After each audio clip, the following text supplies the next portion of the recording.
celebrate and unlock milestone rewards all the way to the grand prize. This time, you can get an ultra-stylish male bundle and a super cool vehicle skin, so don't miss out. Jump in through the event entrance and explore the brand new 9th anniversary party lobby. There's a ton of fun stuff to do here. Fight your way to become the champion of the arena, or hop onto the dance floor and follow the lead dancer. The fun doesn't stop there. Team up with another player for a hilarious piggyback battle. Grab wacky items such as the big hammer, or turn into a giant or a mini character. Don't miss out on the awesome free anniversary rewards either, including a special backpack skin designed and voted by all of you. Factory is also getting a 9th anniversary makeover. If you're in Bermuda, make sure to stop by and enjoy some unforgettable anniversary fun.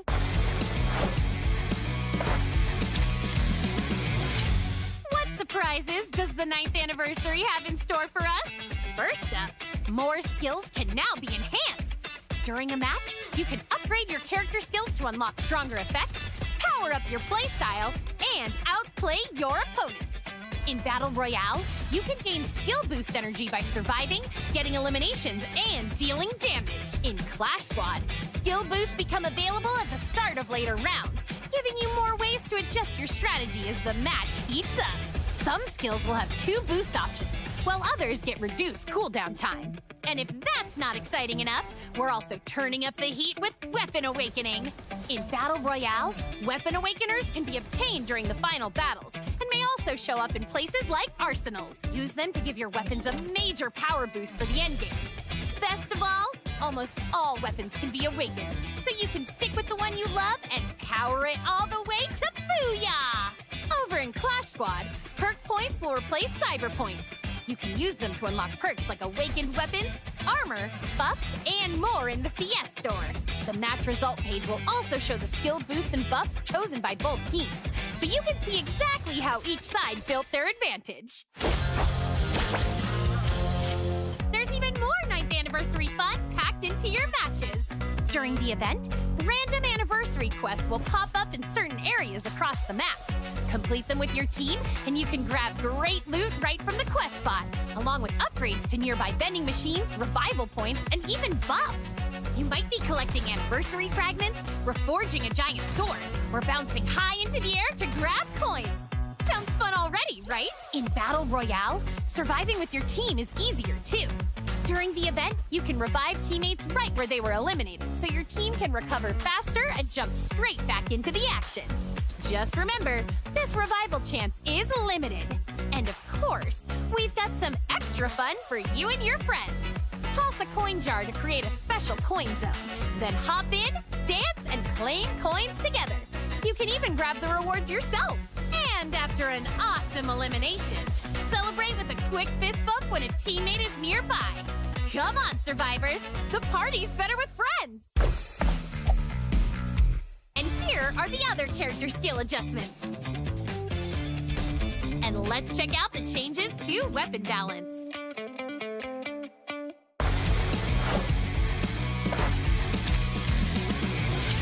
Want to find the richest loot and hottest battles? During the parachuting phase, map areas are now color-coded by loot tier: gold, purple, and white. This makes it easier to plan your drop and take control right from the start. Ever finished a match and thought, wait, what just happened? That's where the new match review feature comes in. After a BR ranked match, or any time from your match history, you can now watch a full match review and track your team's movement path, eliminations, enemy positions, airdrops, loot interactions, and more. Your key moments will be highlighted, and you can even check the actions of a specific teammate. New animated filters are here. Style up your highlights with themes like 9th anniversary, rainy day, cherry blossom, and more. Next up, we've got some custom room updates. Winners of CS or Lone Wolf matches can now share a special victory results screen. There's also a new option to display the host win rate for that mode. You can now show your social media account on your personal profile. Find your social to let more players get to know you. Everyone ready? 3, 2, 1! Welcome to the next level of Southeast Asian Clash Squad dominance. This is the Free Fire Clash Masters SEA 2026 Summer. Let's break down the battlefield. First up, the group stage. 8 teams split into 2 deadly groups of 4. Every squad plays a single round robin in a strict best-of-3 format. Victory gives you 3 points. A loss leaves you with absolutely nothing. Once the dust settles, the rankings lock. The top 2 squads from each group punch their tickets straight to the high-stakes upper bracket. And if the teams are locked in a dead tie on points, the tiebreakers are brutal. We look at head-to-head results first, then total map differential, total map wins, and finally, total round differential. Only the best numbers move forward. Finish 3rd or 4th? You drop directly to the lower bracket, where one single slip-up means you are eliminated from the tournament. Except for the massive best-of-5 bracket finals and the grand finals, every playoff match is a merciless best-of-3 war. And how do they choose where they play? In the semi and grand finals, map priority isn't decided by a simple coin flip. It's forged in blood. Before the match starts, each team sends out their absolute best mechanical specialist for a high-stakes 1 versus 1 lone wolf duel. Win the duel, and you control the map pick order for the entire series. Get ready for a lot of intense 1 versus 1 in a BO9 match. Once the map is set, the ultimate mind game begins. The active skill ban pick. Using the official Global Finals draft tool, teams will systematically ban out dominant active skills and alternate picks. No more running the same meta combos every single round. And if you lose game 1, don't sweat it. From game 2 onwards, the losing team gets the massive advantage of banning and picking first.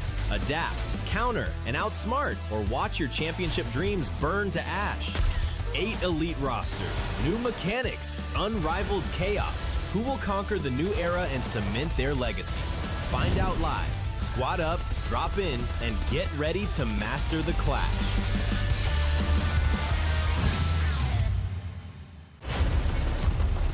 Double kill.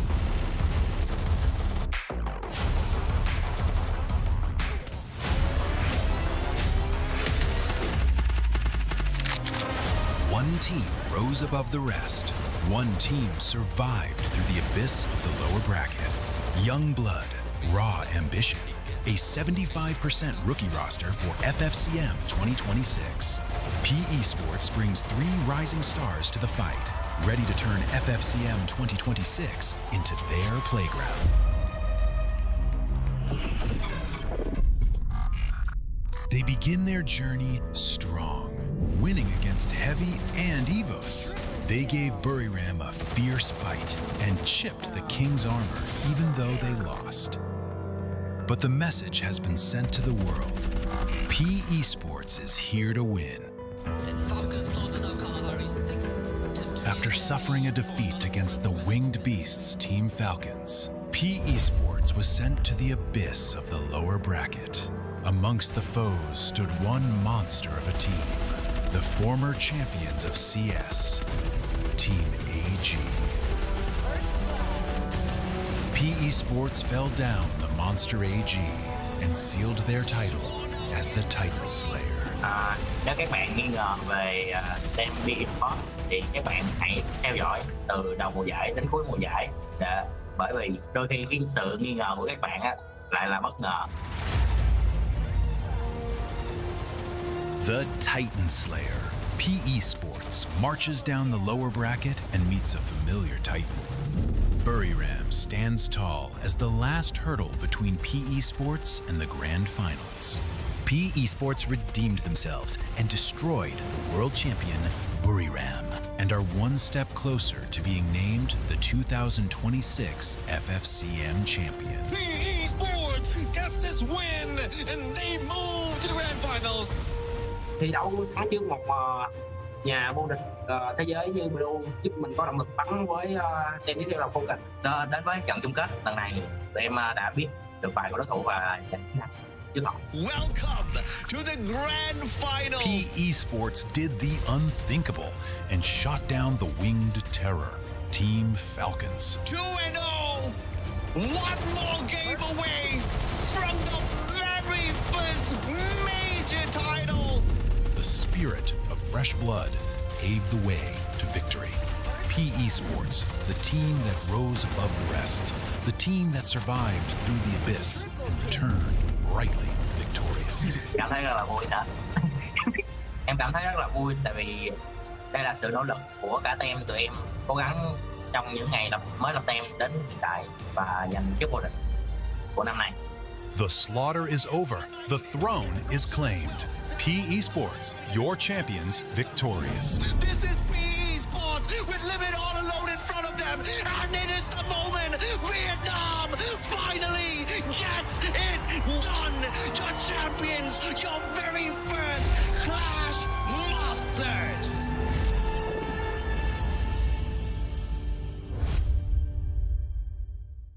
Hey, survivors! The 9th anniversary party is about to start! Whoa! Looks like you guys really couldn't wait, huh? All right, let's get this started. The 9th anniversary is here, and the rewards are ready to party. Complete tasks, earn tokens, celebrate, and unlock milestone rewards all the way to the grand prize. This time, you can get an ultra-stylish male bundle and a super cool vehicle skin, so don't miss out. Jump in through the event entrance and explore the brand new 9th anniversary party lobby. There's a ton of fun stuff to do here. Fight your way to become the champion of the arena, or hop onto the dance floor and follow the lead dancer. The fun doesn't stop there. Team up with another player for a hilarious piggyback battle. Grab wacky items such as the big hammer, or turn into a giant or a mini character. Don't miss out on the awesome free anniversary rewards either, including a special backpack skin designed and voted by all of you. Factory is also getting a 9th anniversary makeover. If you're in Bermuda, make sure to stop by and enjoy some unforgettable anniversary fun.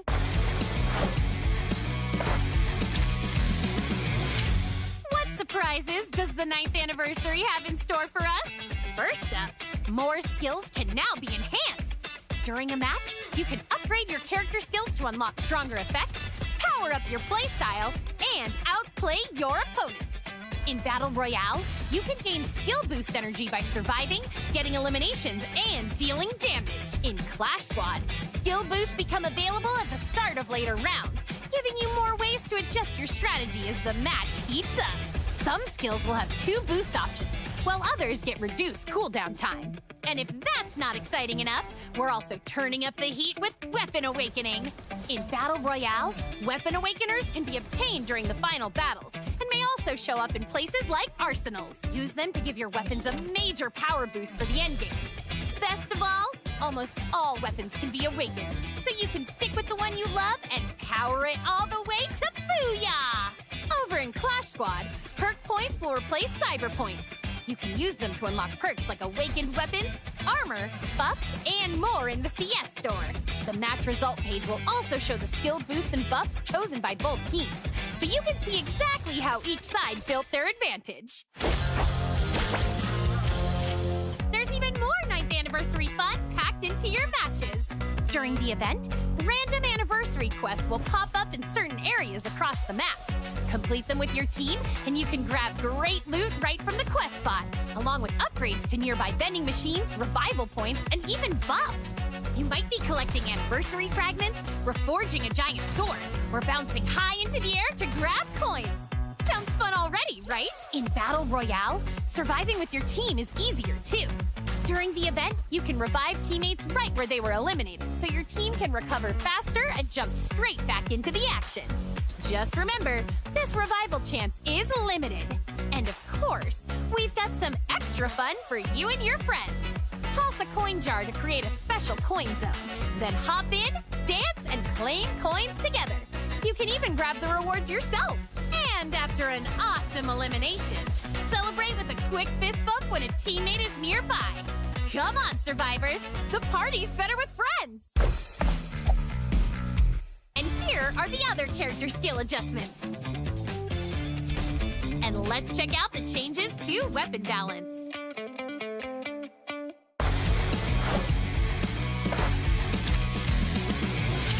Want to find the richest loot and hottest battles? During the parachuting phase, map areas are now color-coded by loot tier. gold, purple, and white. This makes it easier to plan your drop and take control right from the start.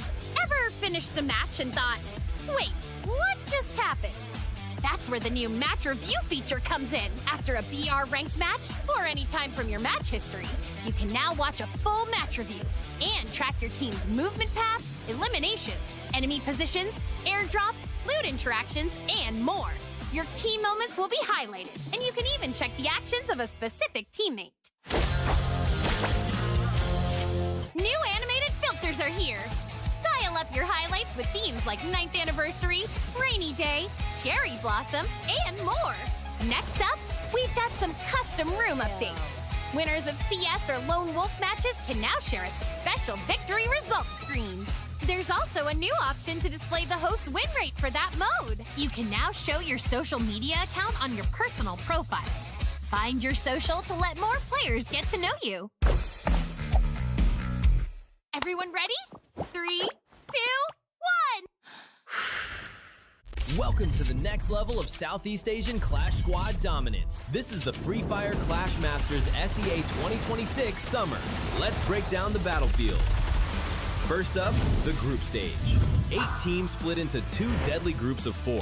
Every squad plays a single round robin in a strict best-of-3 format. Victory gives you 3 points. A loss leaves you with absolutely nothing. Once the dust settles, the rankings lock. The top 2 squads from each group punch their tickets straight to the high-stakes upper bracket. And if the teams are locked in a dead tie on points, the tiebreakers are brutal. We look at head-to-head results first, then total map differential, total map wins, and finally, total round differential. Only the best numbers move forward. Finish 3rd or 4th? You drop directly to the lower bracket, where one single slip-up means you are eliminated from the tournament. Except for the massive best-of-5 bracket finals and the grand finals, every playoff match is a merciless best-of-3 war. And how do they choose where they play? In the semi and grand finals, map priority isn't decided by a simple coin flip. It's forged in blood. Before the match starts, each team sends out their absolute best mechanical specialist for a high-stakes 1 versus 1 lone wolf duel. Win the duel, and you control the map pick order for the entire series. Get ready for a lot of intense 1 versus 1 in a BO9 match. Once the map is set, the ultimate mind game begins. The active skill ban pick. Using the official Global Finals draft tool, teams will systematically ban out dominant active skills and alternate picks. No more running the same meta combos every single round. And if you lose game 1, don't sweat it. From game 2 onwards, the losing team gets the massive advantage of banning and picking first. Adapt, counter, and outsmart, or watch your championship dreams burn to ash. 8 elite rosters, new mechanics, unrivaled chaos. Who will conquer the new era and cement their legacy? Find out live. Squad up, drop in, and get ready to master the clash.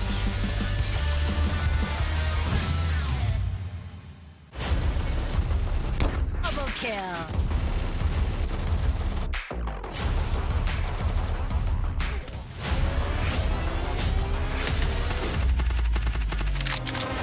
One team rose above the rest. One team survived through the abyss of the lower bracket. Young blood, raw ambition. A 75% rookie roster for FFCM 2026. Esports brings 3 rising stars to the fight, ready to turn FFCM 2026 into their playground.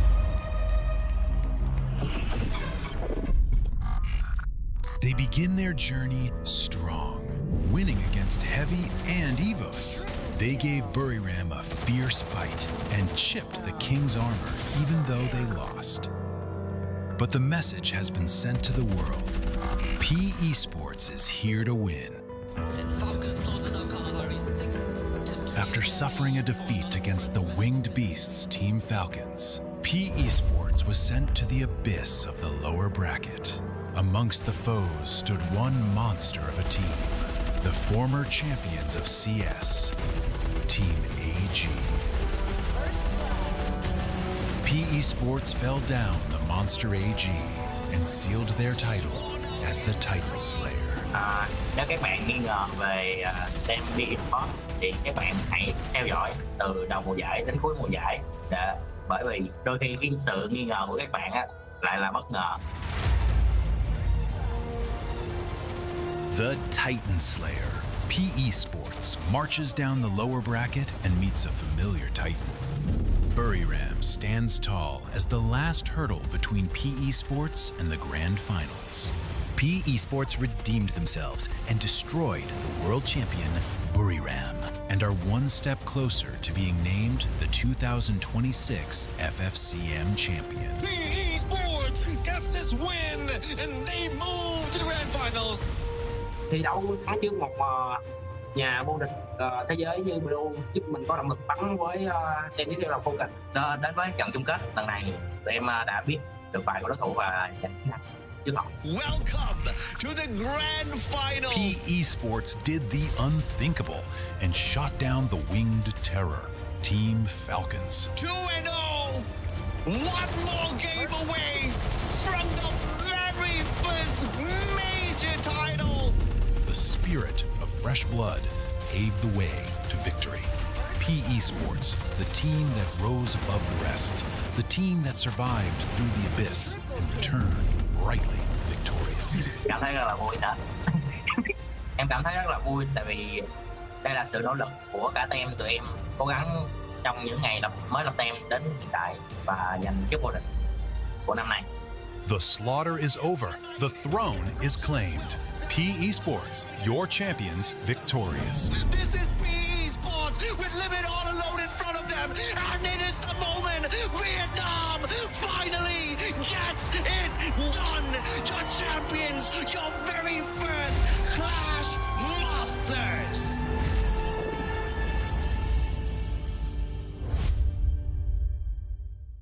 Hey, survivors! The 9th anniversary party is about to start!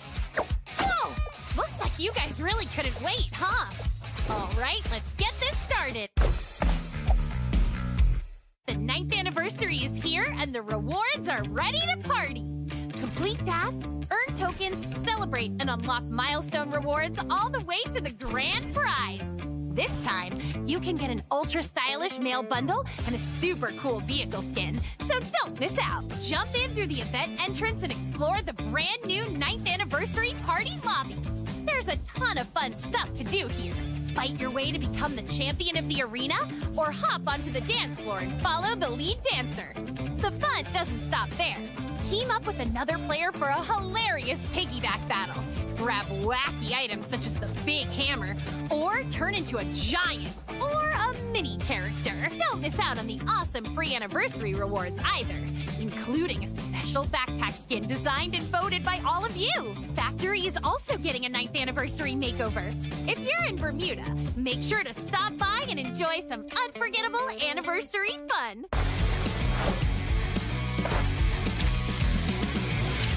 What surprises does the 9th anniversary have in store for us?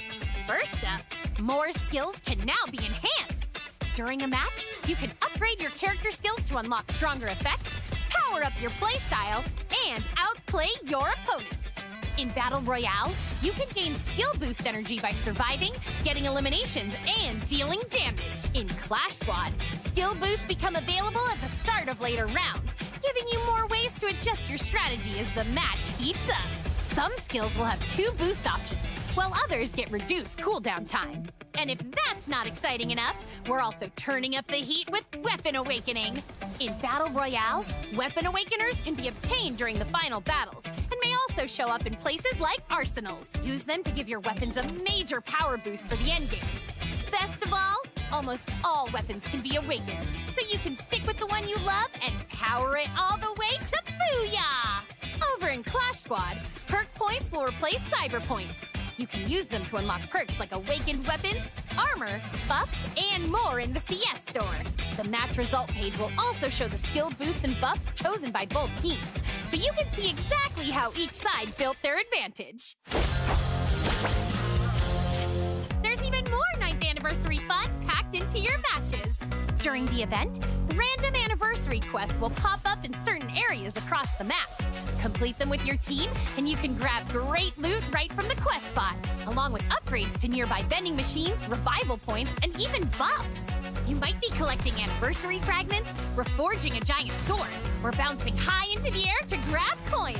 Sounds fun already, right? In Battle Royale, surviving with your team is easier too. During the event, you can revive teammates right where they were eliminated, so your team can recover faster and jump straight back into the action. Just remember, this revival chance is limited. And of course, we've got some extra fun for you and your friends. Toss a coin jar to create a special coin zone. Then hop in, dance, and claim coins together. You can even grab the rewards yourself. And after an awesome elimination, celebrate with a quick fist bump when a teammate is nearby. Come on, survivors! The party's better with friends! And here are the other character skill adjustments. And let's check out the changes to weapon balance.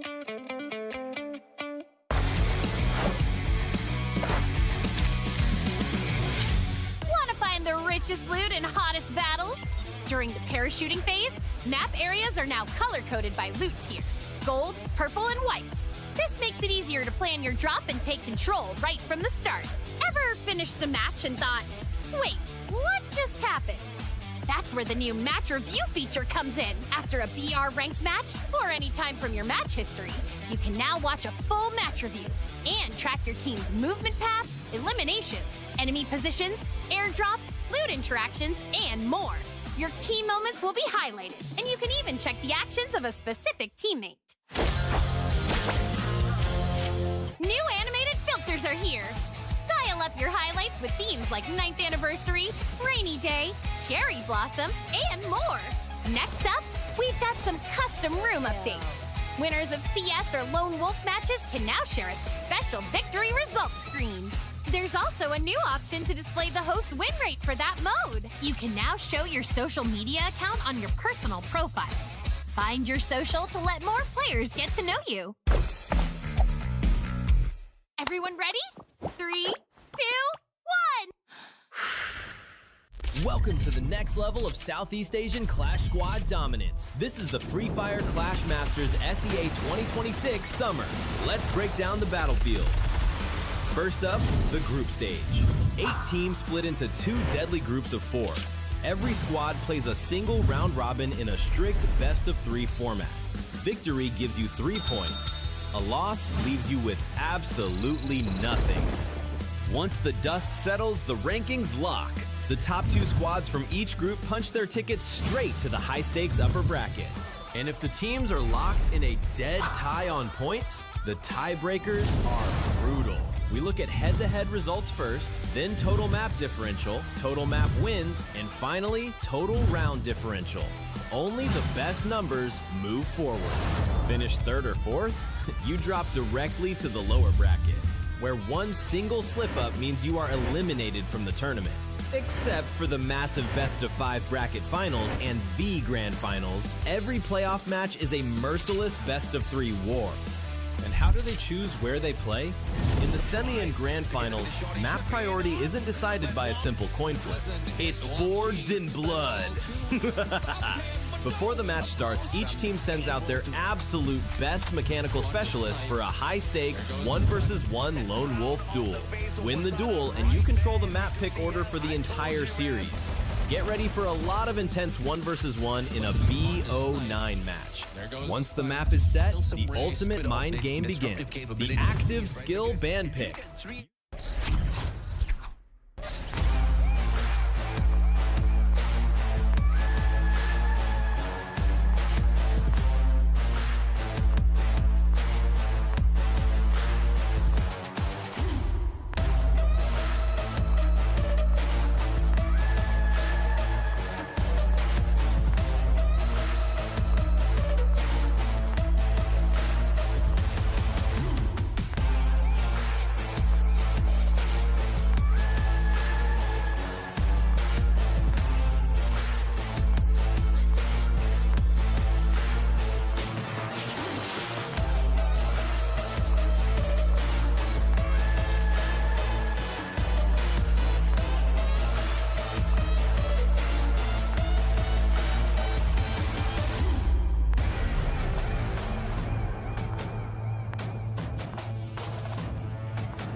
This is it, the ultimate line in the sand.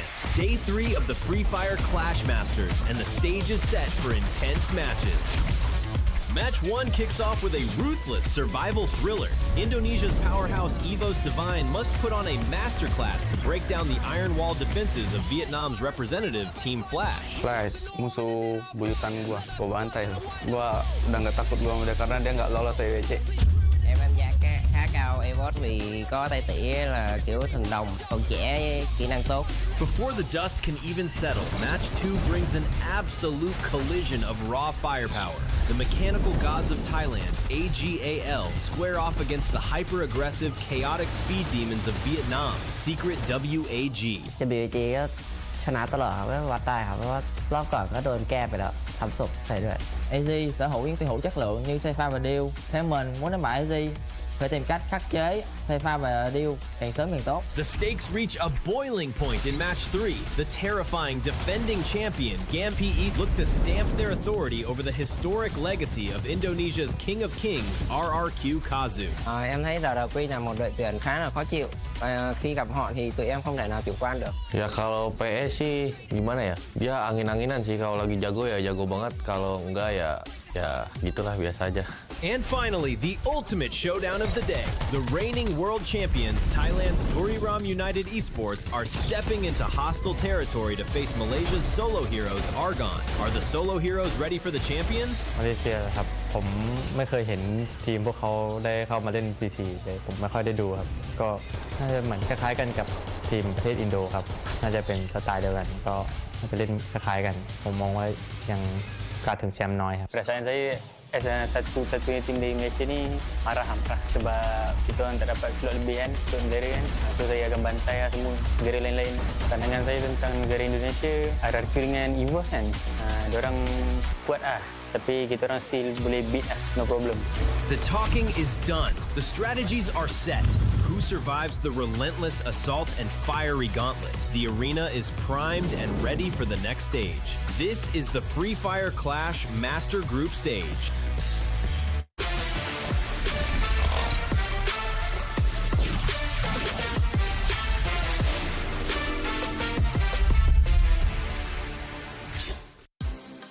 Last day of the group stage and the race to the top is still on. After a lot of twists and turns for the past 2 days, we are the final leg in the group stage to see who's going to get the upper and lower bracket, setting the path of the teams to the playoff. Ladies and gentlemen, welcome to the show. This is the Free Fire Clash Masters 2026 Summer. On the desk, I'm Neptune the Gentleman Garcia, joined by my brother, the Mustacho AJ. It's another exciting day, Neptune. I am glad to be back here in the caster's seat. I mean, I was missing out on all of the fun yesterday. The action was absolutely hot.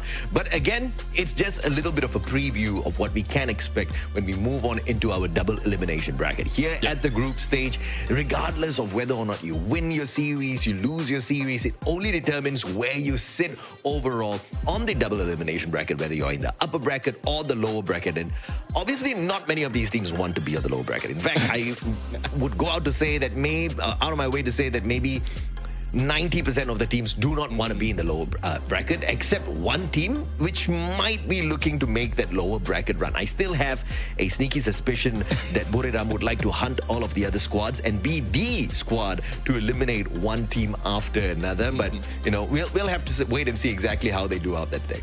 Yeah, I do agree. But remember the Cinderella story that we have from the previous season. GAM-XPE, who went for a longer run, the lower bracket run, and then finishing off with that championship. So if that is the path that they want to take, then so be it. It seems like that brings more of the information, as well as the information gathering, the tactics, the practice that they need to get into that grand finals. And I think it is much better that time around, because I do agree with Buriram United. They are throwing a lot of, I don't know, curveball for their teams, for themselves, and even the active and passive skills that they're using right now seems off, but we are seeing a little little bit of awakening from yesterday's game. So is this something that they are pulling off just to make sure that they can throw off the other teams and their strategy, or is it something that they can bring into the table even more by tomorrow? But before we talk about anything else, we're going to look on to the map explainer right now, how the things are going to end up when we're choosing the map. We start off with the map pool: Bermuda, Kalahari, Nextera, and Solara, and we have a draw. So whoever wins the draw gets to pick whether it's game number 1 or their pick of game number 1. The opponents would be taking their number 2, and then the winners again will take what map they're going to play in game number 3. Oh yeah, absolutely. So a randomly drawn winner, it's basically a coin toss, and one team just wins that. They get the advantage in terms of the maps. But if you are the team that picks the map, then you do not get the first ban and the first pick. So obviously there is a little bit of a balancing of who gets that advantage within that first game in itself. And then from that game onwards, the losers will be the ones to first ban and pick whatever active skill that they want out there. This, I think, has been bringing a little bit of a decent, positive balance to the competition. I don't think teams who get beaten down are continuously at a disadvantage anymore now. Yeah, definitely. Let's see, though, on how the teams has ended up on to the standings right now, because we've seen a lot of teams who has been consistent, and two of those is Secret WAG for Group A as well as RRQ Kazu on Group B. But RRQ Kazu was on a tight run yesterday when they fought against Argon. So I was expecting that they might be at a loss, but I think they know exactly what needs to be done. And for some of the teams out here that we were expecting that they will be popping up, especially the global finals champion of Clash Squad, AG.AL, but unfortunately they took an L right now, and they are on the bottom 2 of their group. Yeah, absolutely. Today, if GAMXPE actually gets the victory over RRQ Kazu, that would actually put Buriram United Esports down in the lower bracket, if I'm not mistaken, even if they do get the victory over Argon, because we would have a tie between RRQ Kazu as well as Buriram, and obviously RRQ has already beaten Buriram 2-0 on top of everything else in a head-to-head. So that's going to be pretty exciting. I think that could definitely happen out here today, because GAMXPE, as the reigning defending champions, I'm very sure they're going to go all out in their matchup against RRQ. And surprisingly, RRQ, the Indonesian squad isn't really the best, but they are doing fairly well for themselves. Both the series, they have gotten a dub. But today's schedule will start things off with their brothers EVOS Divine taking on Team Flash in series number 1, and then we'll move on to AG.AL versus Secret WAG for series 2, GAMXPE versus RRQ for the third one, and for the final showdown of the day, it's gonna be the superstars Buriram United Esports up against Argon MY. Yeah, I'm really looking forward to what Team Flash is going to bring to the table right now against EVOS Divine. EVOS Divine is one of those teams that there's a lot of expectation, but a lot of players, a lot of viewers, as well as fans out there are being disappointed right now based on how they're showing up. So I don't know if this is a ploy for them. Again, similar story from what we've seen or what we told earlier. They might be going for a lower bracket run, similar to what we've seen them do on Battle Royale. And I'm just waiting for them to pop off, flip the switch, and make sure that they win all those fights. But it will be a tough run if they end up on the lower bracket. It depends on who they bump into and how much of fight do the animals down in the low bracket have within themselves, right? If it's the fight that we saw in GAMXPE from the previous season, then man, I think Buriram's going to be in trouble. But if that's not the case, then I think it's going to be a clear pathing for them. They've already proven themselves multiple times already. And if you look at the teams who potentially get pushed down to the bottom, I think Buriram should be able to handle them in the overall grand scheme of things. Now, both you and I think this next series is going to go the exact same way, with Flash getting a 2-1 victory over EVOS now. Yeah, I mean, I'm putting that in based on the performance of Team Flash and as well as EVOS Divine. But I'm hoping that they, like EVOS Divine, will be like disappointing us on the prediction, because that's what what I'm always aiming for. We give it out based on what they've worked for, but it's up to them. It's up to the team right now. It doesn't matter what happened in the past, what happened in the past few days. If they can make a few difference, make sure that their communication, their strategies on point, then they can overcome whatever odds is on paper right now. So EVOS Divine, there's a challenge that we have for you right now. We know you're only getting one on that prediction, but hopefully you win this series. Yeah, absolutely. But even if they do win the series, right, the probability of them being in the upper bracket is just definitely not there. They've already lost 2 series for themselves. So, you know, if you're EVOS Divine, I think just take an L on this one, you know, end it 2-0, give us a quick day here on the casting desk, because there's nothing for you to lose. And if you do want to make a strong comeback, if you do have some streaked strats off of those active skills, maybe even the passive combinations, you want to wait for the elimination brackets to show everybody exactly what you're made of. Let's check out the lineup of the squads. They're going to be going up against each other. Again, it is going to be EVOS in the first series. You've got God, ABAX, Rasia, Ray, and I feel like almost nobody from this team has really showed up with something for us to really scream about just yet, Neptune. Yeah, I mean, we're really looking forward to how they're going to treat this time, because for the past 2 days, they're chill. They're chilling like a villain right now, also acting like a villain, as if they're not winning against the heroes of this competition just yet. But again, at some point, there will be a change of heart if that is a path, as you told the story earlier. If that is a path that they're taking, from villains to heroes, easy to be taken, similar to what we've seen on the defending champions. But let's see, though, who they are going against this time. And we've seen the prowess of this team. We have Team Flash right here. And the challenge for Rasia is taking out the God, and also the frontliners they had like ABCD and Minku OG, and the guy who always takes the rooftop, the high ground, and Luan, who was amazing from yesterday's game. So hopefully he can pull it off much better for today. Yeah, that's the main reason why he got picked up by the squad, right? We've seen him, you know, within the Nations tournaments, within Vietnam in itself, and one has already made a lot of noise. The first time he's making it onto the Southeast Asian stage, and he has finally warmed up, because on day 1 he looked still a little shaky. I felt like, you know, the players were a tad bit nervous. He wasn't really going all out there for the Storm. But yesterday we saw the difference. Man, they beat down AG.AL 2-0. That was not the kind of scoreline I was expecting out of AG.AL. I mean, I obviously knew Flash was going to be able to take away a couple of points, but to beat them 2-0 straight games was very surprising for me. Yeah, I do agree. I mean, there's a lot of mistake that needs to be corrected for a side of AG.AL. Now, we didn't expect would happen in this kind of tournament, but Team Flash was just locked in. And I guess it's all across the region. Everyone from Vietnam has been locked in from the beginning of this competition, and I won't be surprised if they will continue with that towards the end, because of the challenge as well as the motivation that GAMXPE has brought in this competition. You know how it is. If GAMXPE starts something, you will see the rise of those with the same region. And it still is happening in the global scene right now when it comes to Free Fire. But we just witnessed that the first pick would be, or for the first map pick, would be Team Flash. So they will decide as where they will be playing this first game.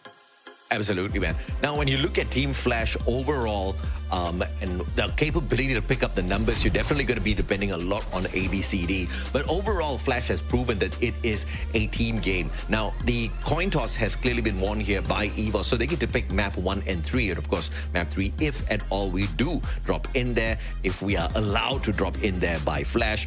Like you said, if you're hoping maybe EVOS pulls away a couple of games here for themselves, if they're really going to show up strong on the final day, it's inconsequential. I think it might excite some of their fans, but I don't think it's going to bring them any big advantages in the bracketing at all. Yeah, I do agree. But again, it's all, if they're thinking about the show, then let's see on how they're going to make it. Because this is a great map as well, being picked by EVOS Divine, because this is where Team Flash lost against Secret WAG. But as we go into draft right now, they're taking away that Orion that has been a threat to everyone, as well as a Cassie for EVOS Divine. So I'm really loving the bans right now. Let's see what the picks would be. Yeah, absolutely. I mean, Orion has been the most popular character so far. Picked 21 times in the competition, and it has a 62% win rate, right? So taking out the Orion is a big brain play here from the side of Flash. And obviously that Cassie, the second most banned character in the competition for a good reason. That electrotherapy, that advanced therapy brings too much of trouble when you've got your opponents who have a very strong front line, and that's exactly what Flash has. ABCD, can you imagine if ABCD was, on that Zane, for example, and then you've got an electrotherapy connected to ABCD, it would definitely be crushing. So good ban here from EVOS, and they have got the Zane. They've snuck that away. They make sure ABCD does not get that on their side. They've got the Steffi, the Koda, the Santino. So you've got a lot of capability for Rasia to reposition, punish, and practically play two angles on the map at the same time, providing his mannequin does not get taken out of the equation. They've got the vision on their side as well.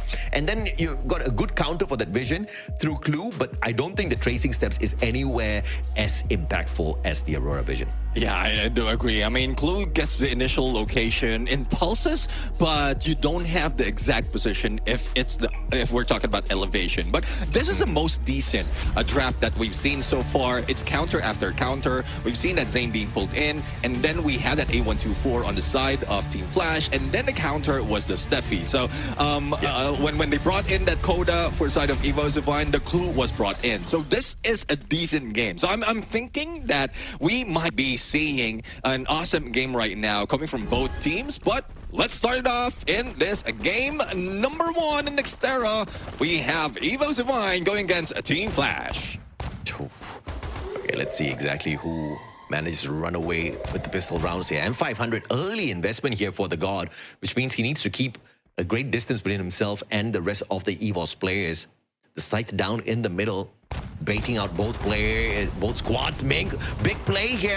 Play Mirage sent out, blocks the vision, and that A124 popped at the perfect timing. The advantage is with Flash, but with Anwan as well as ABCD down on the ground, leaving them with only the God here for the defense. The pickup is timely. He goes in for the 1v2, and he gets the clutch. Oh no, he doesn't get the clutch. It's Aim God that manages to get the clutch. They had more HP for sure, Neptune, and unfortunately no glue walls to play for the God in that fight. And there's one thing that saved EVOS Divine from that moment when they were being gunned down is that Steffi painted refuge. It adds a little bit more armor, so even if they're knocked down, their HP will not go down that easily. They managed to squeeze themselves in one corner, go for the pickup, and that's when Aim God moved away and go for the backstab against the God. That's 1 point for EVOS, and you can see that they're already buying in better equipment. Apex with a Thompson, Kingfisher from Rasia, and then they, even with this elevation, even with this situation on the map, they still have potential of bringing them down, or bring Team Flash down easily, but great timing on that smoke for them to get to close the gap. Yeah, I mean, good spray through the smoke vortex as well by Rasia. Managed to get the dag onto ABCD, and ABCD calls for a little bit of backup, sending Mink straight up first. Rasia dropping the mannequin and then backing away. I wonder if or not that was intentional, because I think he meant to send it behind the Flash players, but it doesn't matter. Apex has the better gun. The Thompson gets the double. Ray finds the drop onto ABCD as well, and the God again, the final survivor in this battle. Flash went for a force buy, and it did not pay off. Yeah, I mean, it's so bad right now, and now they have, or EVOS Divine will have all the weapons that Team Flash has bought, and this is where ABCD tried to go for the backstab, but going solo, it's not looking good. Even with the A124, it went short. That could have saved them a little more time to go in for the rush, or for the God to go for the rush, but as a solo player against 3, it doesn't look good. Now, another force buy coming from Team Flash right now. They want that full Thompson build on them, even if they don't bring in a lot of utilities in this fight. Yeah, absolutely. And so far, so good for EVOS to make a decent comeback here. Inconsequential for sure in terms of the standings for our double elimination brackets. But if they just want to flex on Flash here in game 1, it's gonna happen. 3 players down though. ABCD doing really well with the Thompson this time around. Leaving Aim God all alone. That Steffi not going to provide him that extra layer of defense that he requires up against the numbers. And Flash will pull a decent round back thanks to ABCD. Well, good enough. ABCD managed to squeeze this on a clutch right now, using that airdrop as a little bit of cover and a dance in the smoke right now. Even with that painted refuge, you couldn't stand a chance if you are being beat by a Thompson up close. So I'm really loving that this force buy is giving capital to Team Flash right now, but again, we're going deeper into the round. So even if you don't have that much, you can buy better weapons, but not two for the side of EVOS Ivan just yet. But it's just a switch side, so definitely they would understand the rotation that could be taken to take another point against Team Flash. But looking at that high ground again coming from the squad, let's see if they'll be able to use that to their advantage. Oh yeah, absolutely. And AIM-God with the Thompson already bumped up here with the enhanced hammer, looking for an opponent. Finds nobody, and AVEX caught out by Luan. Perfect backstab. Ray has put those glue walls up, but Luan punishes yet again, breaking down the glue wall instantly with the Thompson. And gets the spray down. Numbers all on the side of Flash, and the Thompson just ripping through EVOS. Oh, it's getting tough right now. Even in VSS, he does have the fire rate. Rasia does have the accuracy, but you have to deal with 3 players. And it is getting tough right now, especially as the zone closes in. He still have that Santino to play with. He used that to reposition, and now they were thinking that he's in the bleachers. But once again, N1 in there for information. This is a threat that we are seeing from Team Flash. He's always on the high ground. And it's a good thing that Rasia managed to spray him down, but here comes the fight from the other side. ABCD once again, final nail in the coffin to get a point for Team Flash. Man, this is a slow awakening, but an awakening for sure for Flash. He was just pulling away the first 2 rounds, mainly because of the advantage that they got off of the resources and the economy from that pistol round win, but the comeback is proving to be strong for Flash. And on top of that, they had that cyber point as well from that round 3, which is a big advantage for the end game play here for the Vietnamese squad. EVOS needs to step it up. Now we get another round. This time, you need to have an assault rifle to get the range, and the Winchester in the hands of Rasia. That level 3 Winchester could just be the difference maker.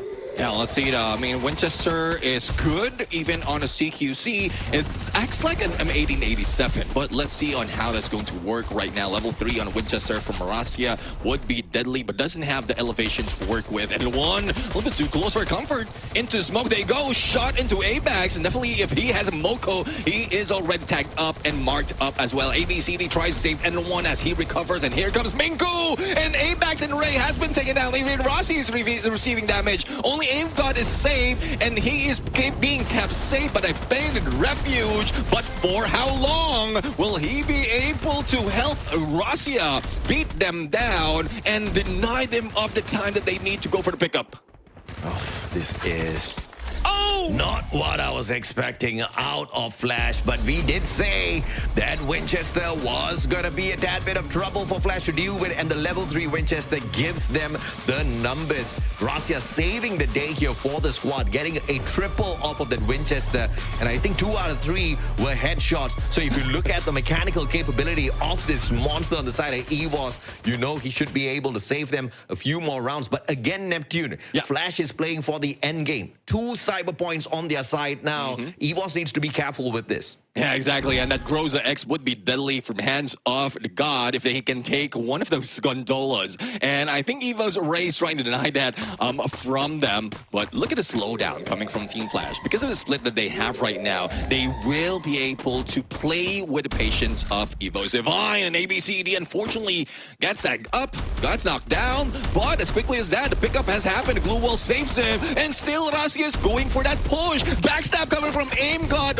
might be the key. And there goes ABAX as well, goes for a knockdown on the other side. Oh, this is not looking good so far for EVOS. If they lose AIM-God as well, this is going to be a lot of trouble. ABAX all alone. ABCD on the hunt.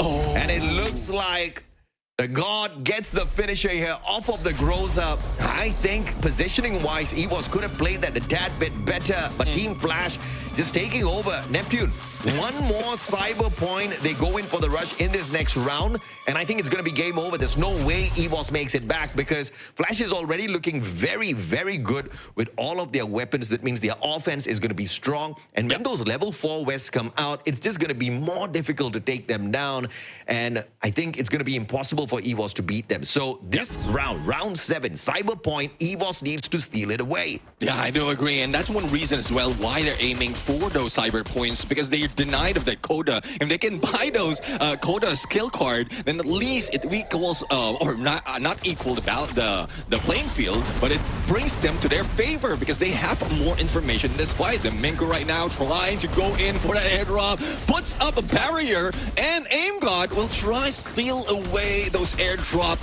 loots right now with that painted refuge, but unfortunately Minku got a little too close. ABAX goes for the follow-up, but pulls away in the perfect timing. Still have a chance though for the pick up with the team booster, but the God's not giving him a chance to breathe.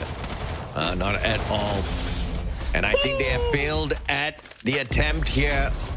EVOS has got the win on the round, but what they failed at was sneaking away that cyber point from Flash, which is going to be deadly, man. I think that's the bigger victory in this round. It is not about that round win, which will amount to absolutely nothing when you are going up against a much more beefed up opponent in a mechanically strong squad like Flash. I think ABCD is going to be a monster in this next one. I do agree. I mean, look at that. Earlier, they were just wearing a little bit of Thompson. Now a Thompson X comes up from ABCD. That would be much deadlier. They will have better weapons, and that tracing step already triggered. They know exactly where most of the players of EVOS is. ABAX stuck in the corner, and as they go for the push, ABAX couldn't get out, and that's being stuck between a rock and a hard place, and the hard place is seeing Flash. Oh, yeah, absolutely. Beautiful Valiant dash used that by ABCD. Again, he's going to be a monster in this round. You called it, man. Thompson X in his hands. And that Valiant dash is making magic happen for him. He cut down the distance. And one taken out early here. So informational play goes down and out of the window here for the side of Flash. They lose the God as well. Ray can still be picked up. There is a slight advantage here for EVOS to make a comeback if they can get their buddy back up onto his feet. Oh, Razia right now, unfortunately, being tagged up from the below ground with that Thompson. We thought it's Razia who managed to squeeze in that super med, but it's Minku who's going to be the MVP of that specific round, bring down Razia on that high ground. AG.AL was not even a distraction, especially with the glue wall that has pulled up by Team Flash, and they just played for the timing. And even from this shot, Minku accurate on that Winchester. I mean, this is what you want if you are Minku and squad. Even when your strongman ABCD does not pull away those numbers, you have got backup, which is equally as capable. And sometimes I think Minku even overtakes ABCD with the eliminations. I think before the start of this match, he was at 24 eliminations and ABCD was on 22. So there you go. Two strong players on the side of Flash, looking for a punishing game up against EVOS. 4-4, we are all equal now. ABCD tagged up in the God with a sliver of health. ABAX going in for the chase, but does not catch up with the prey. EVOS split up on two sides. ABCD Valiant dash, not breaking down the defenses, and pulls out the time turner as well to protect himself. AG.AL on the other hand, behind the defenses, gonna get caught out by Minku. The God finally shut down, but Flash still has a big advantage here with AG.AL out of the equation early. Yeah, I mean, Minku using that Valiant dash not only to knock up the opponents from EVOS Divine, but also to throw them off that ledge. And it gives an opening for AG.AL to be gunned down. Razia right now trying to defend himself, but on both angles, use that shape splitter, switch it up to distract the opponent, and pulls away on the lower ground. But Razia, a little bit too low in the HP. The God spots him, and it's up to Ray right now against 3, against 4, and it's not looking good. The back and forth, the tug of war continues between these two teams. And the level 4 West have not even been purchased just yet, Neptune. This is looking deadly. And the 4th cyber point goes the way of Flash. Like I said, the Vietnamese squad has been playing for the end game, and their strategy is perfect. They have given away a few precious rounds to EVOS, which they can still use to punish. But statistically speaking, it's going to be very difficult to take a match away from Flash. Again, extra beefy in this next round. They've also got the M1887X. They've got the Groza X, they've got the Trogon, they've got the VSS, they've got everything to pull away the final game as they sit on match point. Let's see, though. I mean, like M1887, that's a good weapon, but they need to get up close. And this part of the map is not easy to weave through unless you're N1 who managed to squeeze themselves in a little bit too fast. So, unfortunately, that glue wall was taken down. They put up a couple of glue walls, but a couple of players from EVOS F1 breaks it down once again, takes out ABCD and N1. It's left to 2 players from the Flash. Yeah, big mistake there by ABCD, but at the same time, fantastic defense by EVOS. They knew that the player running towards them is most probably going to be the one with the Valiant dash, and they quickly put a lot of distance between themselves and the Flash player and continued focusing fire on the glue balls of the Flash players. Therefore, taking out N1 as well as ABCD back to back. Fantastically defended, and now they've got the advantage to pull us into a round 11. AimGod cannot make a mistake here. He needs to wait for that backup. Abex joins him. Flame Mirage sent up by Flash. Then just blocks the vision of EVOS and buys them a little bit more time to back away from this high ground. Well, let's see. It's a good thing that they're still maintaining survivability for God and Minku, but time's running out. Even Real Estate running out. Time Turner has been pulled in to save a little bit of time for Minku and get into position, but Ray might be that backstabber that we're waiting for. AimGod a little too close and still receiving damage, but the God jumps in. Unfortunately, the timing was off and Apex beats him down. Yeah, that was very creative from the God, but I feel like he didn't think that one through, right? That was a desperate attempt towards the very end, just flying in towards 3 players to get the knocks, but he just didn't have the right kind of gun nor the right kind of active skill to pull off a play like that. That A124 could have locked them down, but they had guns and they had the numbers to make it work against the 2 survivors of Flash. Now, in this round 11, again, massive advantage to Flash because of those cyber points. So they get full-on reign in the cyber store. They've got the level 4 West on their side as well. Every single player on the level 4 West, since round 11 gives you all the coins you need. Let's see now. It's 5-5. Whoever wins this grabs the first map. Ray right now in position, but I think N1 already spots him, and it is a standstill. No risk to be the first blood in this fight, but what I'm worried about is the spread of Team Flash, because the moment that EVOS Divine rotates, even with the 2 players, they catch one, especially N1, who doesn't have that much elevation that he often works with, then that could be the downfall of Team Flash. Oh yeah. Now both squads playing this one really slow. UAV sent out first. Gets that info here on the side of Flash, so they understand what they're working around with, and that Aurora Vision was popped as well. And one loses the tracing steps. Flash does have rough information to work off of, and he gives it all to the rest of his team members who go in for that instant chase. A124 popped already. Minku going for that backstab, but he gets tagged first. And one caught between 2 players, and ABCD backs up. Time Turner, double Time Turner response from AimGod as well. But Minku backstabs, and he gets the advantage. Abex now going to show up. ABCD right in his face. Turned on with that 180. And this is that final shout for the God. Can he take this 1v2? The answer is no, and EVOS with a miraculous win against all odds against Flash. Yeah, this is what we expect to see. And you were telling the story that there's no consolation, even if they win this fight, but at least they're giving us a good show. Even from the draft itself, we're seeing how focused they are right now. It's the most decent draft that we've seen out of EVOS Divine. Team Flash, it's given because they're always locked in, but this is a good run for them. Won't be surprised if they can get that 2-0 against Team Flash, especially with the adjustment that they've done for today. Absolutely, man. And this is a brilliant statement made by EVOS Divine here, that even if you do have the defensive advantage, even if you do have the mechanical advantage against our squad that has historically struggled in Clash Squad, we'll still take the fight up against you and pull the victory away. I think this was brilliant. You know, we said inconsequential of a win, but it still makes us excited. EVOS managing to pull the dub away from Flash in a game which they were supposed to win. Yeah, exactly. I mean, I'm really happy right now. Well, not happy that Team Flash loses that map, but it's a good run. It's a very close run between them. Even if Divine is starting to pop off, and I guess it gives more. It should give more motivation to Team Flash right now, because if they are taking it easy, especially if we're battling about it against a team who has lost 2 times in a row already for the past 2 days, for the past 3 days, and then this is what they meet on day number 3, then they should do better on the next map. but they're not out of the deep end just yet. Yeah. EVOS has never taken a 2-0 victory against anyone. In fact, they've never not taken a single victory over anyone, just a single match off of the series in the past 2 series that they have played already. So that scoreline could still be exactly what we see here on their final series within the group stage.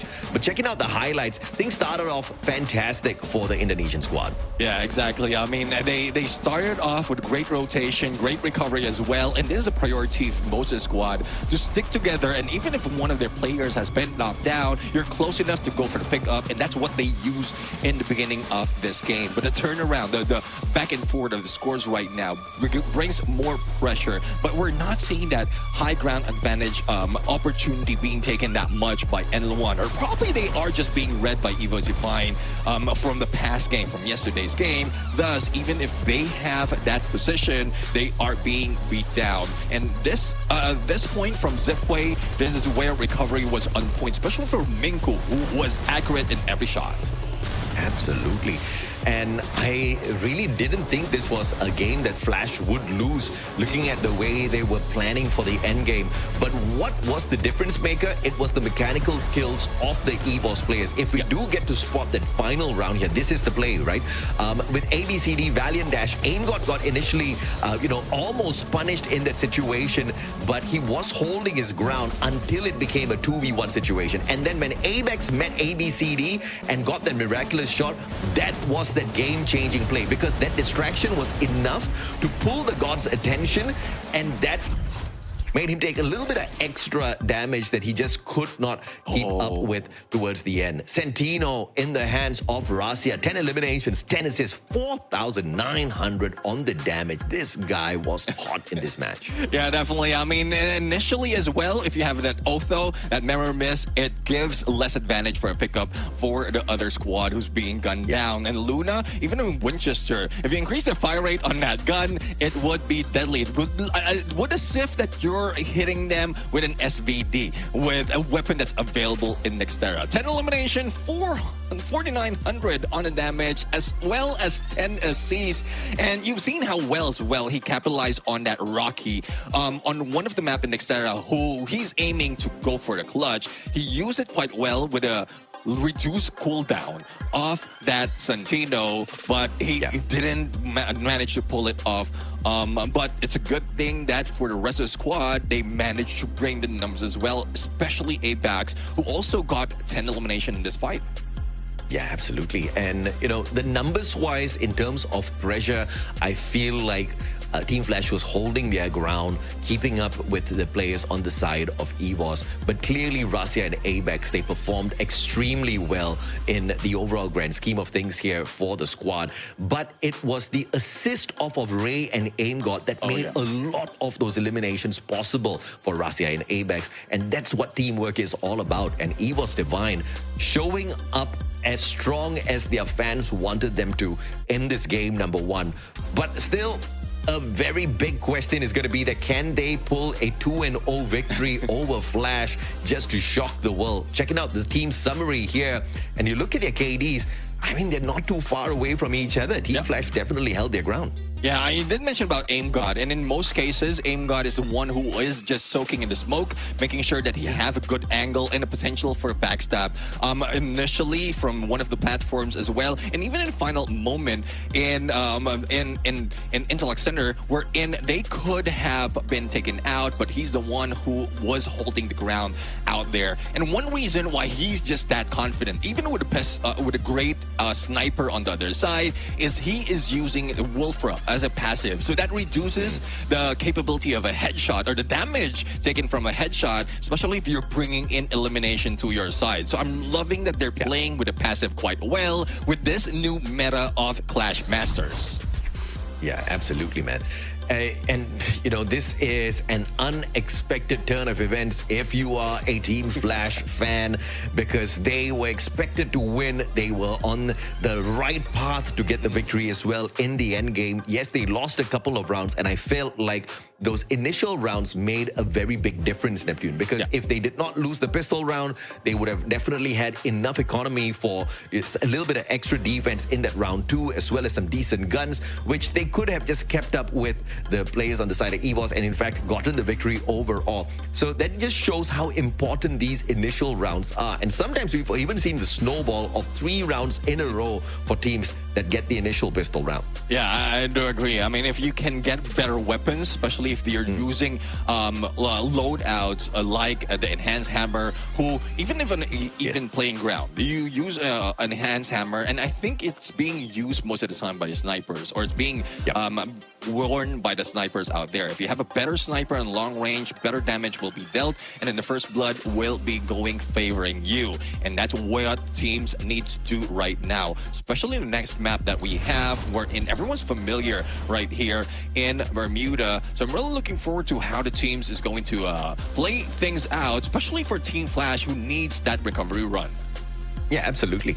I think Clash Masters has been a very exciting competition so far, allowing us to get a decent vision into what happens when you get a fair 4v4 fight without the element of interference from the other third-party situation that you usually find in Battle Royale, and the random situation that you go out there, whether or not you get a decent gun on a hot drop or you don't get a decent gun on a hot drop. This one, we just throw them into a very fair 4v4 round after round, allow them to purchase any weapons that they want. They just have to manage their economy a tad bit, and then you really start to see which team understands the mechanics of Free Fire a little bit better. In the initial part of the competition, it felt like EVOS just had not caught up with that just yet, but I feel like those losses that they had taken in the hands of AG.AL as well as Secret WAG has awakened the beast within Rasya and the squad. Now they are all stepping it up, and the one thing I'm still a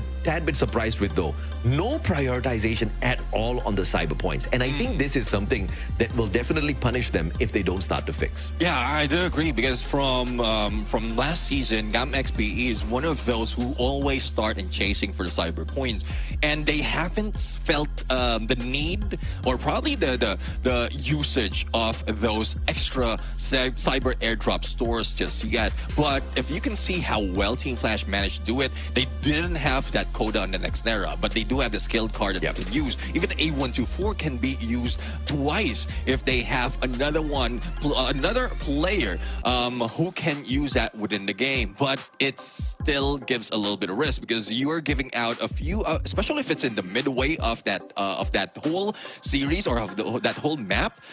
You're giving away coins to other resources instead of focusing for your weapons. But that is something that should have been calculated from the beginning. Yeah, man. And, if you look at Team Flash and their strategy, I felt like they were doing everything correctly. Their active skill picks were, not just on point. It was perfect for their play style. They made the best work for themselves in whatever situation they were given. Obviously, having that electrotherapy banned out did take away a little bit of their firepower and aggression off of ABCD on the front lines, but that didn't change the fact that we have got many viable active skills in the game right now. But I think one thing which they could have maybe done a little bit differently is take that quota first, right? Because again, I'm not a very big fan of having the clue over the quota's Aurora Vision. And I think when you want to pull off a backstab or an instant ambush on your opponents, having that Aurora Vision just gives you that slight advantage, which this time went to EVOS. Yeah, I do agree. Even the last time that they played against Secret WAG, they have that clue, and they didn't give them that much of an advantage. They lost it 1-6. So they can, I would say, pick a different skills. Since they're focusing on the airdrop, they will have a few more extra skills that they have out of the stores. But let's see if this is something that they can play with, because what's available for the cyber airdrop right now is the Steffi as well as the Raiden. And that we've seen from the previous season has been a good pick for most of the squad. Yeah, absolutely. So let's take a look at the bans here. First, the quota is going to get taken out of the equation instant. I was just saying how the quota is going to be a little bit more important, and EVOS clearly understands that well, right? The Steffi is going to be removed from the side of EVOS here, a ban by Flash. Is this going to be the most important ban? I think it's effective, but not as effective as taking away a good front line like that Oscar and the Valiant Dash, which has the capability to disrupt your defenses and your front line with a surprising, wall brawl, right? So this is still a big advantage for EVOS. And man, they are going out for the fight. They bring the Zane in here as well. That extreme encounter plus the Valiant Dash off of that Oscar is going to give them a very heavy front line and potentially a big chance for a 2-0 victory over Flash. Yeah, I think Flash was expecting that they might be playing the similar approach earlier if the Steffi is available. Remember, AG.AL was using that quite well in the beginning of the Flash. That saves them a little bit more time with the armor. And they also have the A124. So that denial of that Steffi is very useful if you have the A124 to your side. Now, for EVOS Divine, they are going to bring in that Iris. So I think this is one of the few instances, if not the first time, that we're going to see that Iris being used right now. And it would be landing in the hands of the one and only Razia. So that would make him deadly. And there's not so much of a glue wall disruptor, or to be honest, it's just on the side of EVOS Divine as well. So they might opt out not to use a Valiant Dash just yet. Perfect timing to use that Iris, and then AG.AL can trigger that Valiant Dash once they are ready for the push. As we head on into game number 2, does EVOS make this one the final match between themselves and Flash? We'll have to wait and see. And does Flash continue to prioritize the cyber points and put their lives in a tad bit of danger? Because there were a couple of games there where they did manage to successfully pull away the cyber points, but they threw those rounds, and that came to bite them big time towards the very end of the match. And I think one of the bigger changes would be having this pistol round to their side. Minku's going to get the WSP and the knock to his side. Razia, a sliver of health, no medkits in this first round, so he's going to struggle unless they've got a super bonfire. Let's see, Minku ready in the front lines, and will they be able to bring him down before he trigger that Crimson Crush? Crimson Crush right now tags up 3, reduces the HP of Ray. AG.AL goes a little too deep, and EVOS Divine goes down. Combination of both. Minku and the God was deadly on that CQC. And that is what you need to do if you are on the side of Team Flash. Win the damn pistol round. And this time they went all out. And yes, the Orion was just really irritating to deal with in that situation. Minku was a monster. He backed away. AG.AL got baited out by that Orion. He went in for the chase onto the Crimson Crush, thinking that he can get the knock the moment he comes out of the form. But unfortunately for him, there was backup, and the God was waiting behind that Flame Mirage. So, practically perfectly set up here by Team Flash, especially on the defense. Yeah, I'm loving the evolution right now. Guys, this is just a threshold that AJ is now gearing towards performing on the pistol round. I remember the first time we have Clash Squad, pistol round doesn't matter. Doesn't give you anything. But this time around, it does matter a lot. Minku a little too close, trying to go for that hacks and slash with that side. But I don't know what ideation triggered that Crimson Crush just to escape. But will he be able to pick up ABCD? No, here comes EVOS Divine. But still, they got gunned down by the God. Oh, this is looking like it's trouble here for Flash. Minku, the only one left in a 1v4. Yes, your opponents don't have much health on them, but this guy does not have any way to get close enough to the players on the side of EVOS. Great recovery from EVOS on this eco round. Yeah, EVOS Divine, it's a good thing that they managed to stick together and gives ABAX that opportunity to heal up. There's one thing that we don't see often for most of the players of EVOS Divine, but that slowdown, what happened earlier, their regroup strategy has been working, and now there's their chance to get back up. Now, they are starting with a good position in the high ground right now. Let's see what Razia is going to bring to the table at this point. He does have the G36. He does have that firepower if they take that high ground, but what distraction? Who will be the distraction for EVOS Divine to lure Team Flash into the middle of this map? Let's see if Minku's going to be able to pull away this one. Valiant Dash straight towards him. AG.AL looking for the shots. G36 inside the smoke vortex. And Minku with a sliver of health gets the win and looks for ABCD for a little bit of backup inside that time turner. Yes, EVOS did manage to sneak away the cyber point, But the lives now on the side of Flash, but the sprays from afar. Rasia making magic happen. ABEX looking for the final player. Rasia again with the follow-up. The assist going to the rest of his team members, but Rasia with that high ground advantage with the G36, making this round swing towards the side of EVOS. Yeah, they're flying like a G6 on a G36, and N1 will be taken down. They know exactly where he's coming from. And there's one thing. N1 has been showing that high ground positioning from yesterday's game. This is something that they anticipated, knowing that he's not part of the mix in the middle of the map. Despite of how Minku managed to survive with that clutch on that sliver of health, it was not enough with Ray, who took that van as a cover for himself. Even the God was using that smoke as a time turner, stepping in and out, but you will still be damaged if you get shot down. Man, I did not expect that one to turn around so fast, because that was a big win off of EVOS. He got the cyber point, and Rasia made that play work perfectly for them. Without Rasia, I think Flash would have punished them big time. But it's all about the positioning, man.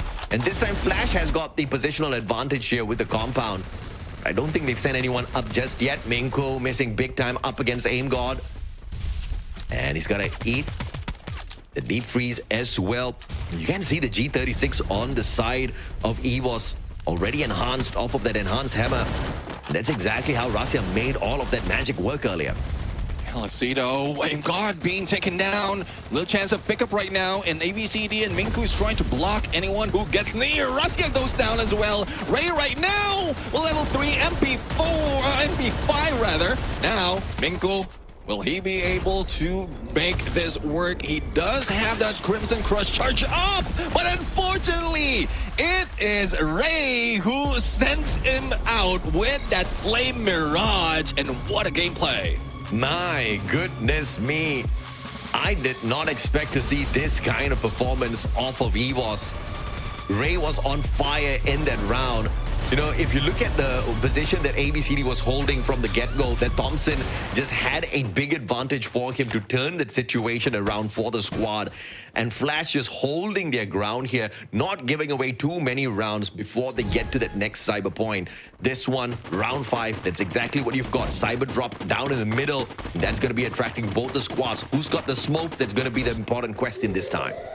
Let's see though, I mean, this is one of the map that Team Flash has taken the best out of AG.AL, especially if they can take that 3rd floor as well as the rooftop. But N1 making a different approach, not heading straight in the compound, trying to get a flank. Ray right now damaged, but the smoke saves him a little bit, and he tries to go for the shot, but Mink just hacked him down. Now they regroup. Aim God is in front. ABEX goes in for the cover, but the time turner saves them both. Oh, the God is right behind Aim God. Aim God does not turn around in time. ABEX now spotting out the God, looking for the advantage. Minku and ABCD down on the ground, and the God left in a tight little pickle here. He already used the thrill of battle. That A124 coming in clutch in that situation. Rasia bleeding out. ABEX does not have enough health to sustain.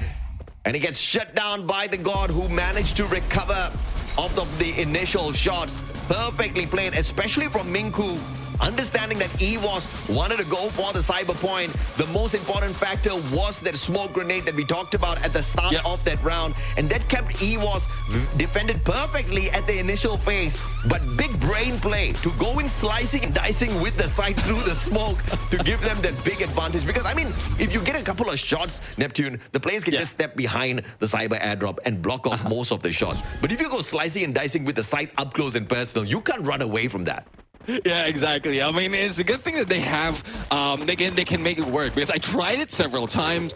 I couldn't get that headshot. I mean, I'm an old guy, so it's a given. But these guys are making use of those utilities quite well. Now, EVOS Mine is trying to get the high ground, and they've seen how well Team Flash is taking that 3rd floor. Nades right now being cooked, but will they be able to push through? Rasia right now just waiting in the corner of the stairs, waiting for the patience of Team Flash. That's a fantastic A124 used to perfection. Rasia, no wall brawl for you. Ignis cannot bring out that Flame Mirage just yet.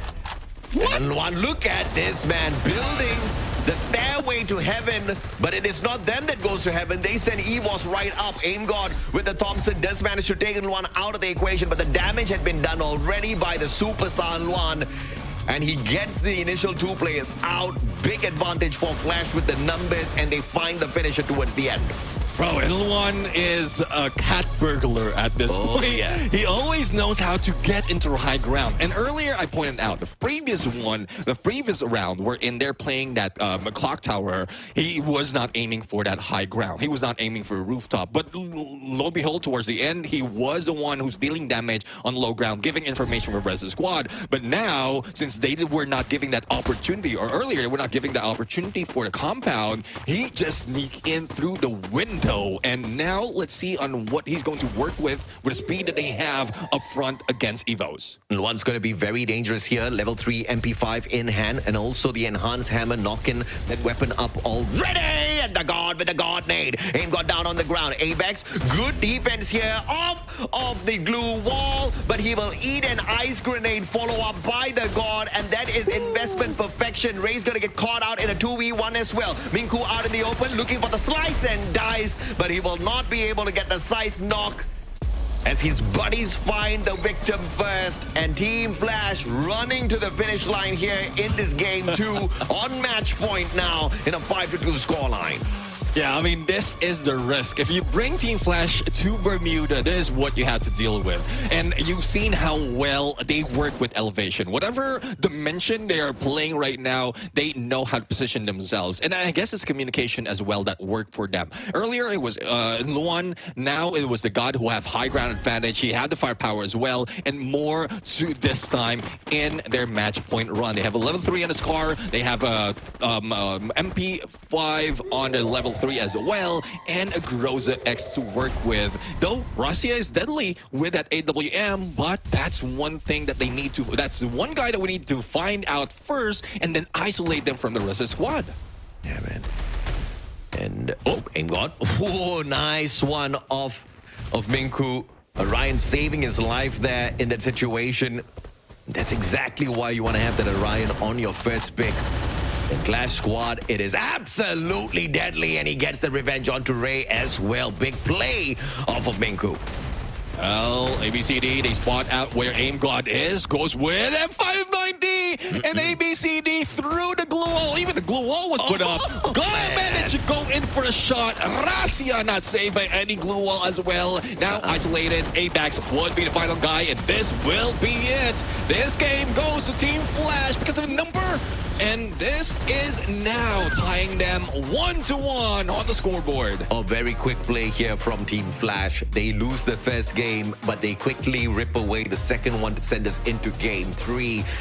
They are not giving EVOS any chances to run away with this. But again, I think it started off perfectly for Team Flash. I think everything that we talked about, or whatever that needs to be done, they made sure they did out there, especially with the pistol round. This time, they dropped the prioritization on the cyber airdrops, Neptune, and they focused mainly on positioning as well as their mechanical plays, and it paid off against EVOS. Yeah, exactly. I guess this is a good way as well to bait them out onto those airdrop. If you start off the game with that priority, that's the same pattern that's being given to EVOS Divine. Even if they lose a fight, they can use it as advantage towards that second game. And Team Flash, smart move coming from them. It's a good win as well, just to survive in this fight and bring more numbers for themselves up until before we reach the end of this day. Absolutely. 1-1 scoreline so far. And I hope history does not repeat itself for EVOS, because that has been a terrible scoreline for them to sit on so far in the 2 series that they've already played. We saw this, and then in the third game, they took the L. In this third game, they need to change their fate a tad bit. I think it starts off first with that pistol round, no doubt whatsoever. I think the map does definitely make a difference. This next one is going to be their pick, so they do have the advantage here. But I think the drafts will obviously have a majority of the advantage or disadvantage there, Neptune. And it all starts off with exactly which active skill they choose to take off of the list this time around. Yeah, I mean, what I'm thinking of is EVOS Divine might be stealing away that A124. We've seen how crucial that was in most of the instance in that fight, especially in Clock Tower. So if they can pull that away together with Orion and then a little bit of support usage of an active skill towards this last game, then they might have the advantage against Team Flash. But let's take a peek of highlights right now, just a recap of what happened.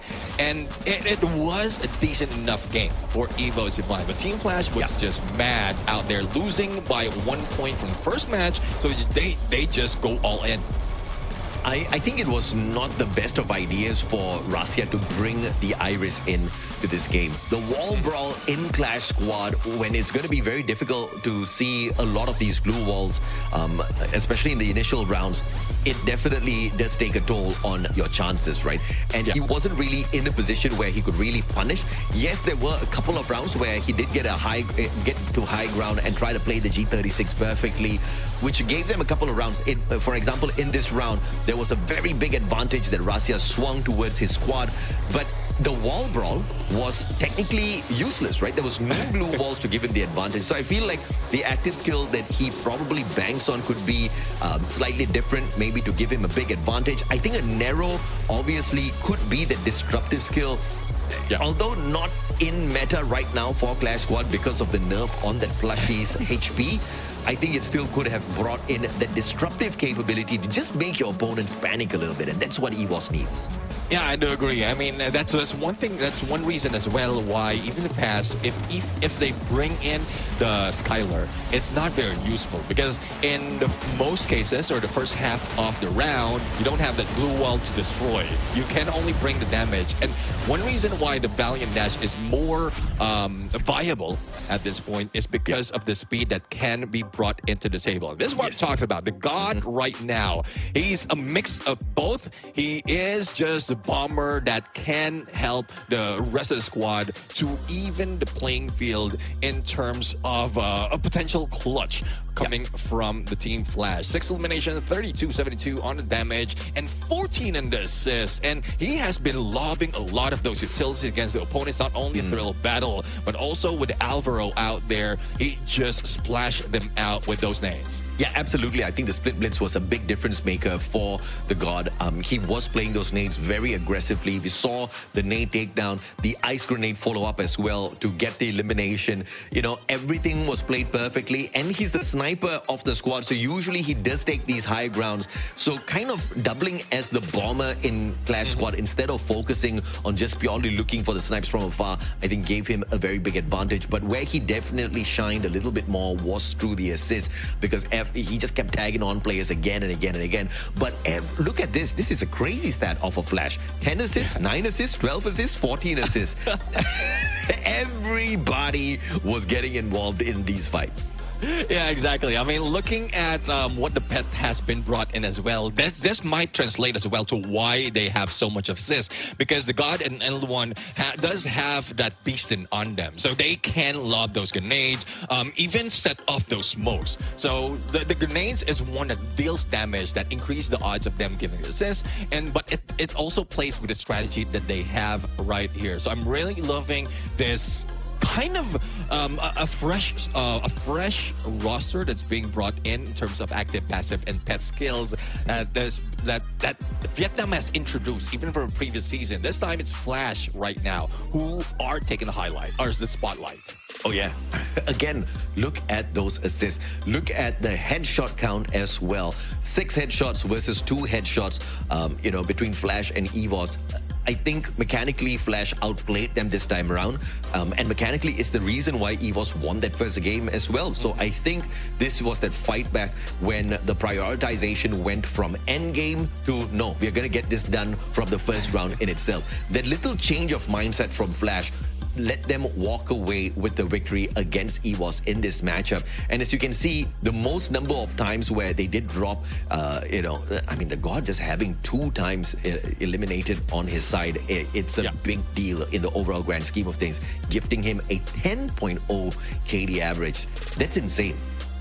Yeah, definitely. I mean, the God has been playing the same approach as Russia. The only difference is the frontliners or the midliners like Minku has been defending him for the longest time. If given a chance that EVOS Divine will be rushing towards the God, who is definitely far away from his squad because of the 3-1 split, Minku is just in there in the middle. N1 will try to recover that high ground on the other side to distract EVOS Divine. So their play of distraction, the bait and switch is being done quite well, especially on that map.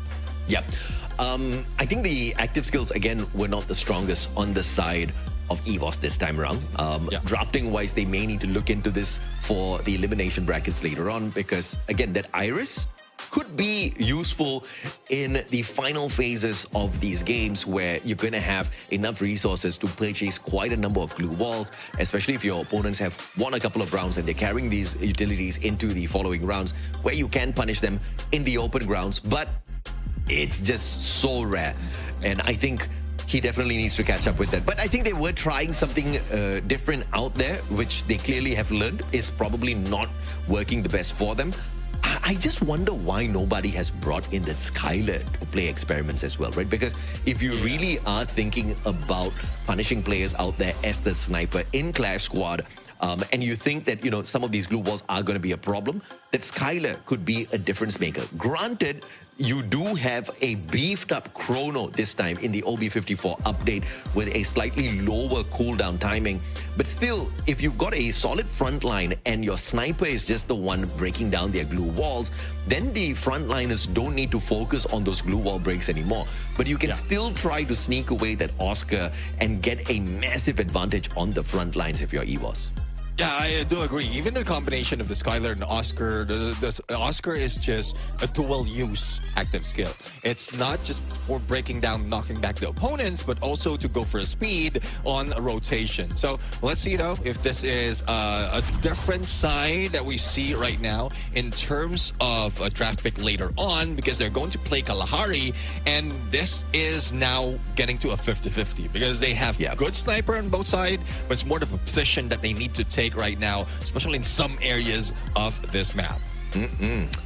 I was actually very shocked to see how Flash played this one in terms of pacing, because shocked in a good way for Flash, shocked in a bad way for EVOS, because just like that, they managed to catch up with what was wrong in the first game and brought that fix in very quickly, and EVOS could not keep up with that style of play in the second game. Now we're looking at the drafts here. Cassie Electrotherapy is going to get taken out. Steffi is going to be banned by Team Flash. They really don't like this Steffi. And this is a deadly pick here for EVOS. They've got the Orion, they've got the Zane, very strong front line. And as a counter, Team Flash has got that Oscar on their side. Question is, what do they pair it up with? They do have a big opportunity for that A124, which you can already see on the pre-selection for Ray. So if they do sneak that away, brilliantly done here for Flash. I think even if you do have the Orion and Zane, if that A124 is played earlier, you are cooked.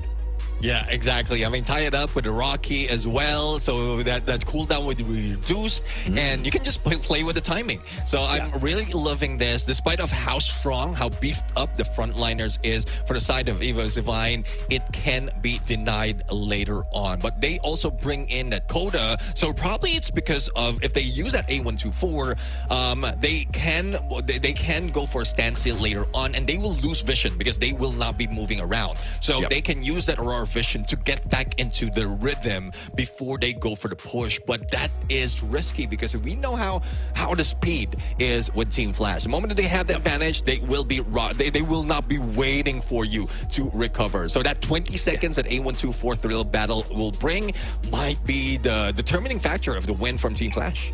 Yesterday, Osana redefined the role of Morse in Clash Squad. Instead of giving it to his sniper, he as the rusher took it and he made magic work with that Morse, which I feel like Rasia might have made the big mistake with. What Osana has helped redefine, he is insisting it's still going to work better for the sniper, which honestly has not really been proven at all so far in Clash Squad.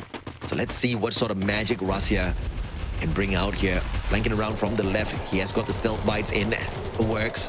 The God! Drop down here. Aim got assist off of Rasia's initial shots, but the God getting a massive God nade. A grenade so early in the game, I did not expect that an ABCD just owns the space. That's one thing. I mean, trading off buying a USP or a USP 2 for a grenade is on a point as well. It's a good thing at this point, because even if you trade it off, you have 3 players from a squad with an USP 2, so you still have the firepower, you still have the speed on them. And if it gives you an advantage, if it gives you the opportunity to get more, then so be it. So there you have it. First point will be going to Team Flash right now. And let's see how they're going to make it work, as EVOS Vine is being forcing by those G36 at this point, but great use by Team Flash with that Flame Mirage. Yeah, good force buy here. By the side of EVOS, they're very comfortable on the G36. Question is, where is Rasia? Trying to back away, far away from the rest of his team members, getting to higher ground. And that is going to put a lot of pressure onto ABCD, who is looking for the slice and dice off of that side. Can he get there? Aim got tagged up from afar. Big work being done here by ABCD up close. And passing over the M1917 and the valiant dash to cut the distance and catch Aim got off guard. Big plays. And now Ray's all alone. Oh! All alone right now, but still fighting back as long as he hold this angle and prevent them from going for that big up. And man. What a swing with the PSS. You can't just stay and spray here in a good game of Free Fire, especially when you've got opponents who are deadly with the aim. That VSS swing was just perfect. He spotted the player, he repositioned, and he noticed like, oh, the guy's not moving at all. And it was at this point where Ray understood that he messed up. Look at that one. Just watching him, and then boom, stands up, gets those shots. Perfectly executed. 2-0. Big advantage for Flash now. That's one thing. I mean, if you have the numbers, you can use a couple of those as distraction. You know that the pickup is being done right now. But I didn't think he spots the other one who's sneaking away that revive. But let's see if that can be pulled off. It's a Santa Catarina right now. And Rasia has already managed to get that elevation, but N1 is a little too quick. Definitely a Luna is part of this mix for N1. And he was Divine right now. And trouble. Even ABAX is going down. The firepower galore from Team Flash. They are speed running this one. They get the cyber barricade up as well, EVOS, but I don't think that helped them out in a very big way. They couldn't even get close enough to the cyber barricade to even use it. And ABCD off of that MP5. I'm very sure the MP5 has already been enhanced off of that enhanced hammer. And they are just running wild now. EVOS did manage to get the cyber point for themselves off of that round, but Flash has already changed their strategy, Neptune. They're no longer focusing on the end game play. They understand that they do have a mechanical advantage against EVOS, and they are not afraid to use it.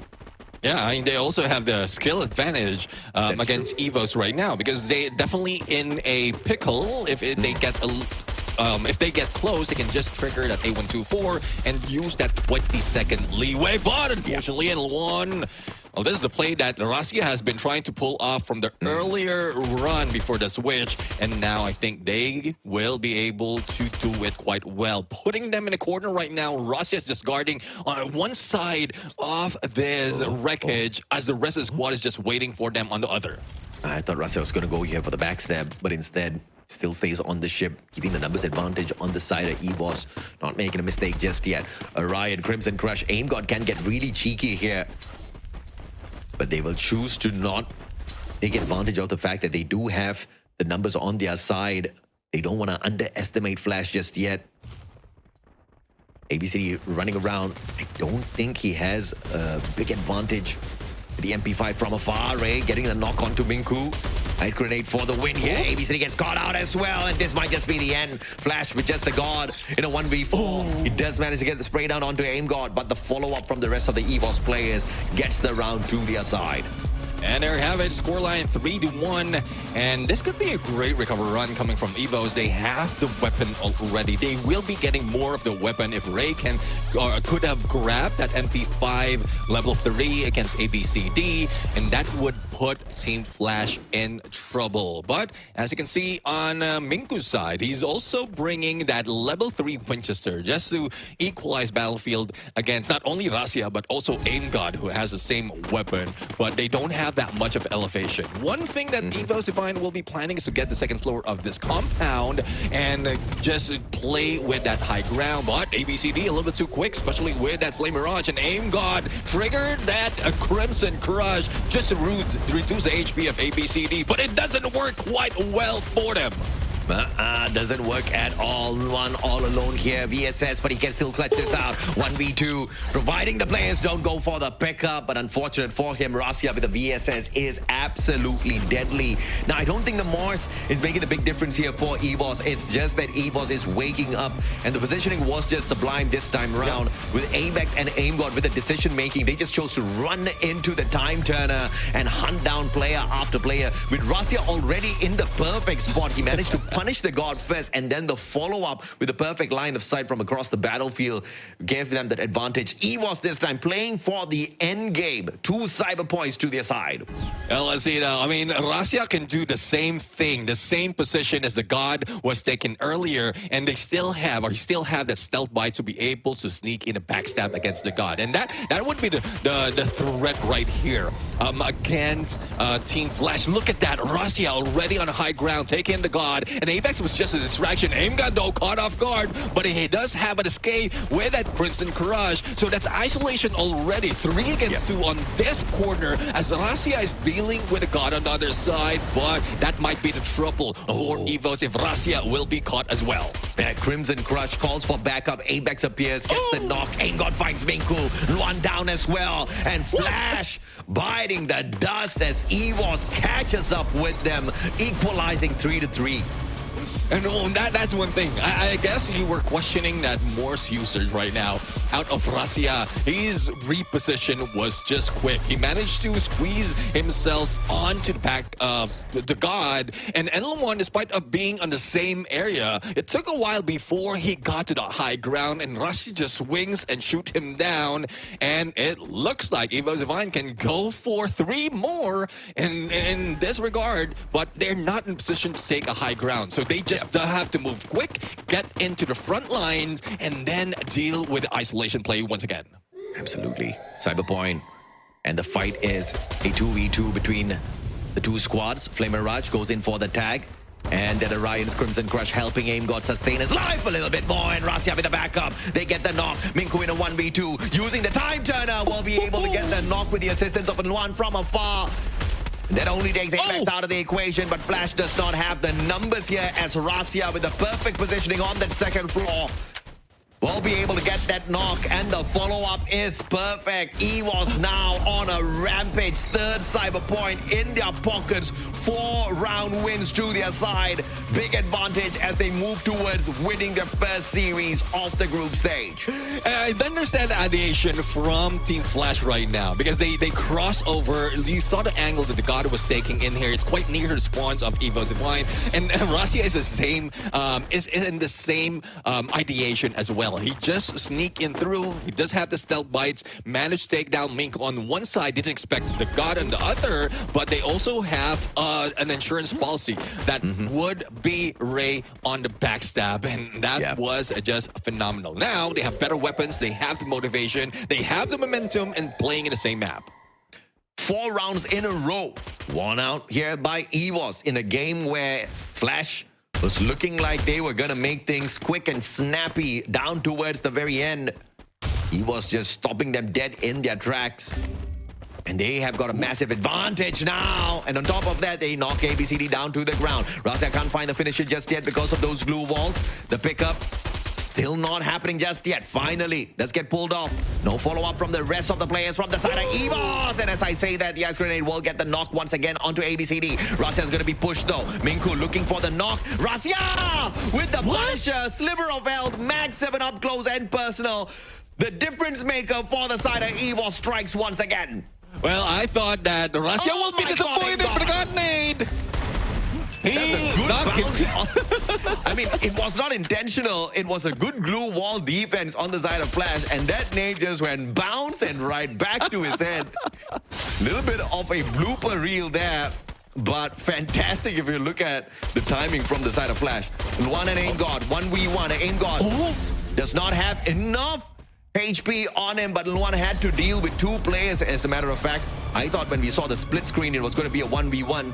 Yeah. But I got tricked. It was a 2v1, and Luan lost that. Well, it could have been a clutch. That could be a great highlight reel for Luan. But this is where AIM-God was. He didn't expect that the glue wall would pop off in there. But with all the footsteps, all the noise that they have, they should have anticipated that the glue wall will be in there as well. You know how loud that beat is if you're cooking that nade. But it's no consolation. EVOS Divine already in match point. That's 5 games in a row. And it seems like this is a good map as well in confinement. Plenty of open space, both from AIM-God as well as Russia on the snipe. But AIM-God is just a little too close. Ice grenade to tag them up, chip on those HP. Even with that airdrop, it doesn't matter. The deed has been done already. Pressure is being brought on, and Apex is already under the set. Potential for a backstab. Series point for EVOS. 3 cyber points to their side, and AIM-God getting the first blood here potentially as he gets the first knock. Minku dropped by Apex through the Winchester, and this is gonna be game here for EVOS by the looks of things. The God and Luan in a sticky little situation, looking for a clutch play. AIM-God denies. Luan down on the ground. The God, the final player left on the side of Flash, and EVOS will get their first series win here, as they finally shut down Team Flash from Vietnam. Inconsequential for the setup of the double elimination bracket, but as far as the confidence of the fans in EVOS, they will keep the fire alive. Yeah, I mean, I'm happy that they managed to flip our predictions right here. We were expecting Team Flash to win it on a 2-1. Oh, yeah. I'm loving this adjustment being done by EVOS Divine. And again, if needed, if they want to, they can take that win. And it seems like they were just playing for the first 2 days, but seeing this, they will be a threat, especially on that lower bracket run. Oh yeah, man. I mean, wow. Right? If you look for improvement, if you look for a team to step it up, it has to be EVOS. I was not a big fan of that Iris play, and I feel like they were definitely punished for that. But with EVOS bringing in Morse, I didn't think that he would be able to work a lot off of that, and I don't think the stealth bites helped him in a large way in that match. It was mostly his positioning, and if you look at the chances of you finding the reposition out there in the battlefield, definitely the Moss gives you a big advantage in this situation. But I feel like even without the Moss, he would have still been able to pull it off. But a sniper doesn't really have a lot of options on the active skills to pick from, and you know, he just went in there for the bet on the Moss. It paid off big time for him.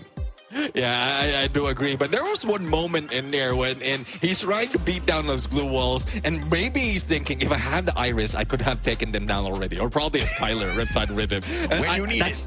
When you need it, it's not there. That's what I'm thinking right there. He has a Morse. He's trying to shoot down those glue walls, and he couldn't confirm those eliminations. But, well, they managed to get 6 games in a row, 6 rounds in a row. And that was just phenomenal coming from EVOS Divine. They're going against Team Flash, who was also incredible for the first 2 days. And hopefully it doesn't eat up on their confidence once they move forward on the next stage of this competition. Because Team Flash has more potential of a good play moving forward. Yeah, that's true, but I feel like the improvement from EVOS is just stellar, right? We saw a couple of draft mistakes here from the squad already in the competition so far, but this time, they did not make any mistakes whatsoever, especially in this final game. I feel like their drafts were really solid. They had the Zane, they had the Mars, they had the Coda, and the Orion. So if you take the Mars out of the equation, you just have 3 active skills that are going to be absolutely deadly on the front lines. And you know Ray just needs to get a little bit of extra information, and he had the Coda to play off of that, and he was definitely punishing those players because information sent back allowed Rasia to understand exactly where he needs to aim, exactly what he needs to do to snuff all of these players out. And again, it was all about the positional supremacy from the players on the side of EVOS.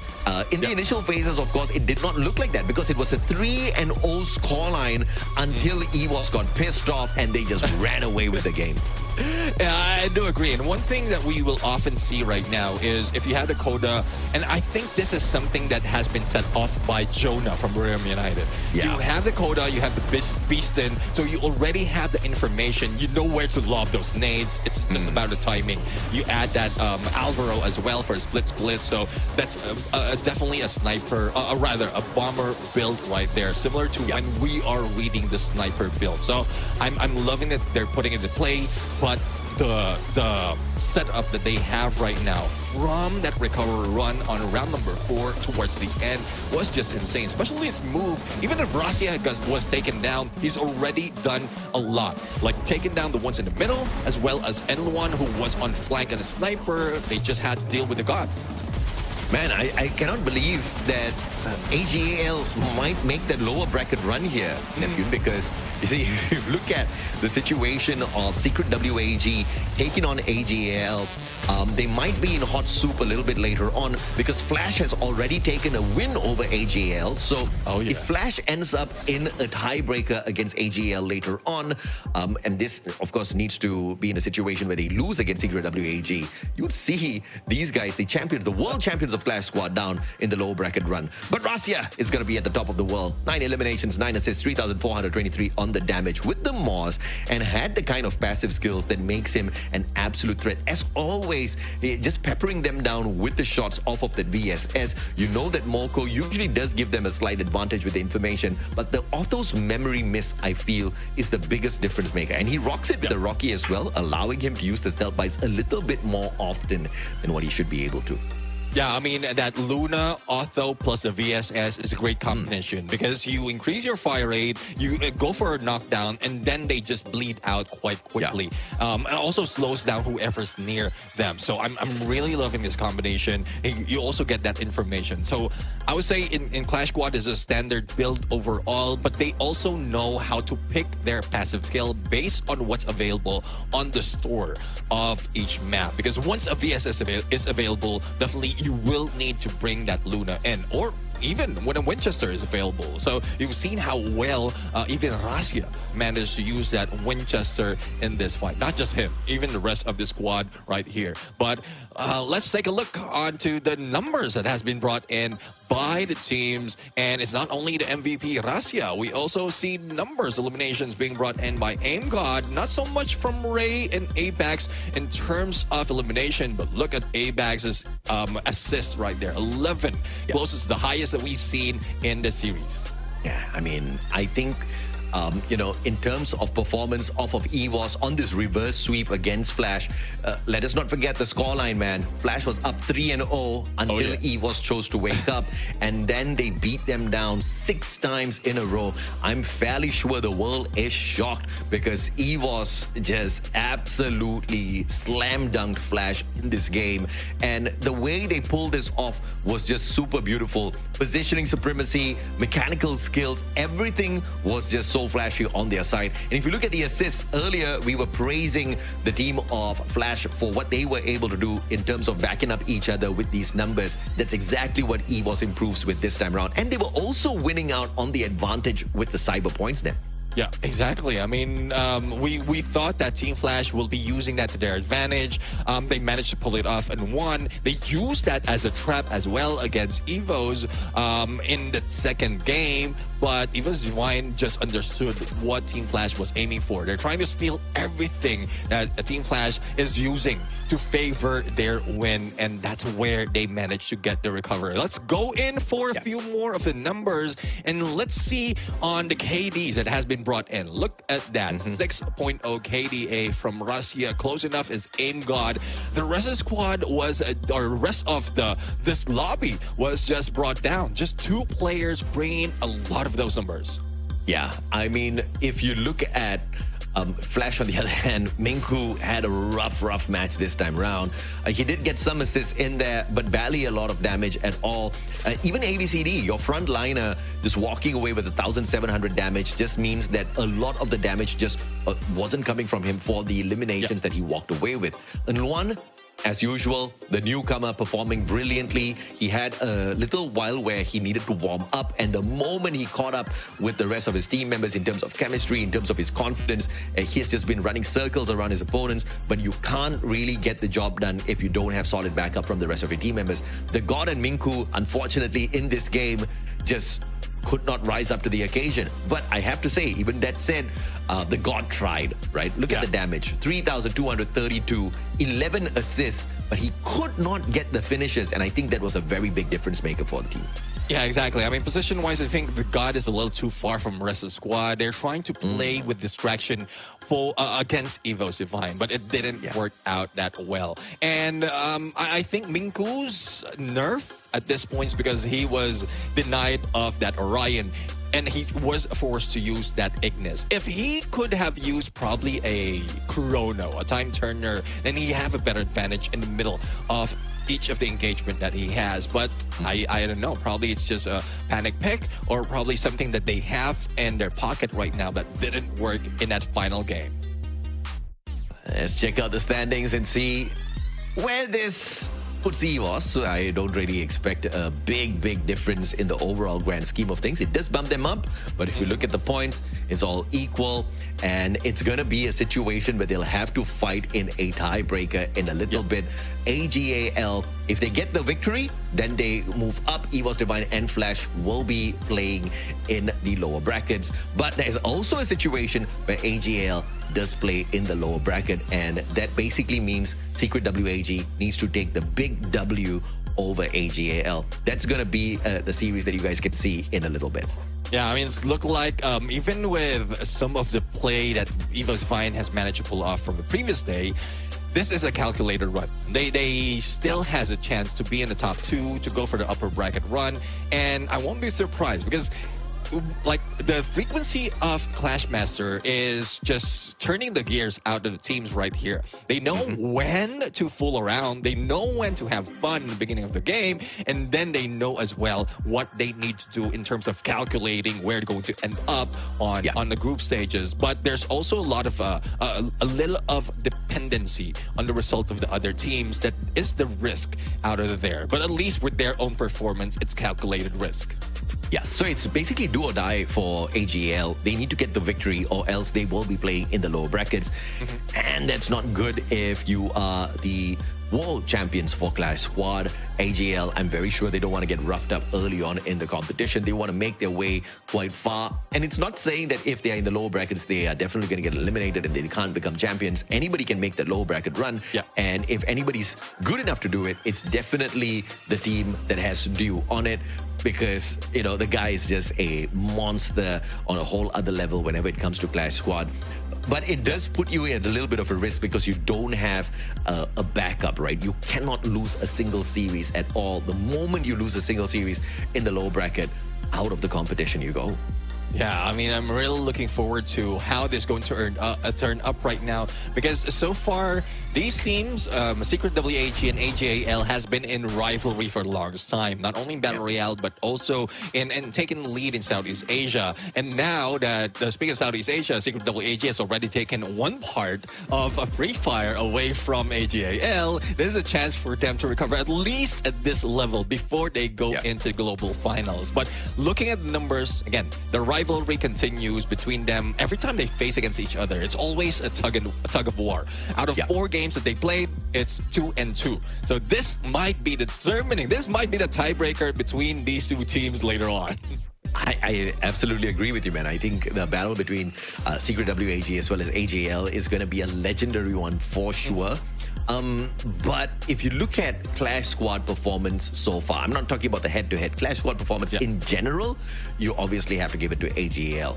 But it's the exact similar storyline that we technically had for EVOS Divine up against Flash. You know, historically speaking, EVOS Divine should have not taken this victory, but adjustments were made, mistakes were corrected, and the right objectives were prioritized by EVOS Divine. So, you know, anything can go, especially when you say the results so far between these two in a head-to-head has been 50-50.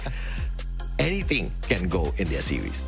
Yeah, I do agree. That's why I'm anticipating really this fight, this battle between again AG Global, AG.AL and WAG. Back then when it was just called AG, the only difference between them is that W. And so far the W is going to AG.AL.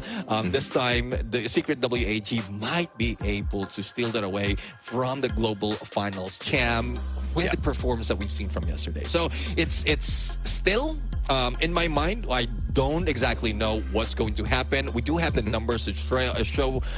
Later on, we also go to throw in our predictions. But this is just something that the teams out there will need to break. And hopefully they manage to pull it off, similar to what we gave out and what was the result of this battle between EVOS Divine and Team Flash, because we were expecting Team Flash to win. And EVOS Divine just says, we're going to disappoint you two uncles. I'm not very disappointed. I'm actually very happy that EVOS Divine has managed to step it up, because, you know, we have been waiting for this long time. Right? It wasn't a crazy good game, but it was definitely a huge improvement from wherever they have started off from. That said, though, I don't feel that was the best game that Team Flash has given us so far.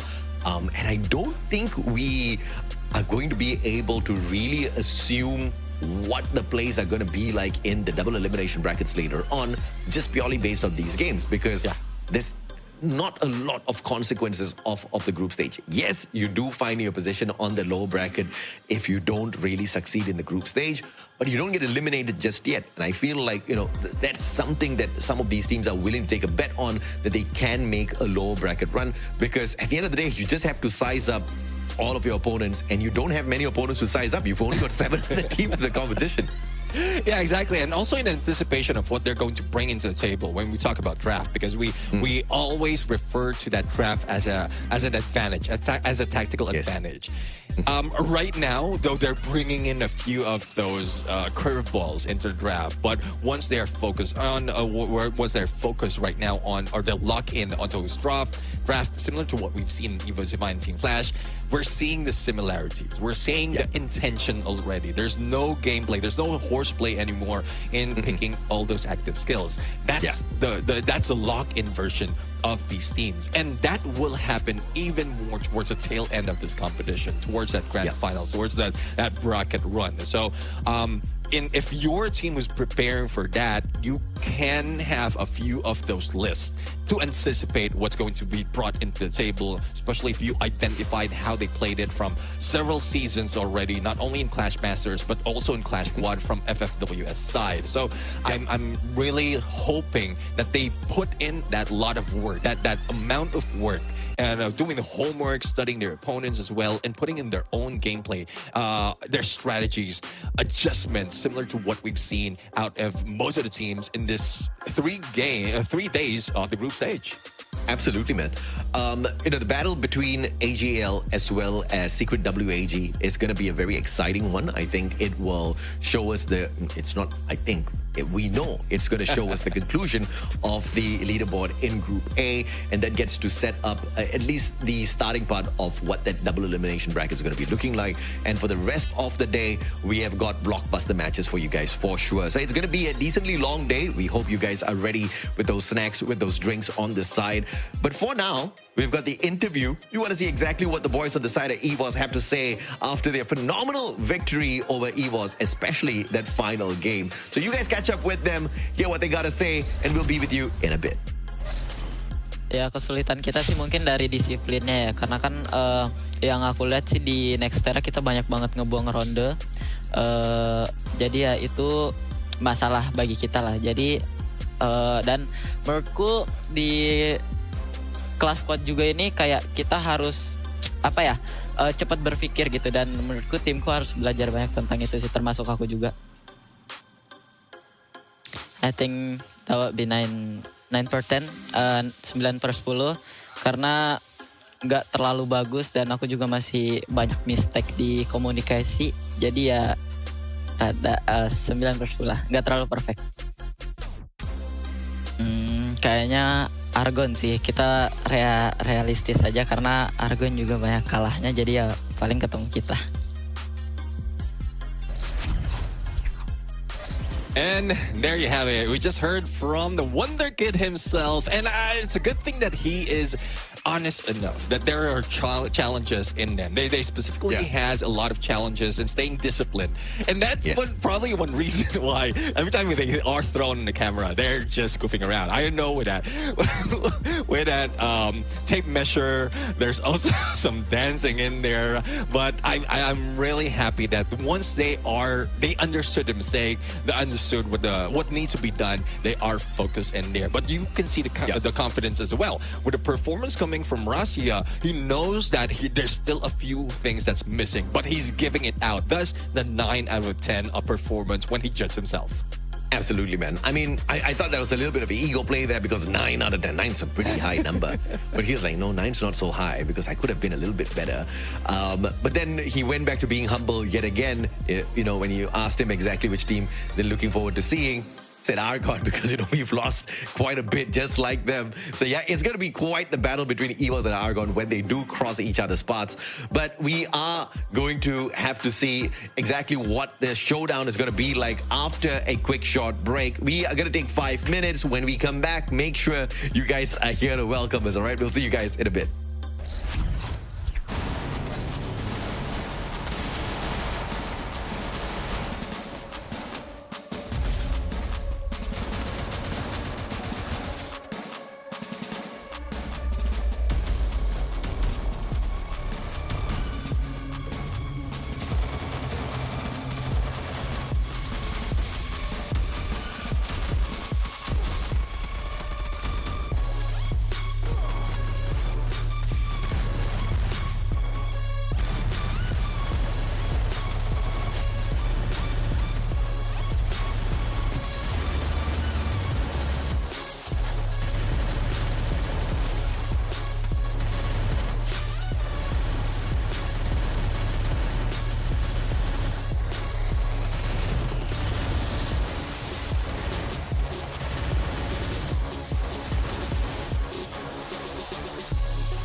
The 9th anniversary party is about to start! Whoa! Looks like you guys really couldn't wait, huh? Alright, let's get this started! The 9th anniversary is here and the rewards are ready to party! Complete tasks, earn tokens, celebrate, and unlock milestone rewards all the way to the grand prize! This time, you can get an ultra-stylish mail bundle and a super cool vehicle skin, so don't miss out! Jump in through the event entrance and explore the brand new 9th anniversary party lobby! There's a ton of fun stuff to do here. Fight your way to become the champion of the arena, or hop onto the dance floor and follow the lead dancer. The fun doesn't stop there. Team up with another player for a hilarious piggyback battle. Grab wacky items such as the big hammer, or turn into a giant or a mini character. Don't miss out on the awesome free anniversary rewards either, including a special backpack skin designed and voted by all of you. Factory is also getting a 9th anniversary makeover. If you're in Bermuda, make sure to stop by and enjoy some unforgettable anniversary fun.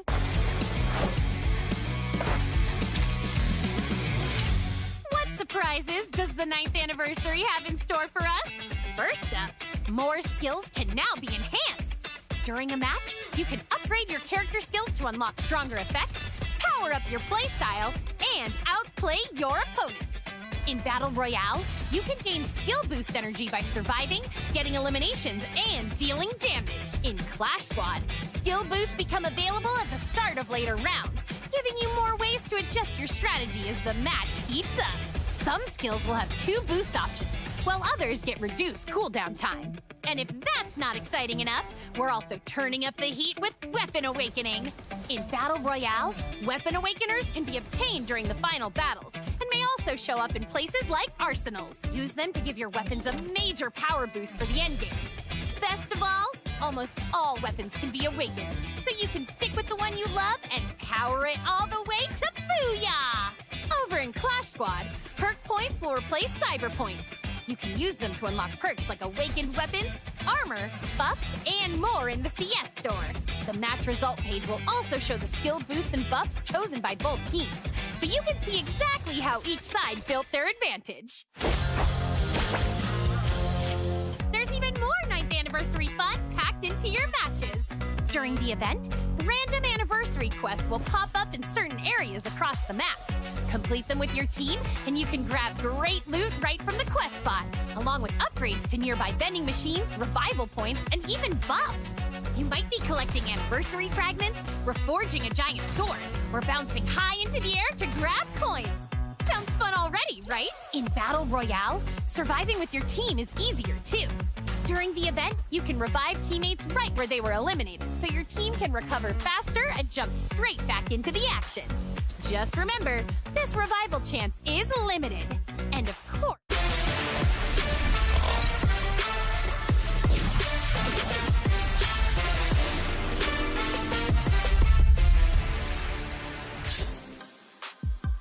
Welcome back, ladies and gentlemen, boys and girls. My name is AJ. I'm the Mustache down here with the one and only Neptune the General Garcia. This is the Free Fire Clash Masters 2026 Summer Edition, and this time it looks like things are heating up. Man, I wish things could be a tad bit softer, tad bit more chill, but these teams are not allowing us to take a break at all, Neptune.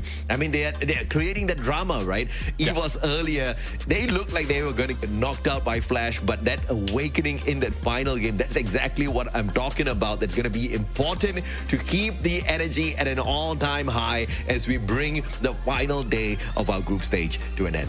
Yeah, I do agree. I mean, in most cases, some teams are just slacking off in the beginning, and then that's where they hype it up towards the end. And I did mention earlier, based on the standings, where EVOS Blind was or in right now, it's still dependent on the result of a Secret WAG and AG.AL's battle right here. But it seems like they're calculating this, that there's a bigger chance they will be able to make it to the top 2. But as you did mention, it's inconsequential right now, because either way, if you are the bottom 2 of your group, you're still part of the competition, but there's just a risk that you will get eliminated on the next stage. But let's take a look on our prediction right now. It's a little bit topsy-turvy between the two of us right now. So it's 2-4-1 favoring AG.AL on your side, and I'm looking at WAG, our Secret WAG, to take a win in this fight. What do you guys think? Who do you think will win the series? Both Neptune and I can't seem to agree with each other. I think AG.AL is going to get the dub. He thinks Secret WAG is going to get the dub. You guys tell us who you think is going to get the victory and what's the scoreline going to be. Are we going to go to a game number 3? Because that's all Neptune and I are agreeing on the series. We will get a game number 3. Well, let's see now. I mean, we are talking about top dogs when it comes to this competition of Clash Master, especially for this season. So I'm like really looking forward to that top 3, and hopefully it gets close, similar to what we've seen in one of the games from yesterday. I mean, round 11s overall.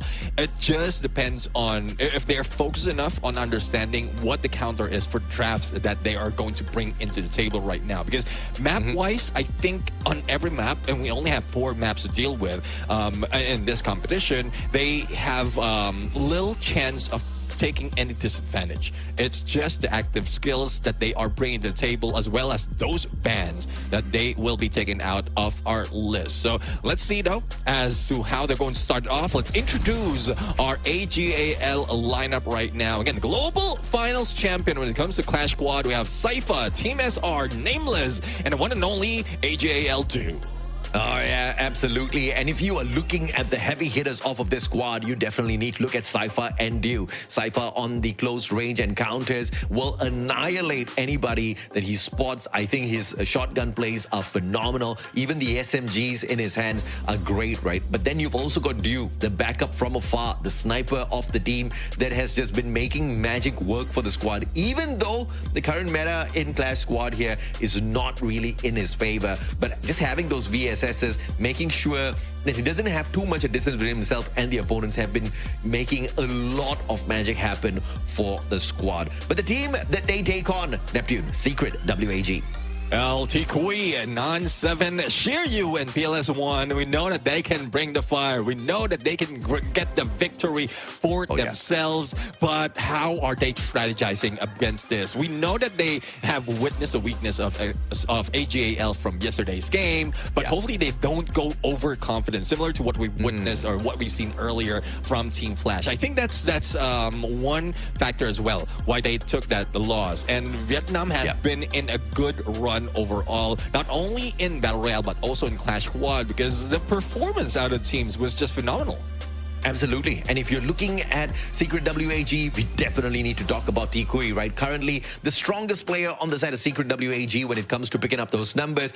But what's so impressive about this squad is everybody is equally as strong. We rarely see games where you have one player lagging behind. They are always close to each other, and just one player happens to be far away from the rest in terms of a super performance, right? Secret WAG are on one of their best runs so far.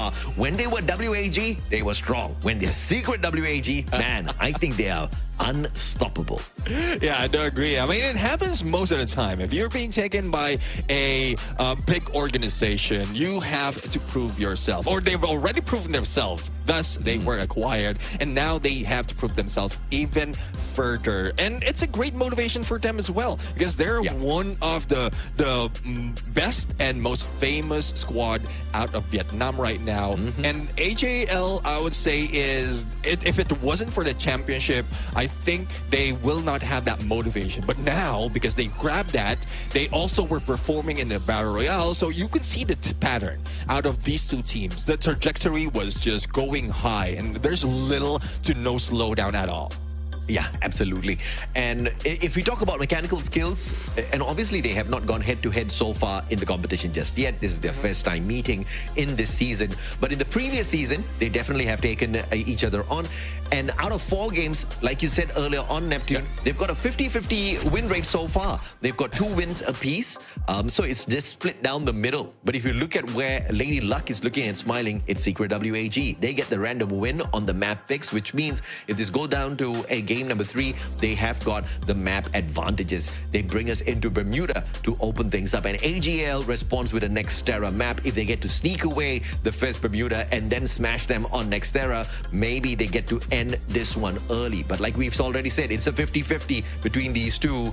There's a big probability for that game 3. Yeah, exactly. And one thing based on past performances, Bermuda, we don't have that much of best performance out of these two teams. Nextera would be favoring AG.AL, and Kalahari will be favoring Secret WAG. Thus, they picked that towards the end. But let's go into draft right now. And once again, Steffi and Cassie. But Cassie, I understand, because this is the top band of both teams. Like AG.AL banned this twice already when they face each other, and then Cassie was banned once by Secret WAG. But Steffi, I think they're seeing, as well as they listen to what we talked about from the previous season, where the Steffi is being used similar to that Chronos Time Turner. Yeah, absolutely. I think the Steffi is pretty deadly, not only because it blocks out those nades, but because that extra layer of defense that it gives you as well. So obviously that extra defense makes a big difference. That's why I keep highlighting some of these cyber points as well. That level 4 West, again, that's the defensive play that the teams are looking for. But Secret WAG here on the picks, they've got the Zane, they've got the Orion, they've got the Sentino. That's looking like a very solid lineup already. already. And on the left-hand side, on AG.AL, you've also got a very strong duo. Really? Is he going to go for the wall brawl? If you lock this in, my friend, you better make some magic happen from that. Because, well, apart from that, wall brawl off of the Iris, I feel like AG.AL has got a solid lineup here as well, right? You have got the Oscar as well as the Chrono. And I feel like that kind of makes up a very big part of the play already for the squad.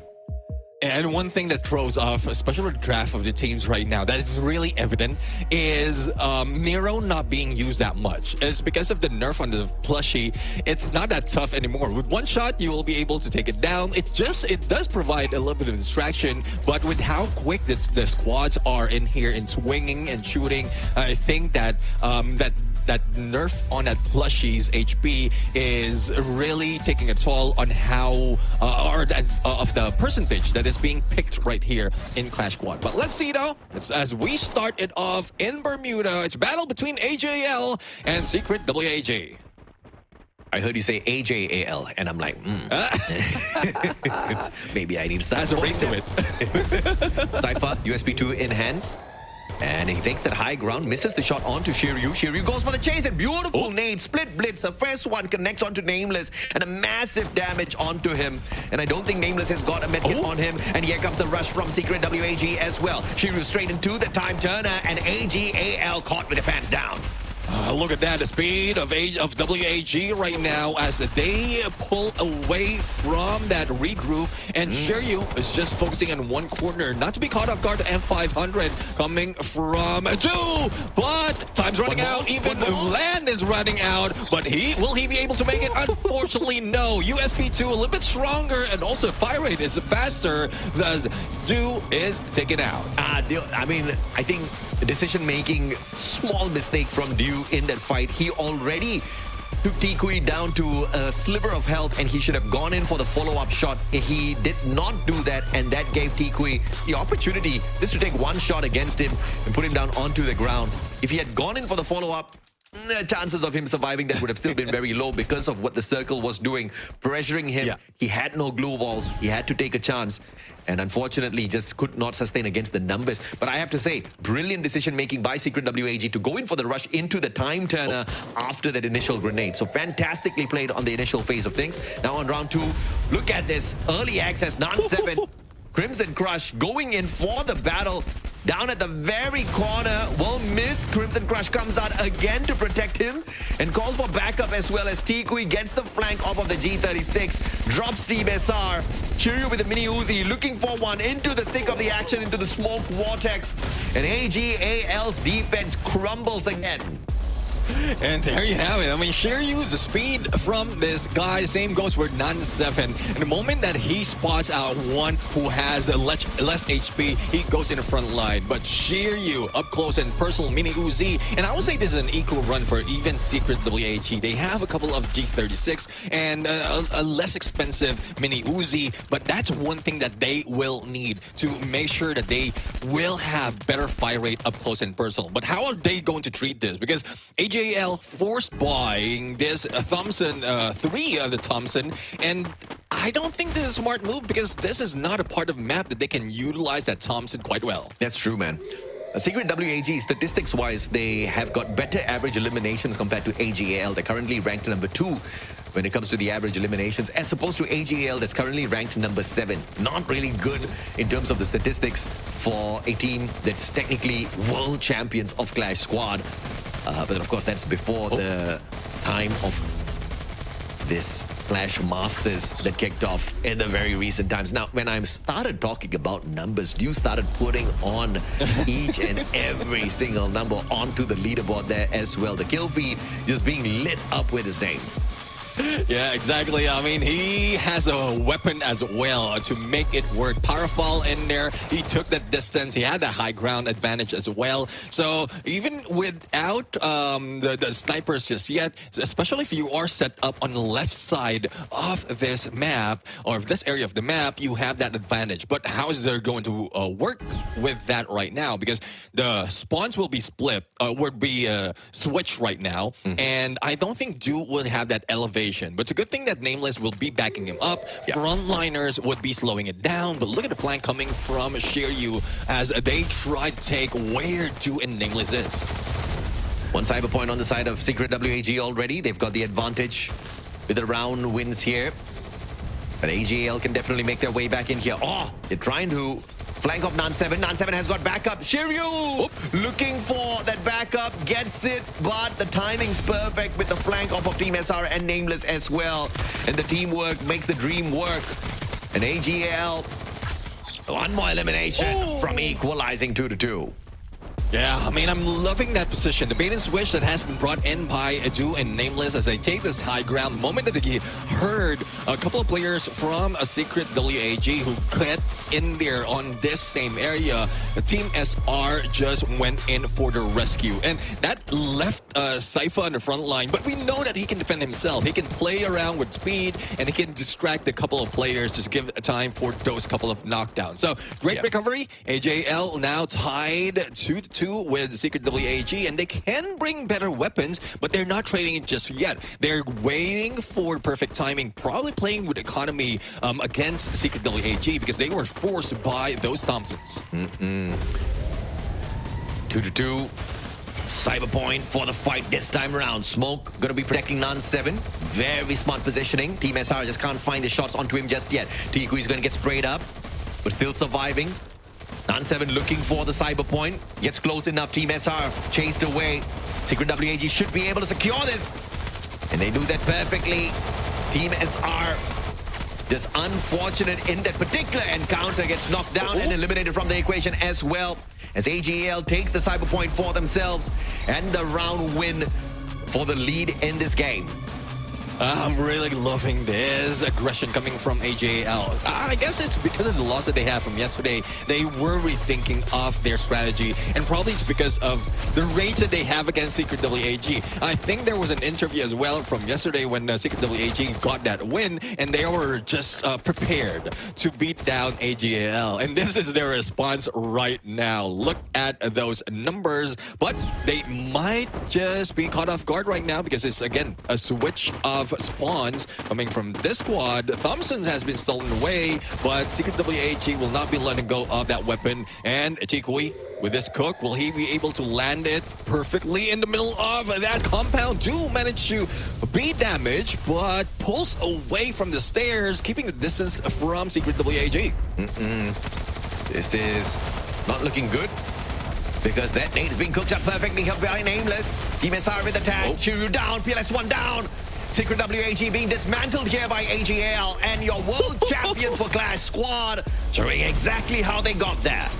A124 Trill of Battle, it doesn't matter. We have the guns, we have the skills, and we are beating you down. Look at that, 3 out of 4 skills disabled, and they don't even need to use it. Now, they are close to match point, and they still are on the run. That's 4 rounds in a row that AG.AL has gotten that round win. But will they be able to deal with this right now, especially with PLS1 with that AWM that makes him deadlier in this fight? Absolutely. Shots from afar. Thompsons need a little bit of that distance cut down here. Another cyber point battle between the two squads. Nan7 on the approach, looking for the activation. Flame Mirage will not find the full tag. PLS1, that A124's thrill of battle just needs a few extra seconds. He already activated it on the very get-go here. Is to pop it once again, and he does exactly that. Time turner up top, protects Shiryu for the time being. 1v1, needs a couple of more shots in there, Shiryu. Is managing to pressure him, forcing Duke to pull out the blue wall, and the jump shot puts him down on the ground. Tikui on the grenade follow-up, and Team SR just could not sustain up against the numbers of Secret WAG, who win the cyber point and pull around for themselves. Yeah, look at the pressure that Jiryu is bringing to Do right now. I mean, this is a great distraction. Knowing that Do will be taking the high ground, it doesn't give that much of information for the rest of the squad. And thus, that nade was not anticipated by Saifa, and the rest of the squad just falters. And that play, and if you can put in your frontliner, your rusher against a sniper, that would be a great strategy right now. And it's working fine, favoring Secret WAG. But they're still down 1 point, and let's see if they can pull it off. This time we're in. They have an advantage to take that high ground. 2 grenades in the hands of Secret WAG. If they cook this one up perfect, they're going to be able to annihilate AG for sure. AG.AL, ice grenade. Oh, beautiful shape splitter. Sentino for the advantage here. And Tikui quickly repositioning back in a way. But instead the best idea, because all he did was avoid a little bit of damage and of course the marker as well. But the bigger problem here is that A124 on the pop. Saifa locked down already, can't do much. PLS1 on the flank will be able to punish, and that's exactly what the A124 does to your squad. Yeah, I mean, A124 denied them of using any skills, but the AWM from PLS1 deadly, used like a shotgun, and now there's more to it. It's a 2v2 situation right now, unless PLS1 will be picked up, but they do have a couple of time turners in here that can be a distraction against Nameless. Ryan triggered, but it was stopped. I don't know what ideation was that, but they are giving advantage for AG.AL right now to bring them down one by one. Nameless was just a distraction. Do might be the damager in this fight, and it's still on the roll with a few seconds remaining on that shrink. Yeah, absolutely, man. Do now. Let's see if or not he can make Wedget work off of this AZ-80. Shiryu with the M590 also has the Thompson. Big advantage for the WAG player, and he gets the knock onto Nameless. Easy peasy. Yes, he backs away. 1v2 now. Ryu has to make magic work, but Shiryu denies with the M590. And there you go. Equalizer round by Secret WAG. And look at this. This is absolute cinema. This is art being brought in by PLS1. And this is what we have been asking for the snipers out there. If you can work with this AWM on the CQCs, then you would be deadly. And Nazu tries to do that, but doesn't have the AWM. He does have the AC-80, so he just kept his distance and try to make it work. But now they have a chance for both taking the high ground. Hopefully they can use those super bonfire to beef them up on those elevation, and look at Do already in the lead as PLS1 damage him on that snipe. Team SR flanking towards the left. Flame Mirage barely tickling Nan 7 here. And Secret WAG outnumbered down here by the containers. A bit part of this compound. They're going for a little bit of extra advantage with the cyber point. Sneaking it away is the advantage. Secret WAG, Shiryu tagged up. The follow-up's just not there. Shiryu should be able to recover and back away from the equation. Dew smoked out, and he cannot get an advantage from this high ground. A brilliant play from Secret WAG. Oh, Secret WAG looking good, but unfortunately Shiryu will be taken down again. Dew, deadly. Don't give him the AC-80, just give him the AWM. But PLS1 still have an angle to take against Saifa. Team SR get close and personal. Let's see if he can dance with the pros right here, as Shiryu will be taken out as he jumps. And now it's left to PLS1. Can he clutch this? Revenge is best served cold, and Shiryu ate the bullets off of that M590. AG.AL showing they can play ruthless as well. AC-80 now in the hands of PLS1 up against the AWM of Dew. And he's not even going in for the challenge at all. Has the Iris, big advantage. Numbers to the side of AG.AL, and Nameless with the Deagle follow-up after Dew pressures from across the battlefield. And this is AG.AL with a massive advantage with those cyber points as well as the round victories, now on match point for this first game. Oh, match point indeed. I mean, they've shown great strides right here to be able to take the lead, but the catch-up game being played well by Secret WAG. So it's still 50-50, but at least they have an advantage. All they have to do right now is slow it down. Don't play with the pace of Secret WAG because we know how fast they can move to get in the front lines. If they can get that elevation once again, throw off their tactics, probably throw in Team SR as a distraction in that middle to give an opportunity for Ju for the snipe, then that would be a better play from them to get the first blood. Absolutely. Nice grenades gonna get tossed out here. Oh, Flame Mirage, double Flame Mirage, and that is absolutely useless up against Secret WAG, who goes in for the double rush. Time to pull down, and Shiryu Nan7 combo is deadly, man. Look at the pacing here off of these players. And AG.AL just did not see this one coming. Round 11 is screaming out at us, and I believe we are gonna answer by welcoming it with open arms. Team SR and Cypher, the duo to stop Secret WAG from getting to that round 11 and putting an end to this game, but I think it's gonna be very difficult with Nan7 on the Orion. Crimson Crush saving his life there. Double glue wall set up, has a grenade as well to go in for the toss. And here comes Tikui for the backup, but Team SR blocks those shots with the time turner. Brilliantly played. Cypher with the backup. Thompson fighting him, and Team SR still alive and kicking. Beautiful backup by Cypher. And when we thought that Barrows is not in play, Cypher will not perform, but now Cypher might be able to beat them to it, especially with the help of Team SR. Tikui right now, Sliver help, but still managed to land that final blow. And now we are match point on both sides. This also means that they will be buying all to their wits because they have all equal on utilities and economies. Yeah, that round was just Shiryu and Nan7, man. When you've got a Zane and a Ryan running at you with damn good guns in their hands, what can you do? Apparently nothing, even if you are the world champions of Clash Squad. AG.AL crumbled into round 11. We go for this first matchup in itself. We knew both of these squads were titans. It's best being proven out there with the scoreline and the absolute fashion of how this one is breaking down. Look at the number of AWM Secret WAG. A 4-man AWM squad. Well, let's see now. I mean, it's not a map. Peak is not a map where you can use an AWM, but if you want some highlights, then so be it.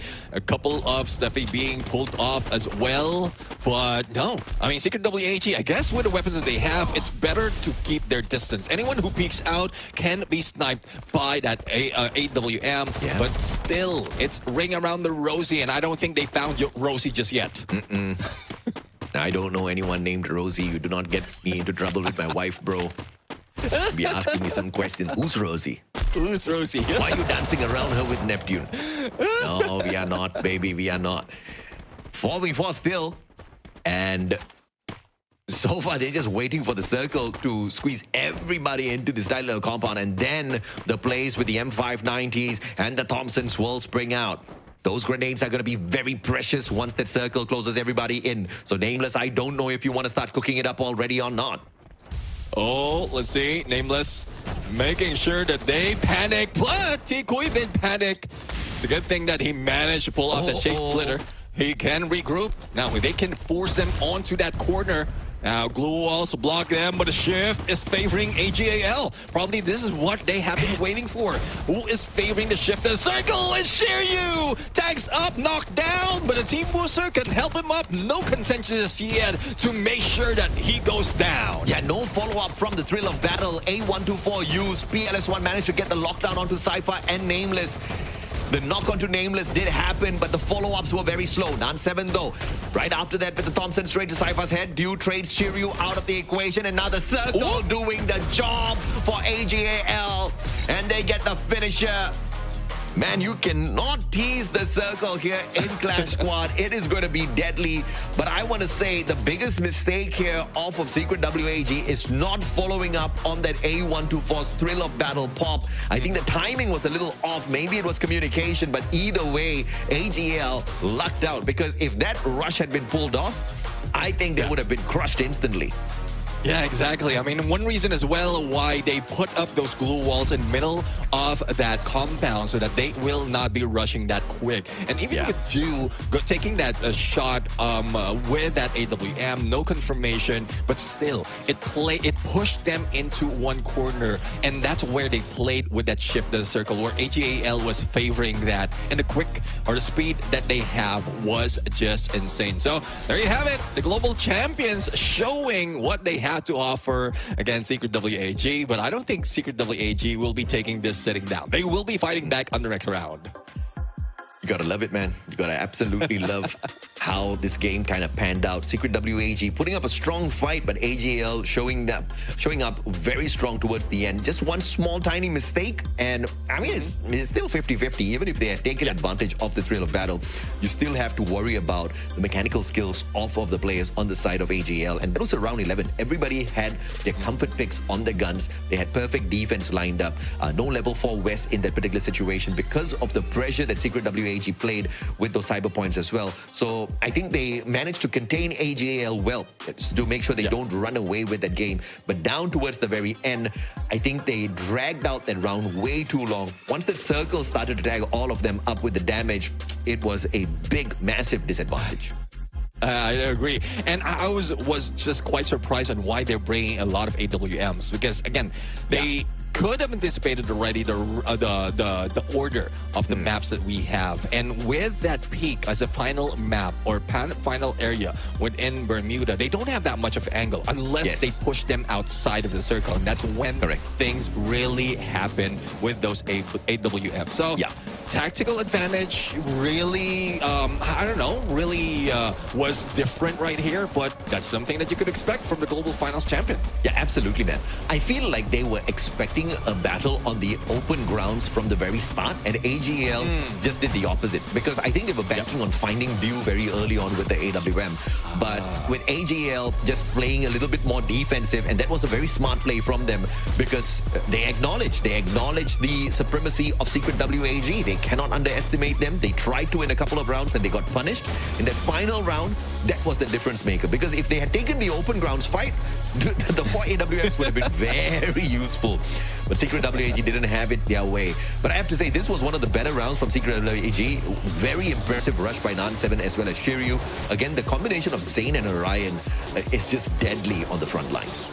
Yeah, I do agree. I mean, it has always been, even if that Cassie has been bad, and probably that's what they're banking on. Because if you have better, strong frontliners or just like this, then you don't want that Cassie to throw off your tactics if it will be taken on the other side. But it still is based on mechanical skills, and this is, and the timing as well. And this is what AG.AL played with. Look at this, just trapping this in one corner. The moment that those circle closes in, they just put in chip damage, and they're still going down.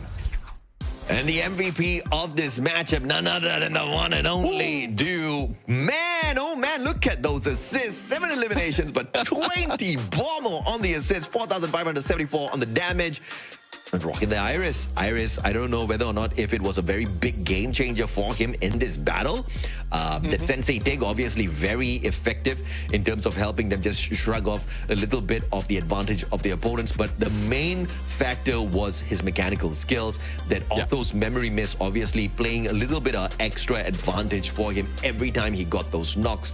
But I feel like it was a team effort, right? And this one definitely went down to the wire, and it was not just purely a Dew supremacy moment, but this guy definitely deserves some acknowledgement. He was involved in too many of those engagements. Yeah, I mean, even without the weapon of choice that they have, like AWM, the Paraphile, despite of it being a little bit more expensive, that's 200 gold or 200 coins more expensive, they still bring in that fire. And they didn't let go until the final moment. But look how Secret WAG managed to bring in the numbers. But it's because of Nameless, who was deadly in the front line, giving a way for Dew to get those openings against Secret WAG. That is the game changer from that, even from the final match that we've seen. Yeah, absolutely, man. But, shout out to Nameless and Team SR as well. Massive assists for the rest of the team members and 10 eliminations for Nameless in this game. Man's got to obviously be proud of himself and his mechanical supremacy. 3,983 on the damage, 10 eliminations, 12 assists. He had a really, really good game. But the overall damage contribution from Dew definitely got him a big advantage for that MVP. And this game went down to the wire with AG.AL ripping it away. But just like what we said at the start of the series, in their past interactions, it was always a 50-50, 2 wins apiece, and this was split down to the 50-50 again as well. But obviously, every game needs to have a winner, and AG.AL just named the winner in this one.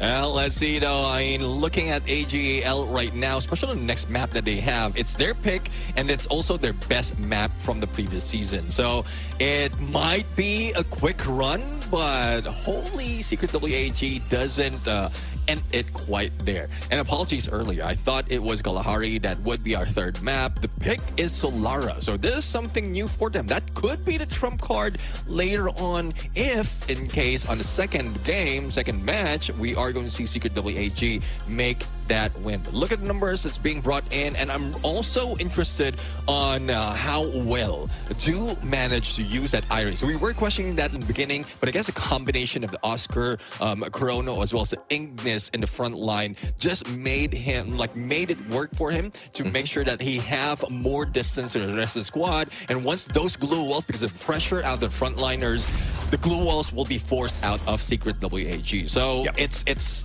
a tactical approach. It was planned out and it worked out quite well towards the end.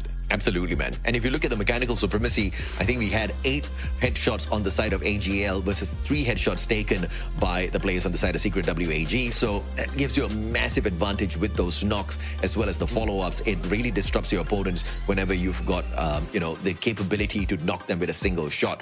But more importantly, Neptune, this next game is on Nextera, and AG has got a 100% win rate on this map. And if you look at Secret WAG, this is where they struggle a little bit. So I can definitely say that AG is an expert at Nextera and its compounds. So Secret WAG is at a massive disadvantage for this next game. If they do get the win, it'll be very impressive.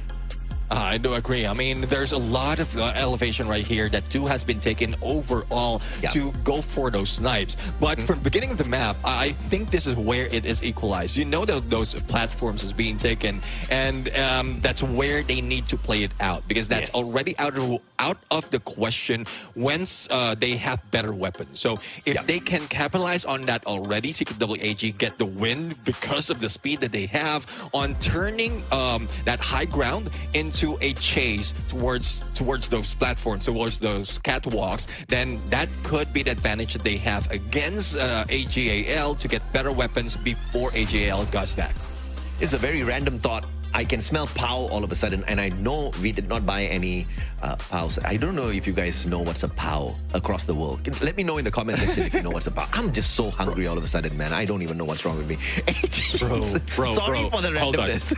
No. I mean, it's not random. You know why? Why? Because the wife just came in, brought some food. I don't know if it's POW, but what I'm smelling, you are smelling too, bro. Our noses are connected just like our brains, bro. AG.AL, they're the first pick, and this is going to be a massive advantage again. They have the map pick, and obviously it is going to be a interesting situation here for the side of Secret WAG. What do you do in this next game? Do you go aggressive? Do you still have the opportunity? Because I feel like the Orion was a very big advantage for Secret WAG. Obviously, that Zane as well was a big difference maker on the front lines. AG.AL has a damn good chance of sneaking those active skills away. Hell, let's see though. I mean, one thing that they can do right now for Secret WAG is probably if they steal away that Ignis, they have a better chance of closing the gap between them. And we know the threat of AG.AL, though they have better frontliners this time around compared to past seasons or past years. But if they can take down Dew because of that approach, still use that Santino, because we've seen how well T-Kui used it. Even use it as a distraction up close and personal. It's not an escape anymore. He's using that as a blockage if in case he is targeted, and then he switched it up to get close. The same goes with that Ignis. So that combination alone can give more speed to Secret WAG to catch AG.AL off guard. Absolutely. I think also there was a very big difference of what Secret WAG did earlier with Shiryu, who brought the Zane in for play. He also had the Shani on him with the gear recycle. Just an extra layer of defense. You know, we talk about how it's very important to be tanky on the front lines. And he had that advantage. But let's see what's going to be the decision this time. That Zane is going to be taken off of the equation. So instead of picking it, they go for the ban. And I think this is a big brain play from the side of AG.AL. They understand and acknowledge how important it is to take that extreme encounter out of the play. But Shiryu still gets his hands onto the Orion. Hell yeah, Orion and then Santino. So let's see. I'm still waiting for that Ignis to be stolen away because it did work quite well for AG.AL. But unfortunately, Nameless managed to get that out of contention. And I don't know, dude. We're still anticipating if he's going to bring in the Iris or probably get a Morse in there to get a better angle. We've seen how Russia played it quite well from the previous series, but the Steffi is back in play right now. So even with them, with an advantage of that A124, if they bring in the Steffi, stealing or like preventing AG.AL to use that, then it still can be a good play for Secret WAG. Oh, no ban on the Steffi, and the Steffi comes out to play. A124 on their side as well. Secret WAG looking very strong with this draft. And if you look at AG.AL, they've got the Oscar, they've got the Chrono, and that's going to make a very decent front line. You did mention the Ignis. They take it for themselves. It's going to be quite the disruptive skill. Now, this Iris, Dew is hyper-focused on using that wall brawl out here. And I think it might work out because, you know, on Nextera, you can definitely expect to see a lot more of those glue walls in a majority of these compounds. Every single compound has got that, you know, equal advantage where that wall brawl will come into play.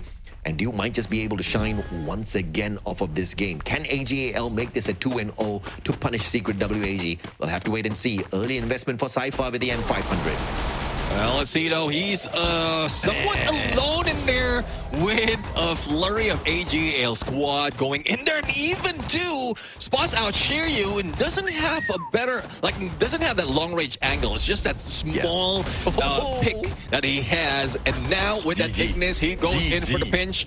AG.AL going for a speed run in round number 1. What the hell was that setup? It was so beautiful to watch this. And look at the speed, right? Tikui gets knocked down. Cypher, Valiant dashes straight up to get the finisher.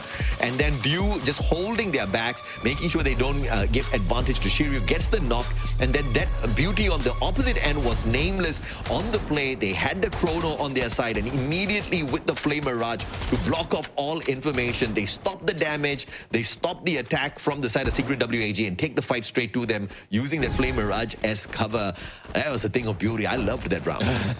Yeah, exactly. Well, I think Secret WAG is not loving it. Thus, they're bringing that Kingfisher, but great angle to take from Nameless. He knows exactly that they're going in there. Another quick run. AG.AL proving why they are global champs. Yeah, I mean, the VSS is deadly, and obviously the players on the side of Secret WAG did not go in for the investments on defense at all because they lost that first round. Economy was bad, and defense was slow. AG.AL just taking advantage off of the momentum built from the pistol round, and they get to snowball this into a round number 3 where it's going to be crucial for Secret WAG to equalize the playing field. They need to get to the cyber drop. Now, we always talk about the cyber points.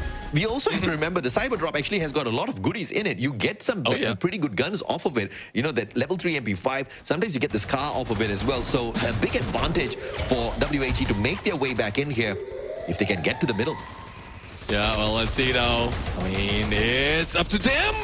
Cypher right now almost taking Shiryu down, but Shiryu couldn't get away quite quickly. Even with Super Bonfire, doesn't recover that much EP, but conversion of EP still takes a while. So I was talking about speed that is needed, but now they are showing right here how they go in for payback against AG.AL. Yeah, Secret WAG this time, they caught AG.AL in a pinch here, starting things off by taking Dew out of the equation. And I think he was still on the way to get to that high ground, but he just could not get to his spot just yet. And then Cypher for the Punisher. but it wasn't enough because on the opposite end, Nan7 and PLS1 running circles around the rest of his team members. PLS1 very threatening with that A1 to 4. And I think that's going to be the game changer. Secret WAG has the advantage when they want to go in for these rushes thanks to the thrill of battle. Yeah, definitely thrill of battle is giving them that opportunity now. It's a switch side right here. And those portals can be used on a split, but AG.AL wants to stick together. Ju is now in a better position, but PLS1 might have anticipated this, kept his distance, but the front lines would be in trouble. But Cypher goes down. It is the speed of the jump by Nan7, and Nameless is not going down just yet. Do right now, try to play it out, but Nameless is indestructible, bringing it down to a 1v1, but Nameless is low on HP and PLS1 is almost full. Oh, Nameless. Does he go in for the save? PLS1 jumps right back up to make sure he stops that. Takes Dew out of the equation. Nameless is really low on HP. He's got the level 3 MP5. He needs PLS1 to step right in front of his face so that he can take the shot. But Secret WAG with the numbers advantage here. Oh. That split screen is really catching me off guard. Oh. But I think it's a 1v1 advantage. The 2v1 advantage. Nameless is not going to be able to pull this one off, man. He just doesn't have that medkit, doesn't have the advantage, and Secret WAG overwhelms him. I have to say that almost went the way of Secret WAG. If it wasn't for this backstab onto Dew, I think it would have been all over already. So great decision making by PLS1. Yeah, exactly. I mean, PLS1, just make sure that he makes a flank, make sure that Dew is taken down, because he's the one giving out information. From that rush in that middle, they didn't even expect that Dew will be in there, and that's where Nan7 was taken down, despite the surprise from that jump. But it's a good thing the recovery, as well as rotation, was quite well for Secret WAG. Now, as they head in to a different part of the map right now, Tikui a little bit too close, but Team SR is slowing things down. They don't want to go with the pace of Secret WAG, and AG.AL needs this to their advantage. Absolutely, man. Cypher, down deep in the smoke. Just couldn't take advantage of the situation at all. Shiryu, MP5 level 3. Oh, Valiant Dash breaks down his defenses, but it's the Orion, and the Crimson Crush saves his life, but Team SR with the follow-up, big play there. Nan7 saving himself with the chrono. The time turner keeping him safe. Cypher will sneak away the cyber point for the side of AG.AL. They get the goodies out of that as well. Nan7 with the backstep takes Cypher out of the equation. AG.AL gets punished as Nameless is dropped as well. Team SR looking for the pickup, but is he going to get there in time? Nan7 steps into the time turner looking for Team SR, but the pickup is successful. They play the game of numbers and they turn it around. Oh, it's just unfortunate. Again, the play on the timing. They didn't expect that to happen just yet. Tikui now is left alone to deal with a couple of players from AG.AL, but they need to work fast because Tikui does have that shape splitter. He managed to pull off a clutch. It's just a play, a switcheroo right there. And Secret WAG, Tikui using this quite well. I cannot believe he clutched it out, man. Oh, yeah? He was sneaky, but that was very messy from the side of AG.AL. Team SR taking 3 years to pick up his team members, and they just did not have enough HP to sustain the battle towards the end. Tikui, on the other hand, was staying far, far away from the heat of the battle, had the level 3 Winchester, and they turned things around. AG.AL, their only win in that round was getting the cyber point. Tikui once again with the shape splitter, leaves it behind as he goes out for the hunt. Nameless is going to get spotted out here. Shape splitter, perfection. He gets the initial tag and then quickly repositions, but nothing much in terms of a punish. AG.AL just walked away, barely a scratch on them. Let's see, Team SR being tagged up. I guess it's the PLS1 who have them on his crosshairs. He tried to reposition, but Dew will be taken down. Again, a Winchester coming from Tikui.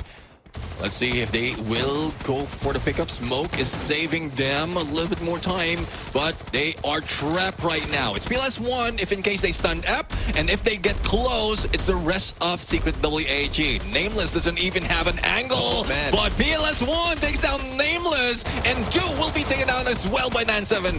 I mean, Secret WAG is smashing it right now. AG.AL, round after round, the defense is crumbling. and that was just so messy. The smokes initially keeping them all covered, but when it came to the CQCs, they got overwhelmed by Secret WAG. Why? Because of the skills that they hold in their hands. And I tell you, this Orion is just a menace out there. Yeah, exactly. I mean, it's worse that they don't have, that AG.AL doesn't have the A124 for themselves. So that's the denial of use of Crimson Crush if needed. But I don't know.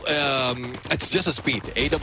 Secret WAG does have that speed to work with. Look at this. A couple of players already in the front line against Team SR. And if they can break down the glue walls, then that would be a one-up on them. But again, priority on the cyber points right now. It's 1-for-1 for both. But who's going to take this? T-Kui will be taken down on their side as well by Sypha. And Steffi might save Non-7 for trouble. And Sypha is just recovering after that engagement. So it's a 3v4 situation right now, turned into a 3v3. Oh, still contesting for the cyber point here. Team SR holding his ground, but the numbers coming in here for Secret WAG. Double time down is being pulled out here. And AG.AL, although they had the numbers advantage in that situation, PLS1 can still find a clutch out of this. Looking for Sypha, gets the tag. Sypha responds with a Thompson. And this 1v1 will not give Secret WAG the advantage just yet. They still dance around each other. And Sypha has an opportunity for the pickup now. PLS1 on the backstab. And Shiryu going in for this little bit of a crawl. What? And this is going to be a 2v2. No PLS1. Oh, man, I thought he was not going to go in there for the pickup at all. Oh. And he just unfortunately proved me right. Just double guessed that situation, second guessing himself in terms of that advantage, and he paid a big price for that. That round should have gone the way of Secret WAG. Yeah, I do agree. I mean, with that stall that we had earlier, I thought as he heals up, he's going for the pickup. But it gave more opportunity. I think this is where we see, I think with that Ignis, it denies them on that recovery that has made the advantage of AG.AL. So they're catching up right now, and they're still in the same area of the map. Hopefully, both side doesn't fall for the same trick that they pulled off earlier. But look at this. Even in the middle, it's the same scenario. The only difference is they know exactly they do know exactly where Secret WAG will be landing. Thus, he's capitalizing on that. I wonder if he's using the Nikita together with the Ignis as well, because that's actually a brilliant play, right, Dempune? Although you don't take away a lot of health, you do reduce the recovery rate of the player when you've got the Nikita on your side. All you got to do is just tag them up with the Flame Mirage to give your team a massive advantage, and bloody hell, I didn't even finish my point, and the round is over. Well, that's how it is. Because of the pattern that is being shown right now by Secret WAG, that's where AG.AL is taking the advantage. They just read them like a book. And Deu's position, especially with that Iris that he's capitalizing on, doesn't really need that Moko that much, because he only gets and shoot at the blue wall. He knows exactly where to shoot at them. 4-4. And AG.AL looking to finish this one off, but it looks like that Koda's going to be a big threat here. They know exactly where to find them. That smoke's going to keep them alive for a bit. And the Nikita combo off of that Flame Mirage is going to put Secret WAG in a little bit of a pickle here. Non-7 finding Sypha, though. That's a big punisher off of the Thompson. The numbers just not falling away off AG.AL as they back away. Team SR needs to get out of there. Nameless giving him that backup, but the rest of them just standing their ground. Shiryu so annoying with that Crimson Clutch still alive. And Team SR down. Secret WAG running circles around AG.AL in this round.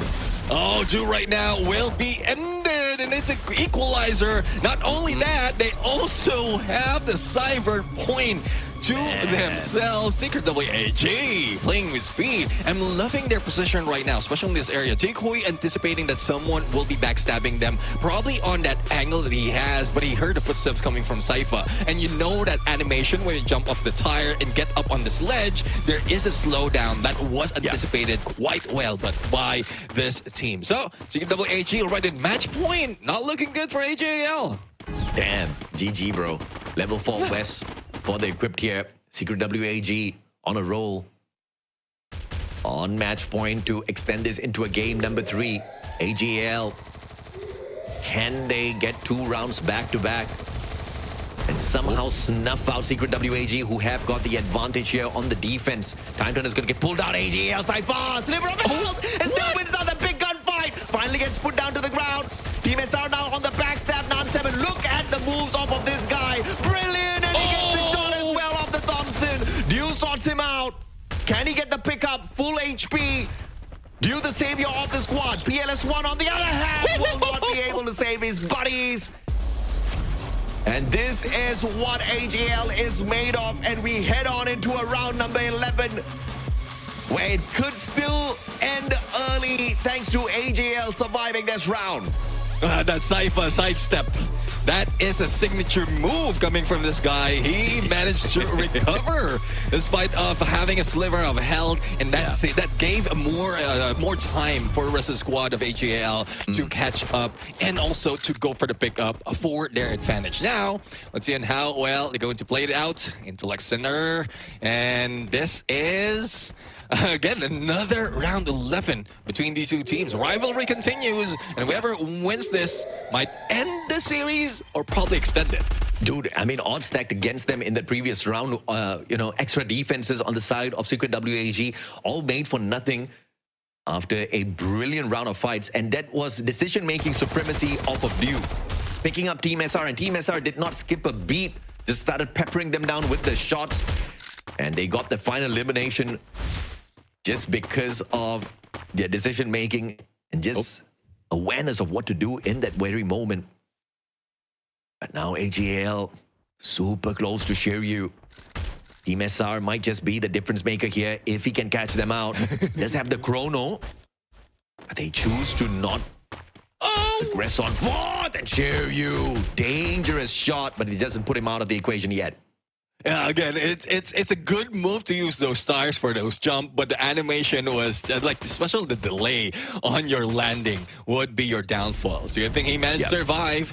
Now let's see on this rotation as Cypher tags up Tikui, so they know exactly where it is, but the shape splitter would be the switcheroo that might throw off Cypher's information. But Shiryu being tagged up close and personal. It's a 2v3. Flame Mirage right now to damage them, get information. Rest of the squad is distracted by Tikui, and it's a trade-off. It's Cypher and Dew. Now Team SR is into the mix, and Secret WAG out. AG.AL managed to get a win. 2-0. The world champions of Clash Squad showing exactly why they're exactly that fantastic moves. Even if they were at a massive disadvantage, they had to work extra hard because of those level 4 vests. They had to work extra hard because of the damn Orion. But they managed to pull it off. Neptune, we were talking about some of the stats before this game started. If you look at the mechanical plays, if you look at the number of damage, average eliminations, total eliminations, Secret WAG had the advantage. But AG.AL is doing what they do best, which is stomping. Yeah, exactly. I mean, they stomped them to the ground. They played where they're pacing as well. And even if they, like Secret WAG has speed, they do have a little bit of advantage with the skills that they have with that A124 as well as that Orion. It's just that they know, AG.AL know how to play the timing. Because even from the global finals, they face against teams who are much quicker than Secret WAG. And that's where they understood that it's not just about using those speed. It's using your active skill and then play with the patience of your opponent. And even in that Intellect Center run, they played with the patience. They forced them to go into the area where they were just waiting, and they beat them down one at a time. But once that shrink happened, they know exactly how to get up on that center high ground and also position themselves for the takedown. And there's no doubt in my mind Dew's going to be the MVP once again. I think this guy shined. Iris is definitely not my first pick, but as far as Dew's concerned, it's his favorite. And you need to have the right level of mechanical skills and decision-making capability to make that wall brawl work magic for your squad. And he had that. And I think it was a brilliant move. I think 2 or 3 players from the side of AG.AL brought the Luna this time around. They knew the VSS was going to be available in the store. VSS combined with the Luna is ridiculous. No, actually, it's not 3 players. 4 players brought the Luna in. So AG.AL, they wanted a gunfight, and they got the gunfight, man. Yeah, exactly. And they also understood. I think Team SR understood as well that there's a lot of instances wherein he's going down a little bit too early. Thus, on the pet, he's not bringing the rocket. He's not bringing the Sentei Tig. He brought in the flash because the moment he's caught off guard, before he can trigger that time turner, he can just turn around, defend himself a little bit more, and then trigger the time turner for more defense. So smart move in terms of using those active, passive, as well as pet skills to their advantage. Yeah, absolutely. I think the Sensei Tig, of course, it gives you a massive advantage to remove those markers a little bit quicker. But if you are due and you're constantly looking for this high ground, that flash is a very big difference maker, right? That steel shell definitely kept him safe quite a little bit. But if you look at the overall performance of Secret WAG, they almost ran away with this one. Cyber point advantage, everything stacked up on the other side. They had the active skills to punish as well. The Orion in the hands of Shiryu was very threatening, but unfortunately, the gameplay of Shiryu this time, I think he just wasn't feeling it. He wasn't on his best play. Even in this 1v1 versus Cypher, where Cypher was so low, Shiryu just couldn't find the finisher. Yeah, I do agree. I mean, it's just not the speed that they have right now. And I'm also looking at some of the skills right here because one thing that caught my eye is T Kui. He is bringing in that Leon, and we barely see, if not, this is the first time that we see that Leon is a passive skill, though it has a potential of like fortifying his Antonio's gangster spirit, but the buzzer beater doesn't recover that much. 4 HP per second for 15 seconds. It doesn't do that much. But you were right. MVP right now. None other than Do and Monkey See, Monkey Do. 11 elimination out of this game. 3,768 in damage. And even more in the assist. Yeah, absolutely, man. And it looks like it wasn't the flash. It was the Sensei Tig. This guy, he was spotted out quite easily. All without the Sensei Tig. They knew exactly where to hunt him down, exactly where to find him. But again, it's that Luna that I think made the biggest of difference for the squad. They were constantly running the BSS, the Thompson, sometimes that Winchester as well. Obviously, for the long range, for Dew, this was a big difference maker. 11 eliminations and 12 assists is great numbers, especially when you're taking on a mechanically sound team like Secret WAG. Yeah, exactly. I mean, it's a good thing that he was given an opportunity as well. And this is the communication that we are seeing being done. Though we're not hearing it, where even if we hear it, I don't think we would understand it. But it's the communication coming from AG.AL that made that work. Because we saw a little bit of trouble from them when Secret WAG was just that quick. But if now that Medu was not part of the midline, he's given that opportunity to keep his distance, take that elevation, and then the rest of the squad does have the active skills to work with getting close to the rest of the squad. So information's being relayed that quick, and then Cypher, Team SR, and Nameless can just do the damage in the front line. So let's take a look at more numbers for the rest of the squad. And it's not just Do. We have Cypher, Team SR, though Nameless, not so much elimination, but look at that assist. I mean, it was a phenomenal run yet again. And I think, we can't take it away from Secret WAG. They definitely had a very impressive play here in this match, trying to push us into a game number 3. But AG.AL, especially Dew, the captain, just proving time and time again why they are known as one of the greatest in-class squad. We've been waiting a long time for this team to wake up. And once they did, once the awakening of AG.AL had happened, they never went back to sleep. And that's brilliant to understand. Yeah, I mean, not really good in real life, but good for AG.AL right now. They're always awake. They're always on point. And even they took an L earlier, on the earlier days of the group stages. They're still showing that when it really matters, they are bringing the fire. But there's still a question. If they have maintained their spot on the top of the board right now, because remember that this is a second match win out of AG.AL, but there's also a tiebreaker that they need to work with. And with this 2-0, I think there's a chance that they might be in the top 2. Yeah, absolutely. And I think it's definitely going to be a heartbreaking moment here for Secret WAG. They thought they had a slightly better chance up against AG.AL. They did give them a run for their money. They did pull away solid rounds from them, but it just wasn't enough. Now, Secret WAG was already at the very top. Now, AG.AL is going to join them. Team Flash as well as EVOS Divine. That's the only problem. They get pushed down towards the bottom and they will be making that run in that lower bracket. But looking at the match summary, if you look at the headshots here, it paints a very clear picture. Both teams wanted it. Both teams were playing at their best. It went down to the wire and AG.AL just walked away with the victory. Yeah, I mean, surprisingly, I mean, Nan7 is mostly in the mid and front lines, but he's the one dealing with a lot of headshot. That 3 headshot elimination right here, but it's not enough. Though it was close, it's a 6-5 scoreline between the two squad, and if it wasn't for that final patience gameplay that AG.AL played against Secret WAG, that these numbers could have been flipped already, favoring the Vietnamese squad. But it is what it is right now. Global champions, global final champions, tough to beat, definitely, especially from what we've seen right now. But this is a challenge for Secret WAG the next time they see each other on the field. Absolutely. And I think Secret WAG is going to keep this one very close to their heart, this loss, because they will be looking for revenge if they come across AG.AL once again when we move on to our double elimination brackets. And that actually starts off tomorrow, so we don't even have to wait long for that at all. No breaks in between. We are just back to back with the action here at the Free Fire Clash Masters 2026 Summer.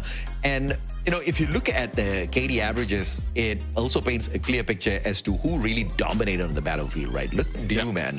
He was just dancing circles around his opponents. A couple of times, PLS1 understood the positioning that Dew was, holding on to, and he was tasked to go out there and hunt him down. Unfortunately, it just worked out in a couple of those rounds. Dew is easy to find because you technically know where to find the sniper, but he's very difficult to snuff out.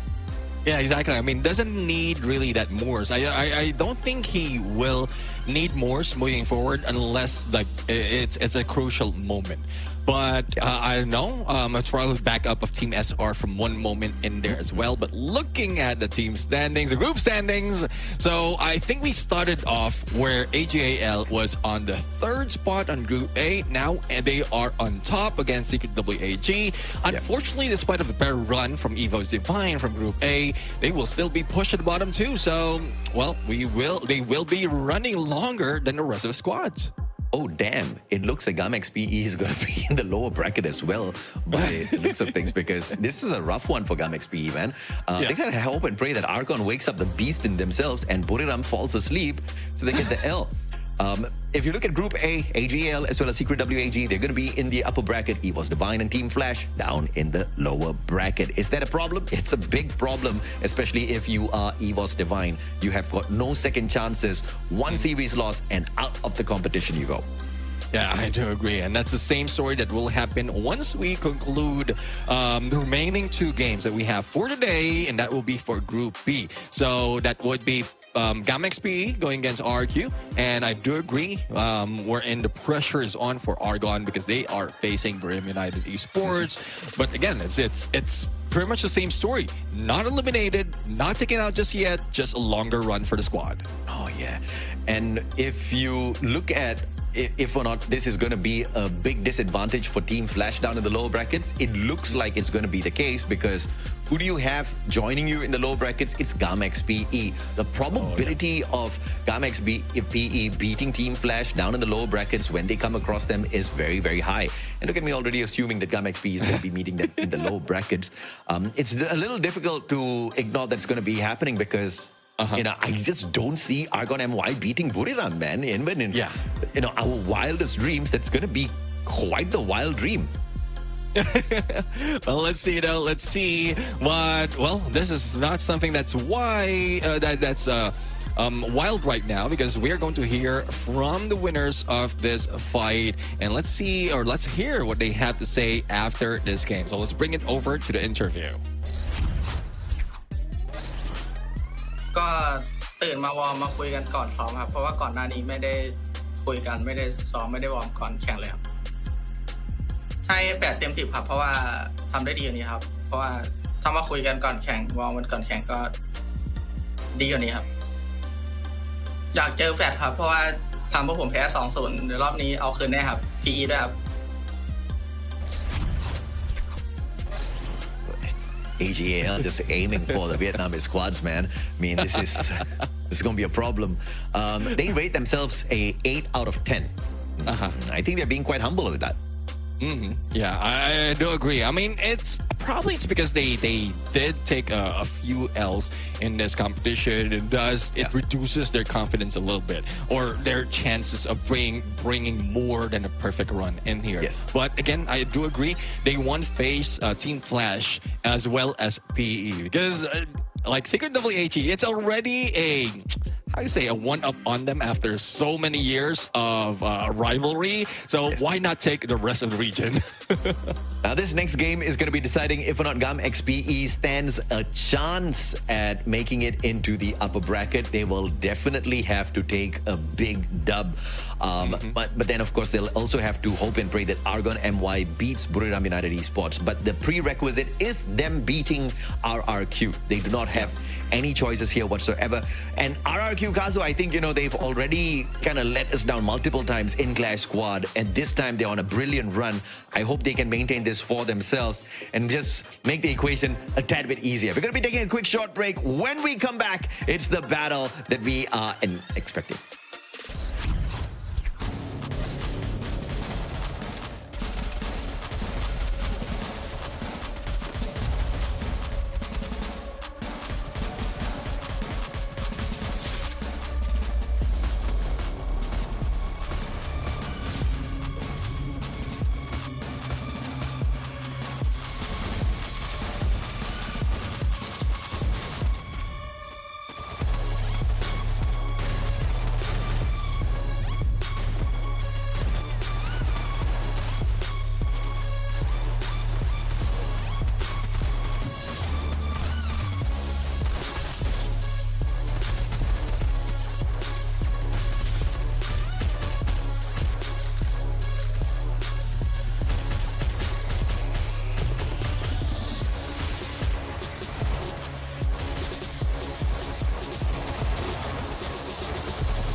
The 9th anniversary party is about to start!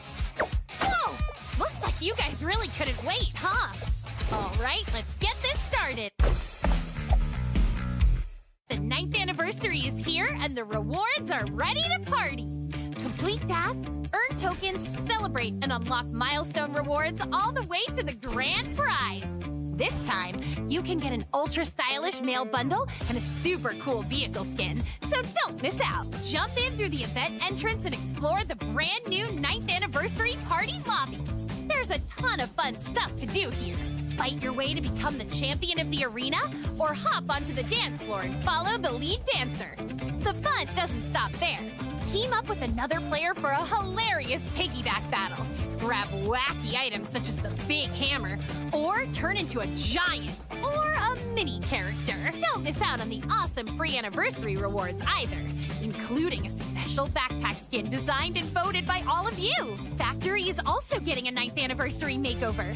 If you're in Bermuda, make sure to stop by and enjoy some unforgettable anniversary fun.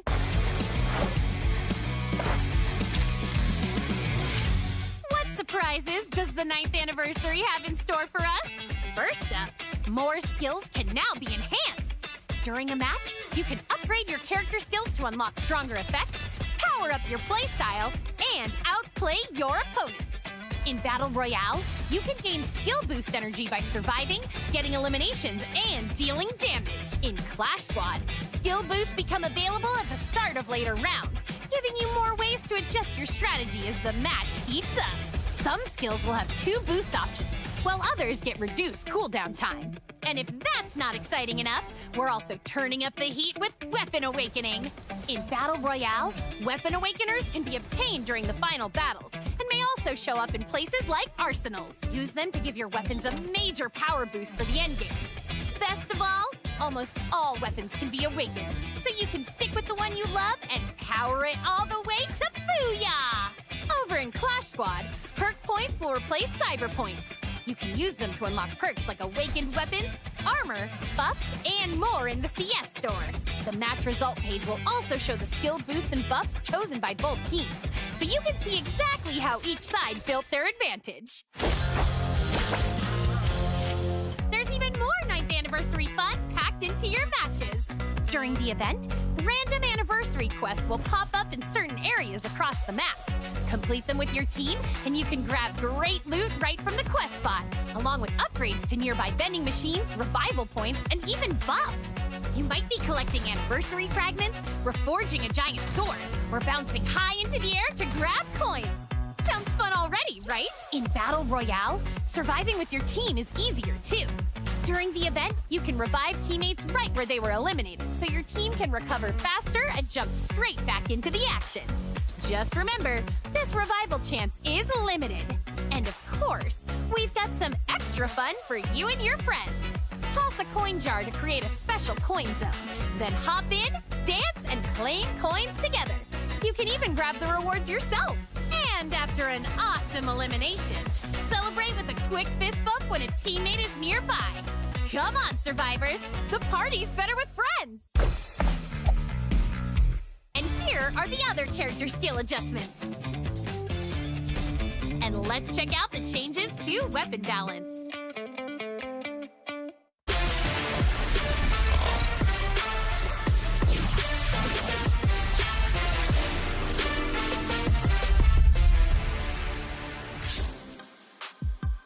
Ladies and gentlemen, welcome back to the show. There's a Free Fire Clash Masters 2026 Summer and Group A's run for today. For the group stage is already over. We are now heading to Group B. We're going to start it off with GAM XPE going against RRQ, followed by Buriram United against Argon MY. On the desk, I'm Neptune Jammer Garcia, while my brother, the Musashi AJ, will be your casters all throughout this day. I am thinking this is going to be a 2-0. Which team takes the 2-0? We'll have to wait and see. I am actually very excited to see if or not GAM XPE can beat RRQ Kazu. Even if they do, I don't think it makes a very big difference because of the very pretty much guaranteed score that we have in the final series of the day, unless Argon MY wakes up and just beats down Buriram. If that happens, I'm going to lose my mind, right? Because that's just impossible right now. And here's me underestimating my own Malaysian squad, but it is what it is. I think the scoreline has not been favoring Argon MY all that too much. RRQ beat them down. GAM XPE had beaten them down. In both of those series, though, they did manage to take away one match. But when you look at GAM XPE, with them losing that one game against Argon, that was a little unexpected. I did not see that one coming.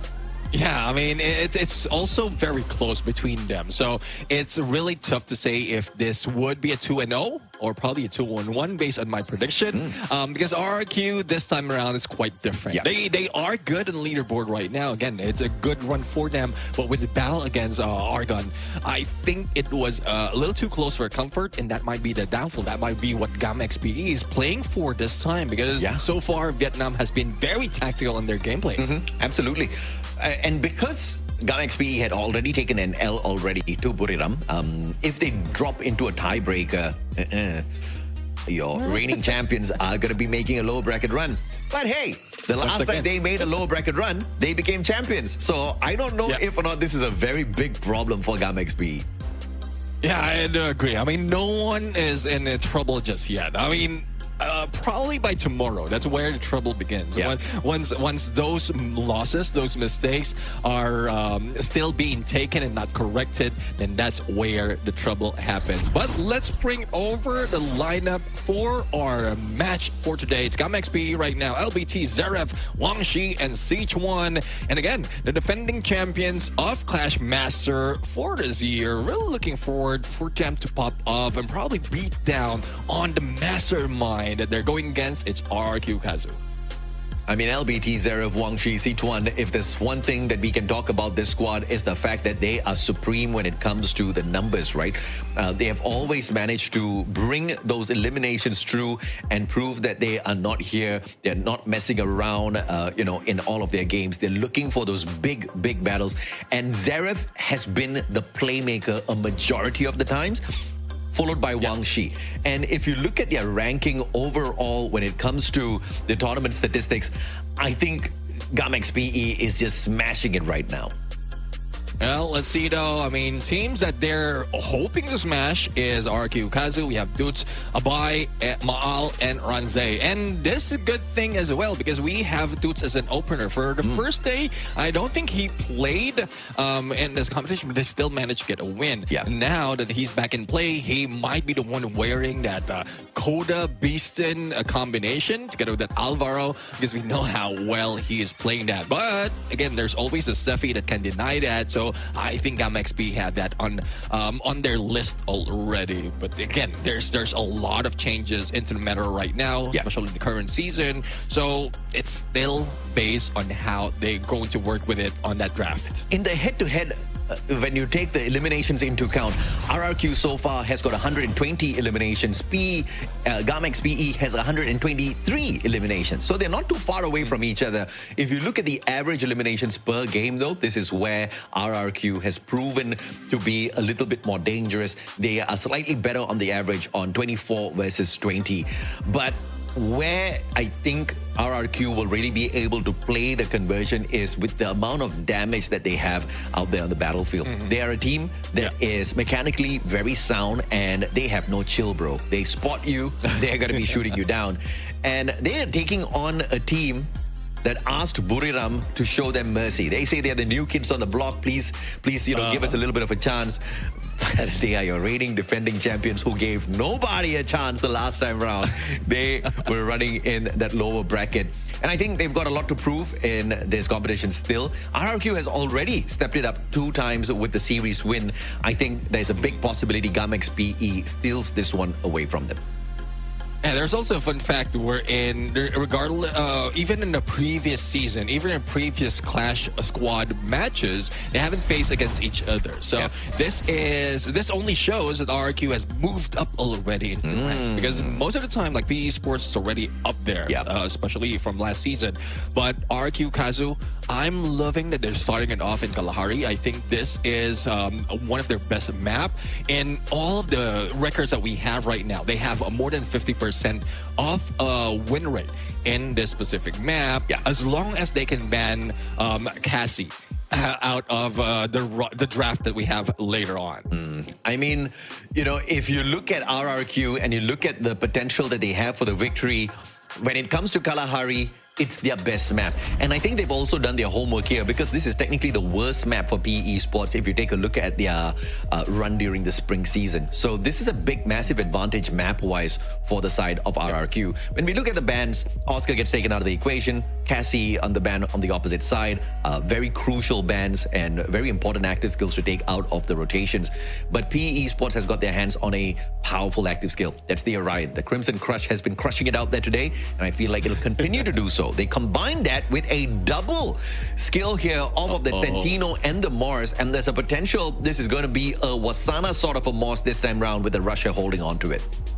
Well, let's see now. I mean, it's a good plan indeed. They know that for a fact because they felt it up front and personal. So I think this is a good plan for them. Use wherever they lost and then use it against their opponent. But look at that. Dudes, once again, with that Coda. We've seen this introduced in Clash Squad by Jonah coming from Buriram.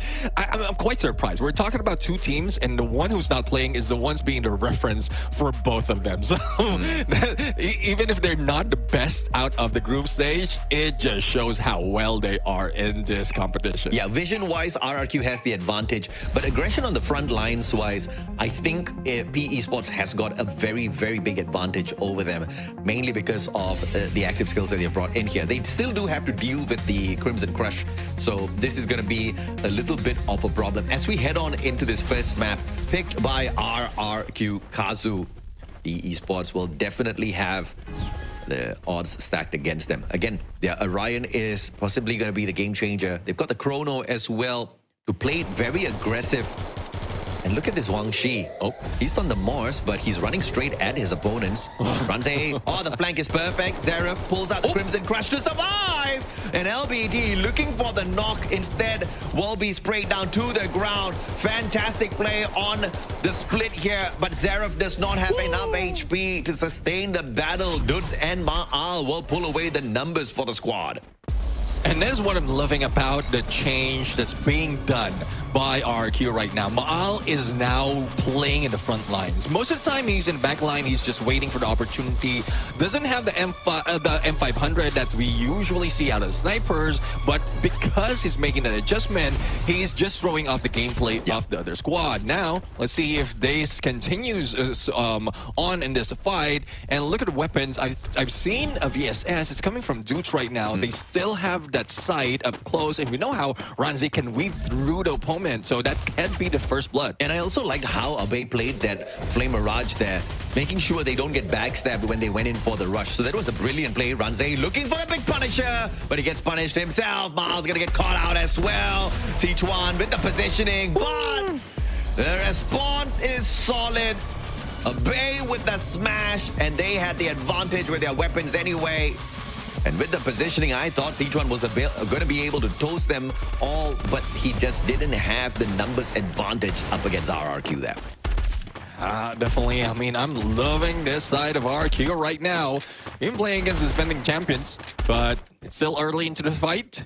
We have this is round 3 out of 11 potential matches or potential rounds right now, but they're going into Santa Catarina, and this is where position needs to be on point. They can either rush through the middle, the broken side of that ship, or take the high ground and the aft part of this wreckage. But their ref right now, it's in too deep. Ice grenade damaged him, and he tries to get away with the Crimson Crush. Ranze hack and slash, and this is deadly right now. Good thing that he gets damaged, and with the glow wall, he still managed to go in for a flank and a knockdown. Oh, wonderful. Sichuan with the backstab and the flank around to catch Abe off guard as well. Abe was looking for that pickup, but this time the numbers advantage to the side of PE Esports. And I'll have to say, the biggest troublemaker there was Zeref. That Crimson Crush kept him alive for so long, pulling that distraction. And because Ranze had to pull that fight up against him, and I feel like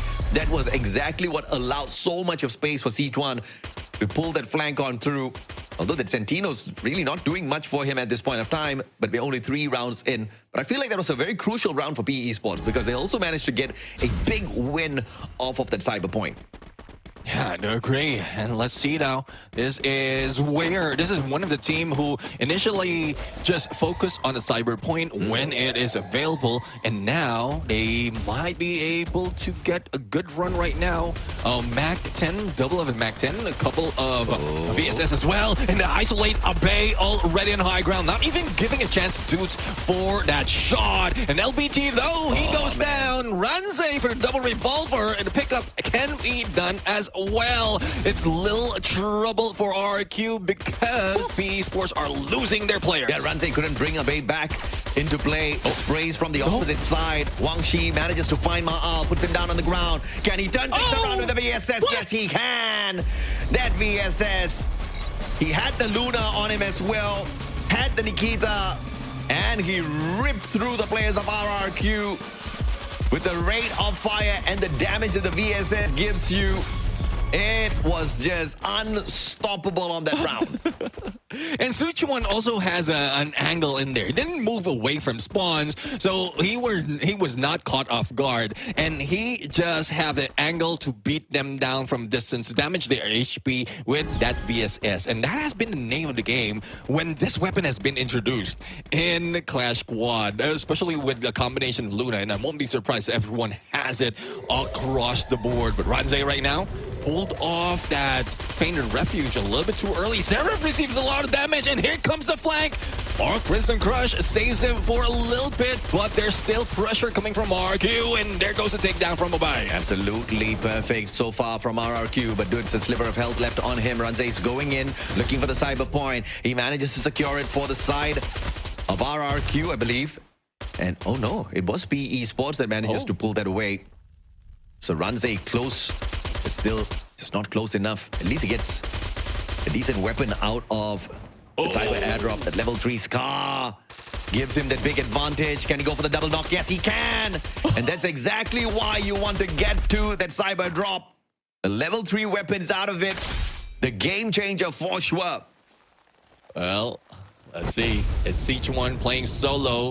No chance to pick up on Wang Shi.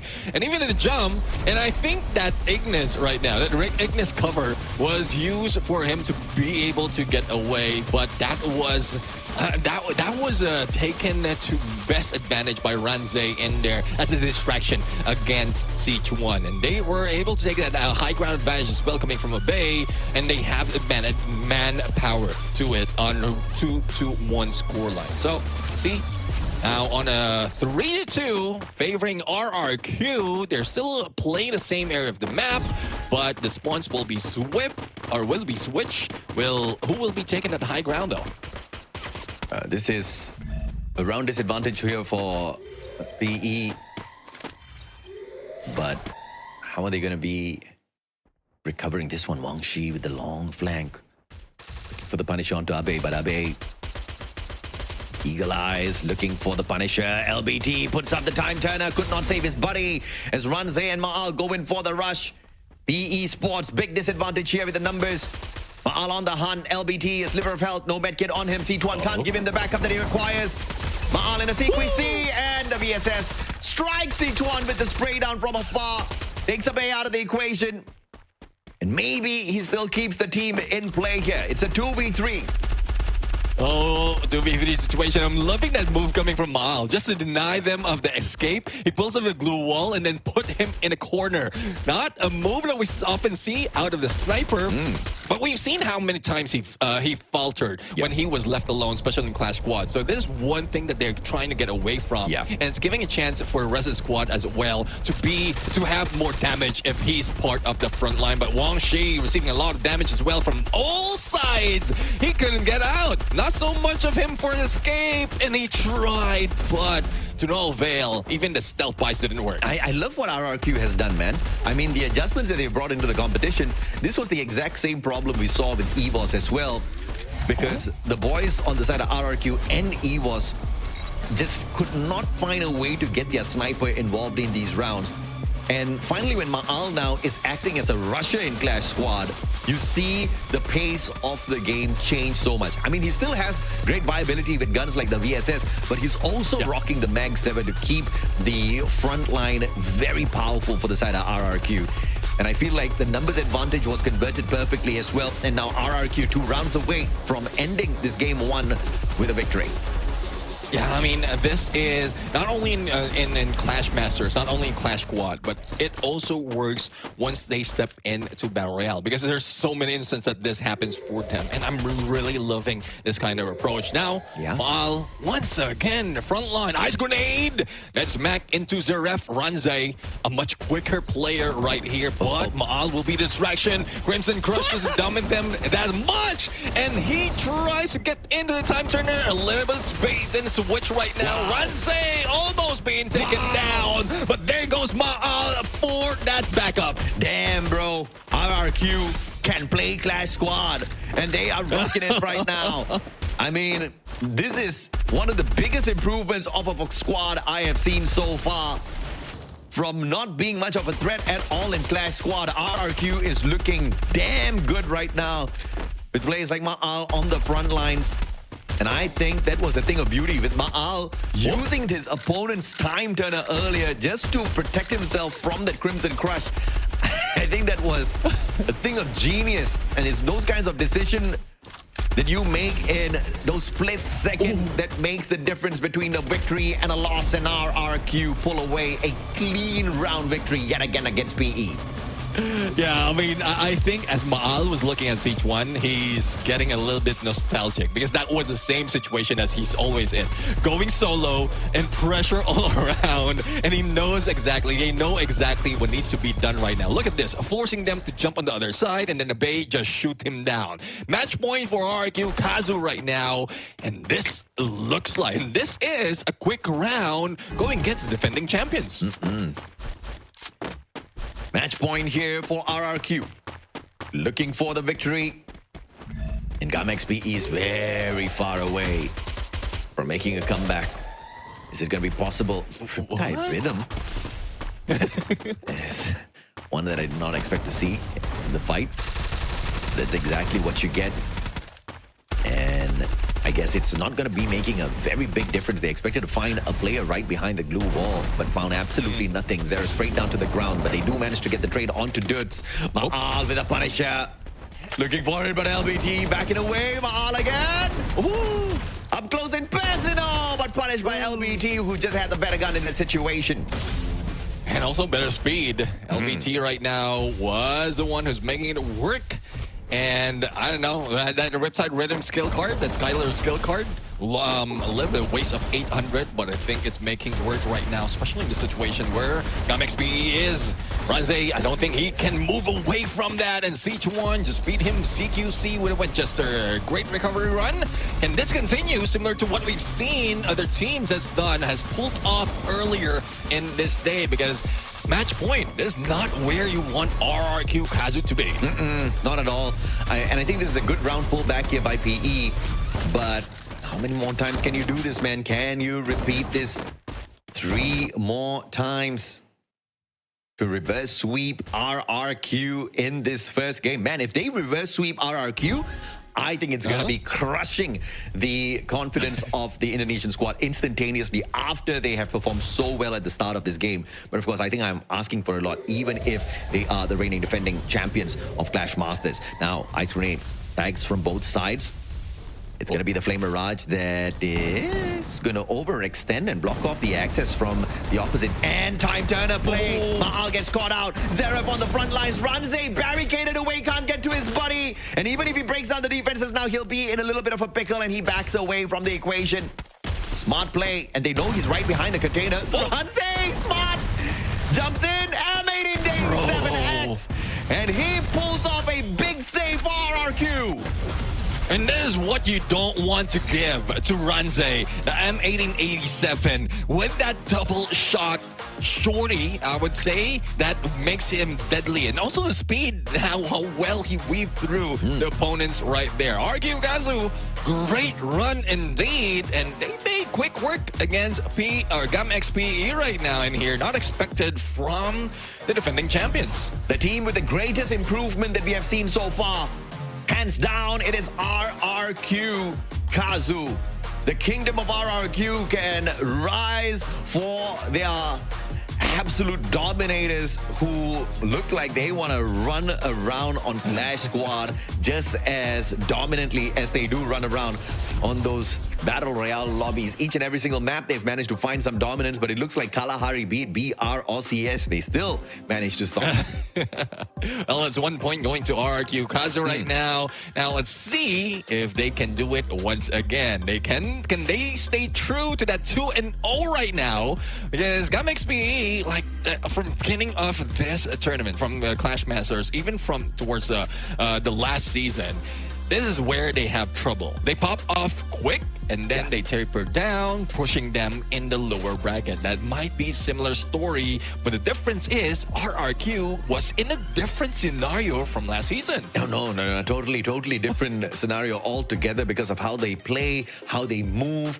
And like you said, the biggest weak point of RRQ is that their sniper just could not get involved in a lot of these fights. And he was always looking for the shots from afar. Now that, it's a little bit more difficult to get to the snipers, he is just trying to make the best of the situation.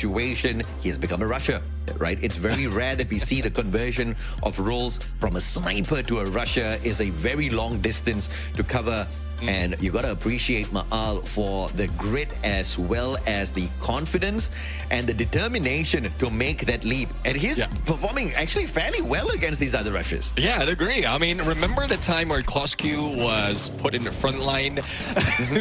Like it was not working for them, but RRQ was in the, I think, in the same tenure as Team Falcons back then when they were C-Triple-G. But now the performance coming from Maal and rest of RRQ Kazu, they can switch it up whenever they want to. That's a key factor in this adjustment that RRQ Kazu is doing right now. Man, I am just so impressed. RRQ has been brilliant in this whole game.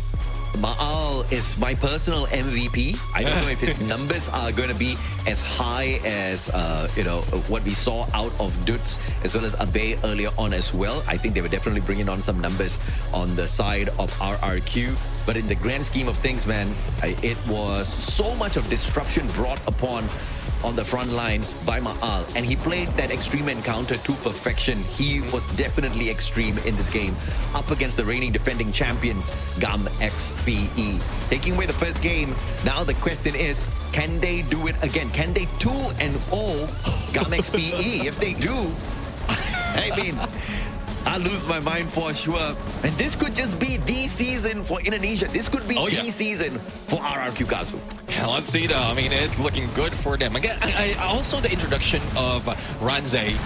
Before it's the introduction of 18 Deer, but Ranze is also part of mix right now, so they have that speed already. But let's take a look at the MVP right now. It's none other than Deuce, and surprisingly, he's not using that Bison. He's not even using an Alvaro at this point. But look at the numbers that he's brought in. 12 elimination. The damage is not that much, but you can see the effort that has been put in, especially if a VSS is available.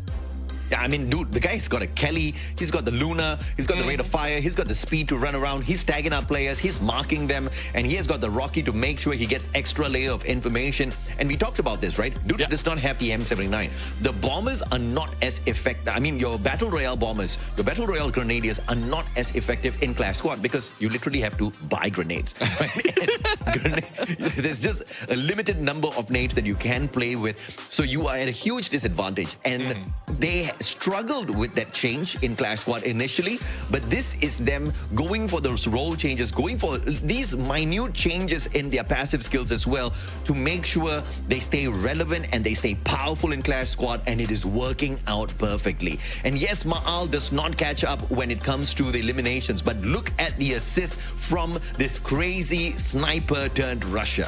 Yeah, I mean, 11 assists coming from the guy. Abe is also taking angles that usually most of the time is being taken by Maal. So everyone has made a change, well, other than Ranze, but that is working for them. For side of GAM-XPE, I mean, it's just unfortunate because they have that fight, they have that speed. Even the initial battle was on point. It's just that they were being caught off guard, especially with the skills that's being pulled off by RQ Kazu. If you have one player right there in the front line, like Ranze, who can be armored up, even like preventing them being damaged by those grenades or utilities being thrown at them, and it's tough really to take them down. Looking at the more numbers right here, the KDs, Ranze, 5-0 in the KDA.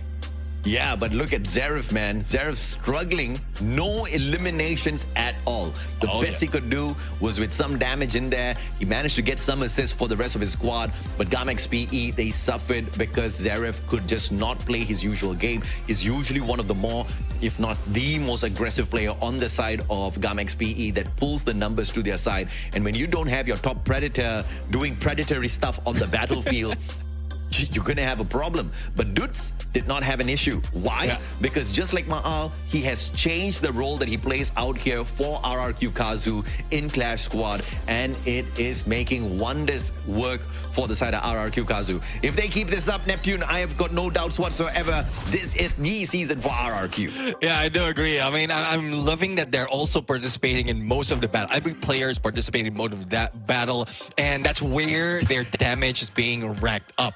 Now, they are currently #1 in terms of ranking of average damage. And we were like not just talking about this group, we're talking about everyone on two groups. So this brings more of that potential of them getting this fight on a 2-0 against GAM-XPE, because looking at where GAM-XPE is, they're being brought down into the numbers as well. I think in the average damage department, they are currently at the bottom. So it's not looking good for them.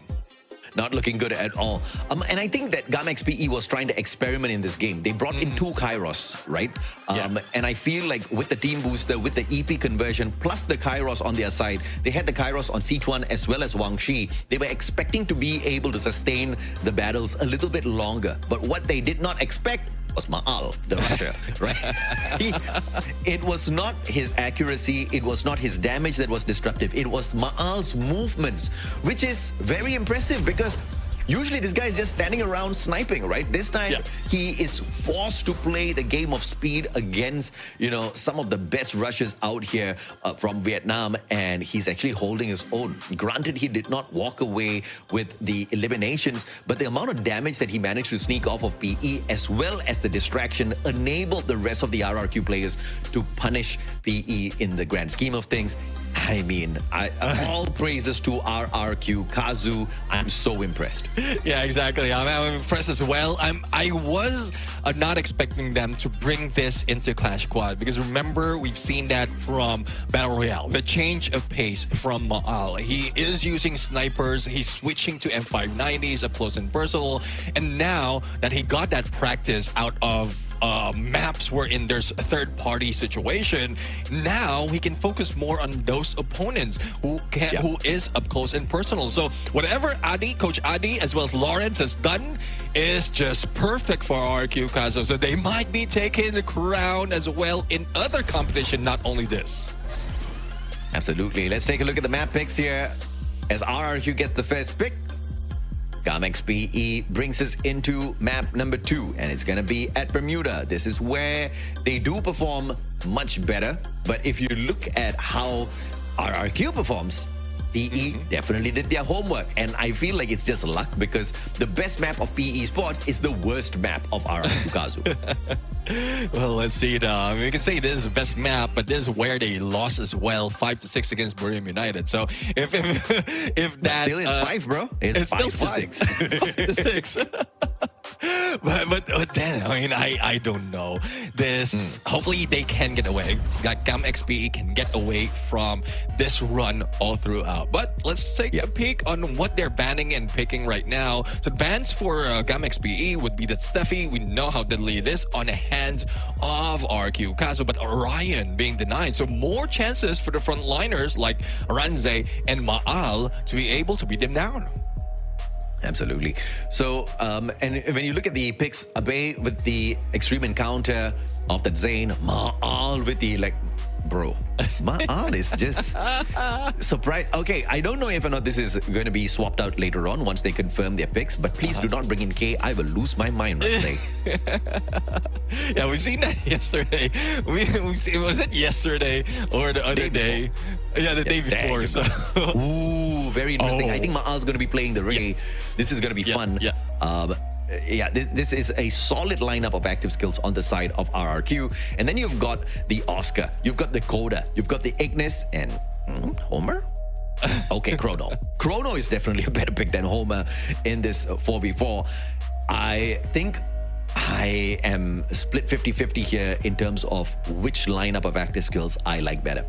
Well, in terms of viability as well as past experience, I think it's more of what GAMXPE has brought in, because this is more of a conventional Clash Squad draft, because we rarely see that Ray as well as the DJ in Clash Squad. But I think I know the ideation right here, because they don't have that Orion already, so they can be beefed up on the front lines once they get that beat into this fight. But let's see on how they are going to play it out. Again, this Bermuda, you already mentioned the capability as well as the potential of these teams in this map. Let's see if they can play it out to that prestige. Imagine if he brings in AG.AL and then he's got Kelly as well. He's going to be zipping around the battlefield.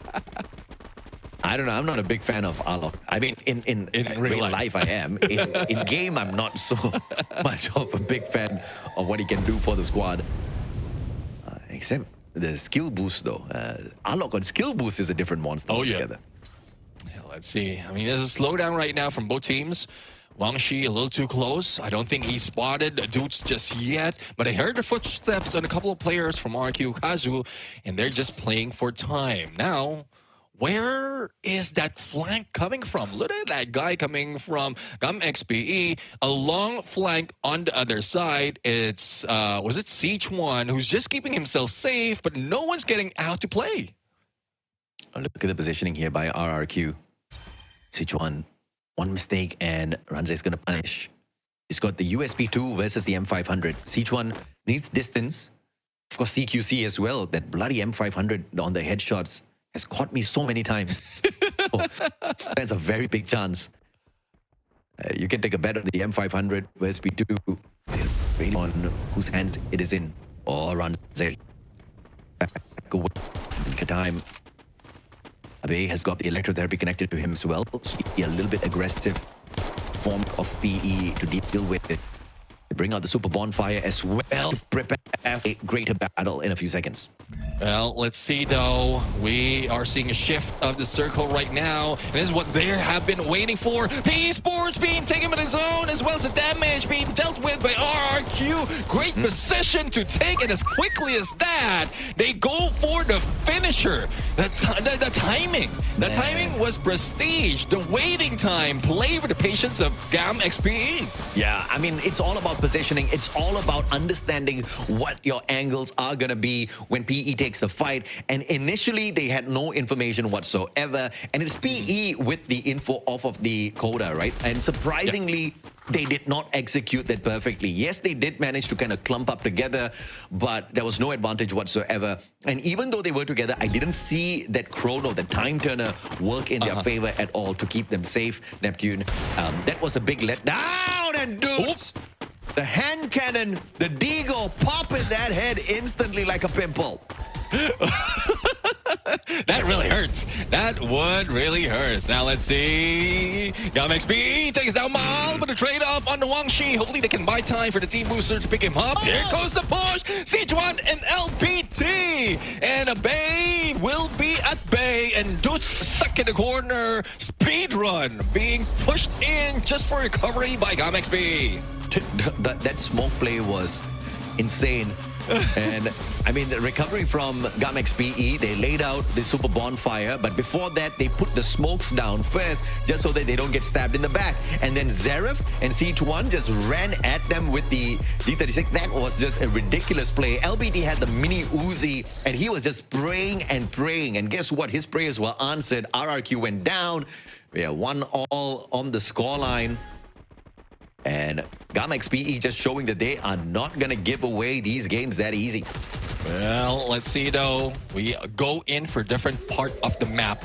Mahal right now might be catching a little bit of those nades and also bullets. And LBT, not a bullet. It is the hack and slash off that side. Time turner saves him. Switcheroo with Zarif, who can take it with an MP5 and a Bay. Couldn't really catch up with a G36. Only leaving Dutz also damaged. And now they go in for the finisher. Another point being taken by AG.AL.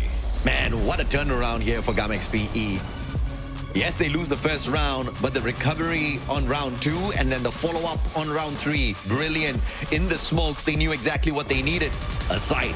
And LBT delivered, getting the double knockdown. And yes, there was a moment of an impressive play off of Dutz, but it just wasn't enough to make any difference in that fight whatsoever.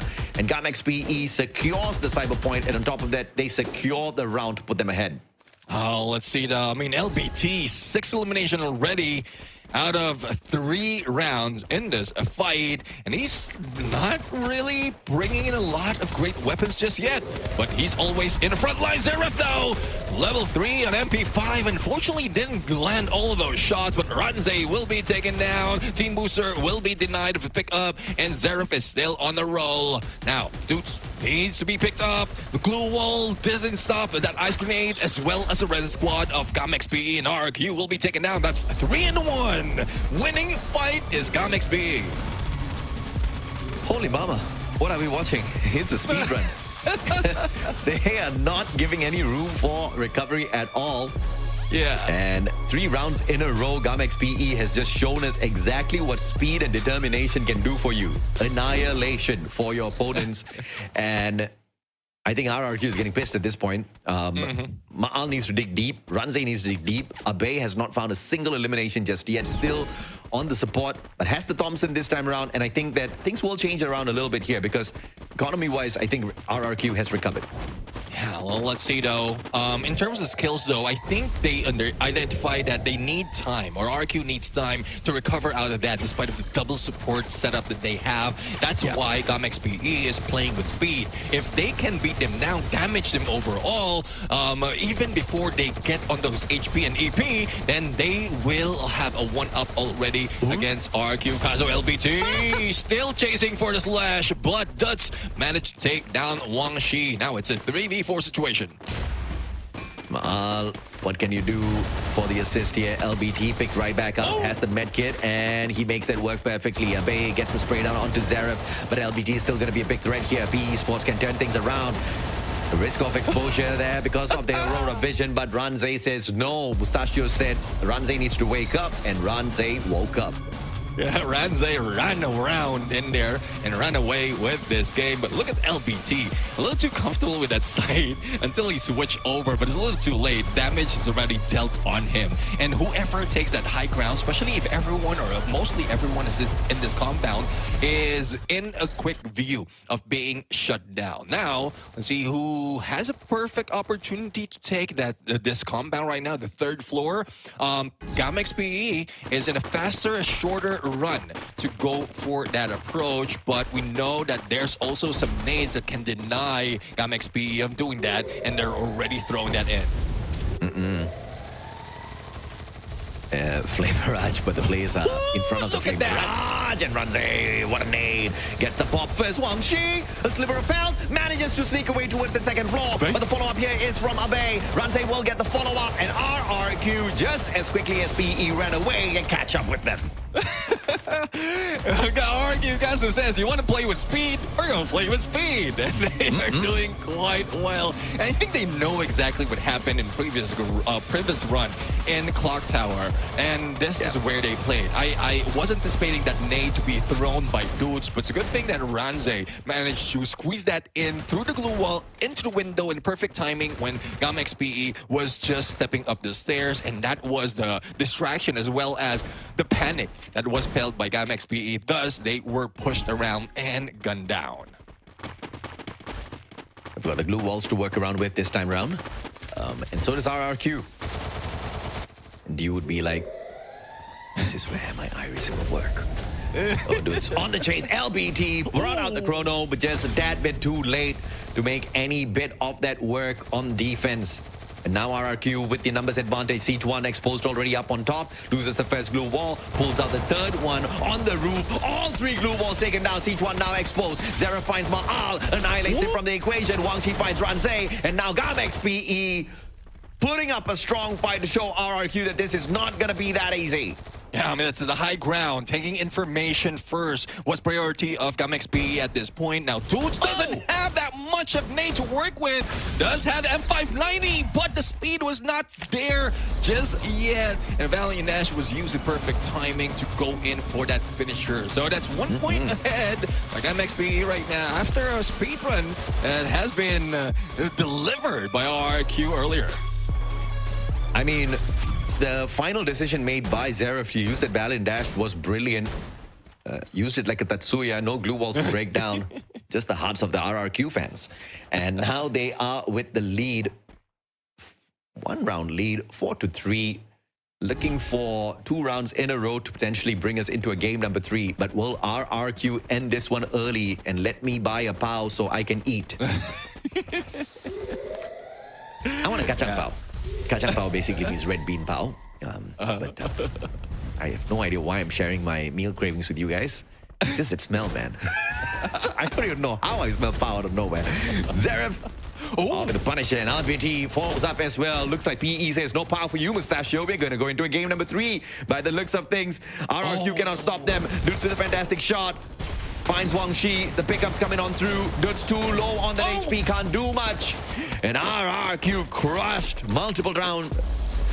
I mean, round after round, they just are losing their footing in this game, which I initially thought they were going to dominate. Yeah, I do agree. And the only pow that we're seeing right now is the sound every time they make a hit on that M590. Pow, pow. See, look at that. Even matches the timing.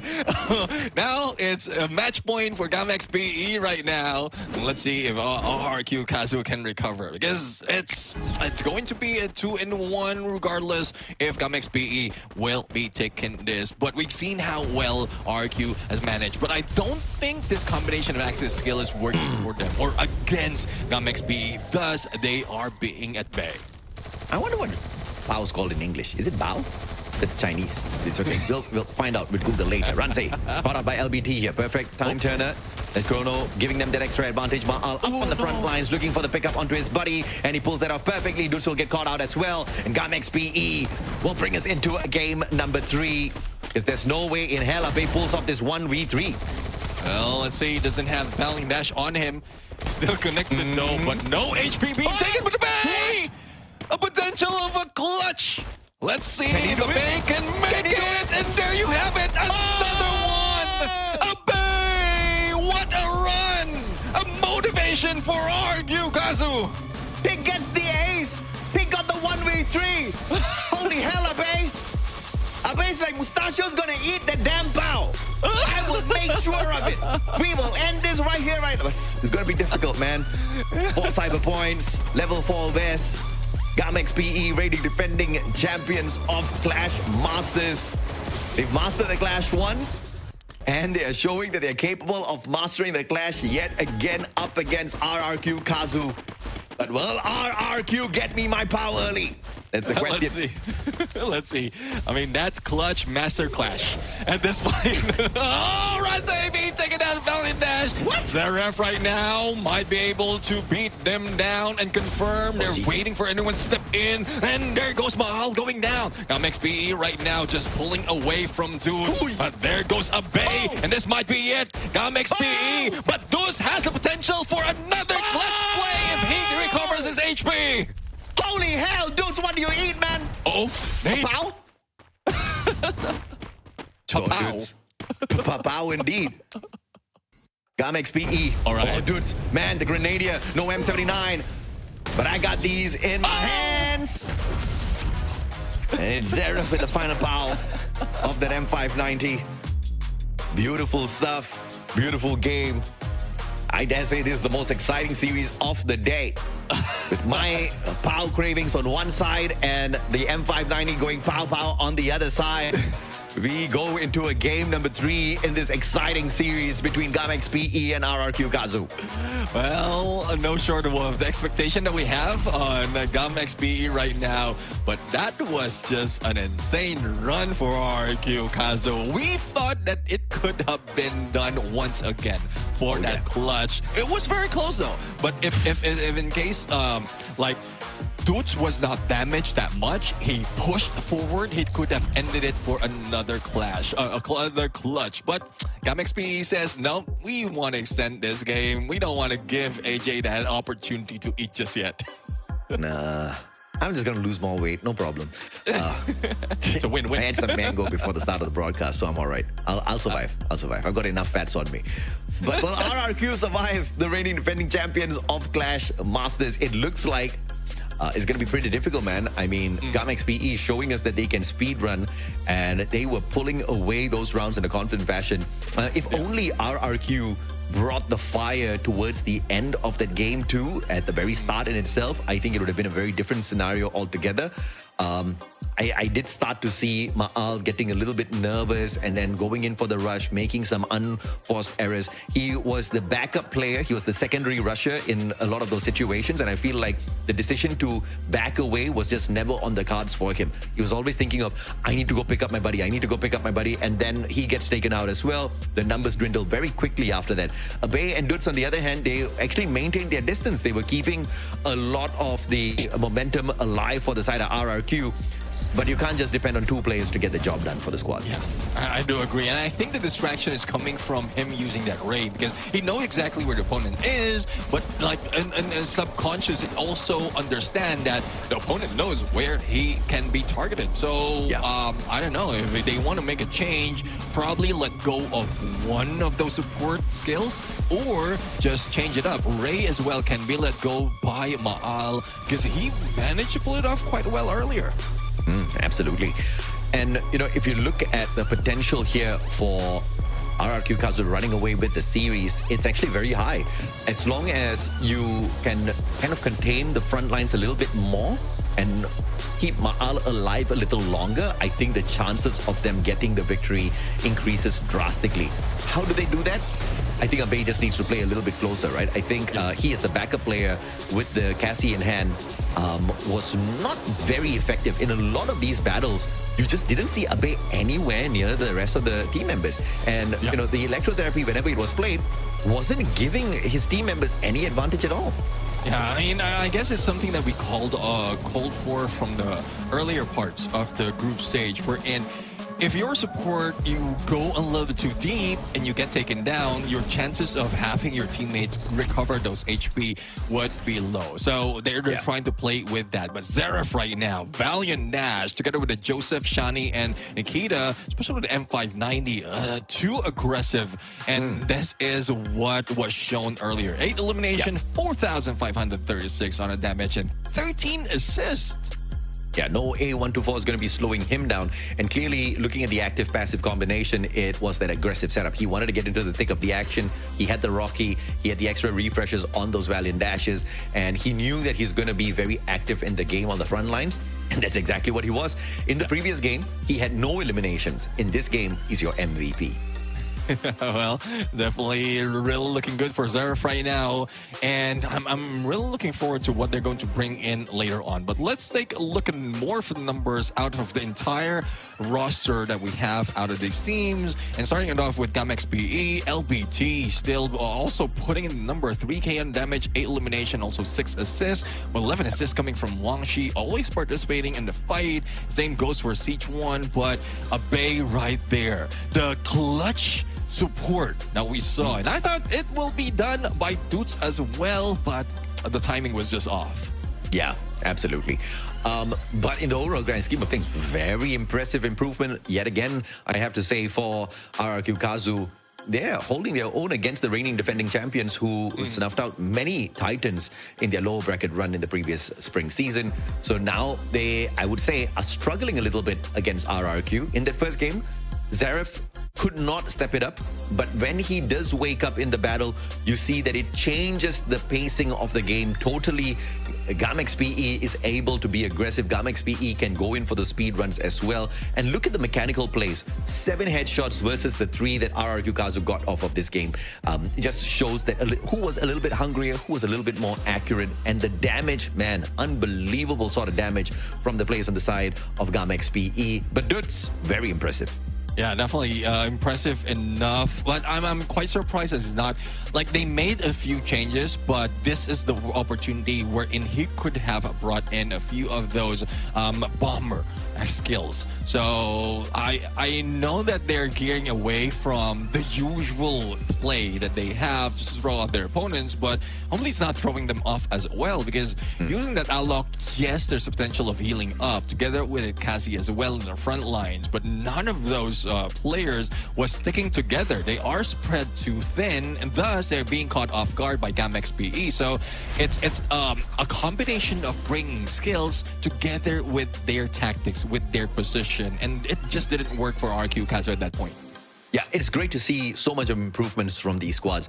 And I think Garena kind of played a good hand in this, a good role in this improvement as well, right? I think all of the players, all of the coaches were given, access into the data from the previous competition. They also had access to the recordings of those matches so they could see the rotations. They could see where they faulted, what were the mistakes they were making.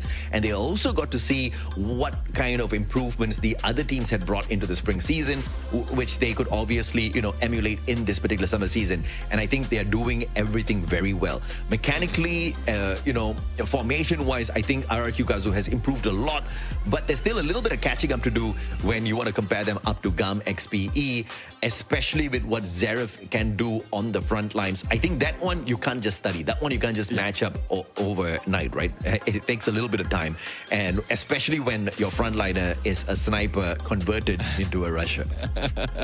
Yeah, I do agree. I mean, it's getting tough right now. But again, we're being brought in to the final match of this series. It's a battle of who's getting into the top and who's going to be pushed potentially on the bottom of their group. But again, there's no risk of relegation just yet, but they will be going in, or elimination just yet. They will be going in for the longer run if in case they lose out of this group. Yeah, absolutely, man. You see, the game face is on. Yeah, for RRQ Kazu. They want the win. They don't know exactly what happened there. I'll tell you what happened. Zaref happened.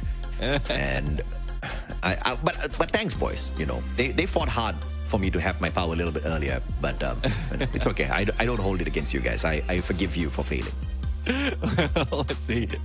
Let's see now. I mean, I'm quite surprised. I'm also waiting on what the team's going to bring to the table right now, knowing that I think RQ's Kazu understand already that whatever they pulled into the active skill department is not working for them. So they could have just bring what they have in game number 1, even if we're talking about Solara right now, but there's some comfort as well in having this map. But it's still tough to call. I still don't know if they'll be able to pull it off, or if GAM XPE will just deny them. Because again, draft pick is more of a denial game as well.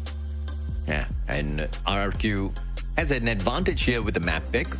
And if you look at Solara and the potential of GAM XPE pulling away the victory, it's actually still quite high as well, because they have a 100% win rate on Solara.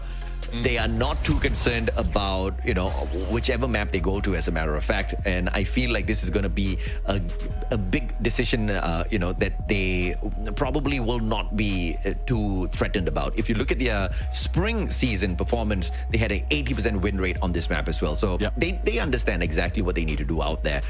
And they will take the quota out of the equation, because I think they want to hide away from the place of RRQ Kazu this time around. AG.AL brings in the Ray. I don't know. That one I've got question marks about that pick. Well, I guess without the coda, that could be useful. And also great frontliner coming from RQ Kazu. Ranze with that Crimson Crush Orion, that would be much deadlier with a combination of a base. So not so much of a support other than dudes bringing in that Alok once again. It's still questionable. They could have brought in, no one has taken that Cassie, so they could have brought in Cassie. On the other side though, frontliners a little bit too aggressive for GAM XPE. Bro, you look at RRQ, they've got 4 rushes. Yeah. Okay. They have Abe on the Alok. They've got the extreme encounter of the Zane. They've got the Ray. They've got the Arai. This is the perfect situation for RRQ. They don't want to give any room whatsoever. They're not going to be playing from the backlines anymore. They're going to be on the front lines. They're going to be taking these fights straight face to face with the players of GAM XPE. And I feel like GAM XPE will be able to handle the situation, because they do have the thrill of battle, that A124 that could be the difference maker in the fight. Yeah, I mean, once that trail of battle has been triggered, it's left to mechanical skills right now. AG.AL takes down Zaref, but Siege1 managed to take down AG.AL as well as the trade-off. And as quickly as that, RQ Kazu loving it with his shotgun gameplay, the coordination that they have to quickly bring down GAM XPE. The M1873, the sort of shotgun with a double barrel, just annihilated the chances of GAM XPE. And, I talked about how the thrill of battle could be the game changer. And this is such a short distance between the two squads. I have no idea why Sichuan did not use the thrill of battle the moment the round started. Aquarium is the best place for you to get that hit from the get-go in itself. I think they definitely regretted the play off of this round number 1. Let's see what they do in round 2 here. Yeah, I do agree. And even in the middle of this, they know exactly where team is heading, so they know exactly where to throw that trail battle. Zaref once again goes down. It's because of the raid that has been brought in by AG.AL. Dudes is being picked up right now, and I think the time turner might save him, but no.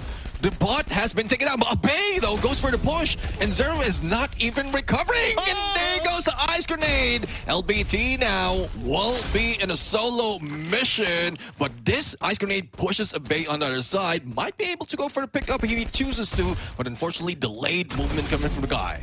Okay, all right. Abe is just going in for the finishes instead of focusing on the pickup for the rest of his buddies. He's got no medkits here. And his two opponents are full HP.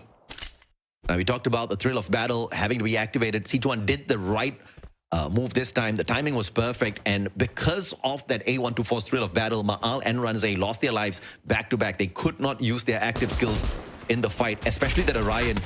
It was a big counter, and LBT punishes Abe. There was no way he would get that one unless he got really lucky off of those shots. He just didn't have the HP. Yeah, exactly, and not so much of a distance. They're closing the gap because both players from GAMXPE has a CQC weapon. Mini Uzi and M1917, wherein Abe managed to pick up an AN94, and that's one reason as well why he's waiting for them to pop to come out of the covers. But not so fast though, especially with a time turner. It saves him from being gunned down with Sliver of Health. Thus, they can deal damage against RRQ. Yeah, man. 1-1. Both on the match as well as the rounds. I'll tickle from the side, and he's not going to pay any attention to that whatsoever. Both teams going in for the cyber point. It's going to be the opportunity that Maal earns for the squad, but he steps out of boundaries and he will be punished. Perfect angle for Wang Shi there. LBT pressures Ranze off as well with the time. Holy Mama with that mini Uzi straight to the head. But Zeref with the counter with the M1917 takes Abe out of the equation. Dudes will get sprayed down as well. And RRQ annihilated too quick.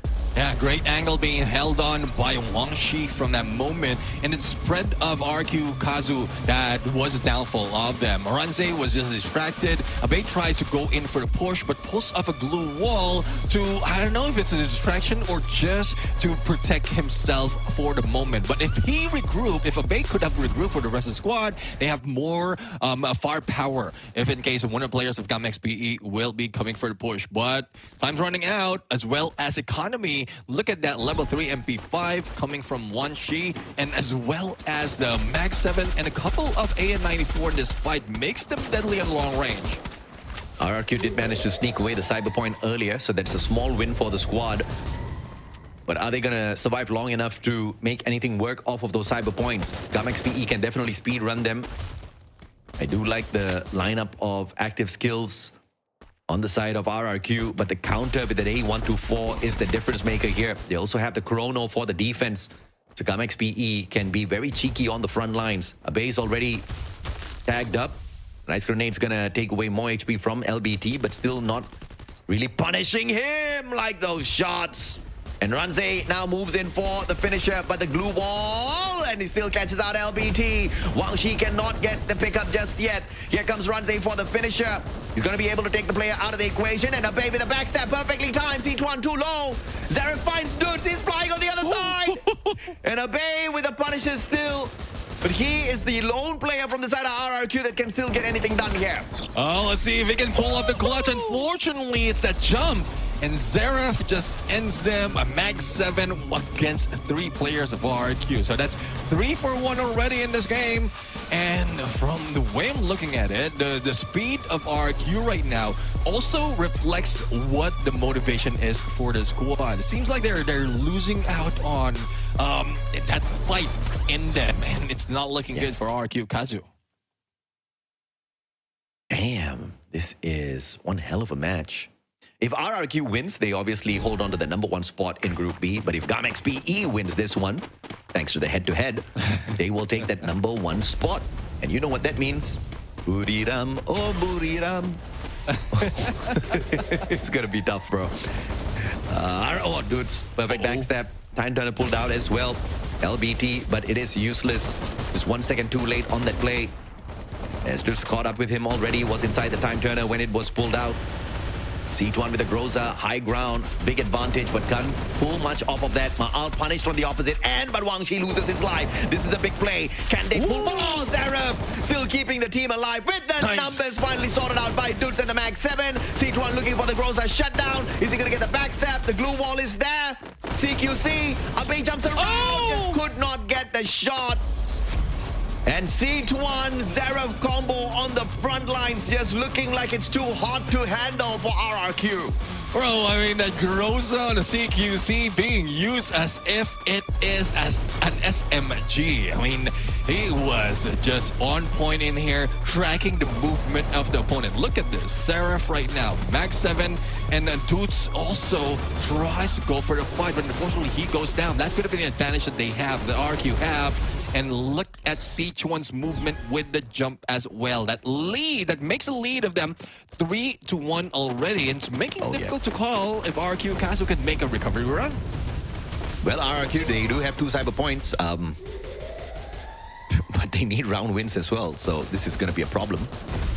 MXPE looking like they're getting closer and closer to the victory. C1 with the spray down will get the elimination as well. And look at this, that Orion causing so much of chaos.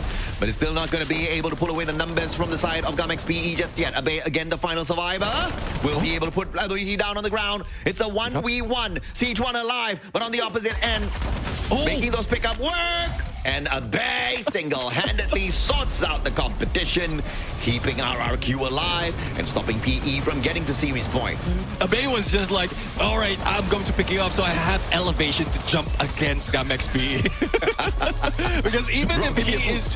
Give me a boost. Look at that. He's going to go for a pickup, steps on him, and then jump away from the frog, jump into the fight. So Abe, the movement, especially the clutch that happened earlier, hopefully it happens even more. It's not just for this guy, because he has been surviving quite well because of how well he moves into this fight. But the rest of the squad has at some point becoming a handicap if they are being knocked down a little early in this fight. Yeah, Ranze needs to wake up, man. He's playing the Orion, but has gotten 0 eliminations so far out of the 6 rounds played. But RRQ looking for the cyber point. This is going to be a big secure for the squad. But Ranze again, too cheeky, and he will be punished. No eliminations at all for Ranze in the past 7 rounds. I mean, including this round, it's the 7th round. And there's no revives here, so he'll just have to wait for round 8 to get his first one. AG.AL sprayed down to the ground. No pickup for him just yet. Zaref taken out of the equation. Abe looking for the save, and he will get to AG.AL in time. Dudes with the distraction with the time turner. But just could not get the Punisher. Well, see, Abe, another jump and another flick, and they got another win against GAMXPE. And this is what I'm talking about. The movement coming from Abe is the savior of the squad. This is what Dudes as well as AG.AL is trying to replicate.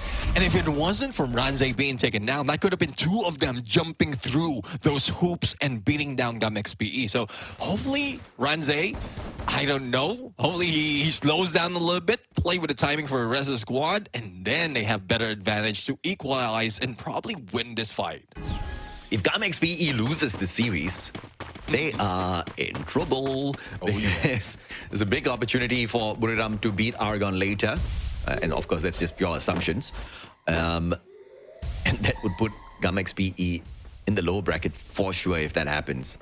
So GAMXPE cannot afford a loss here.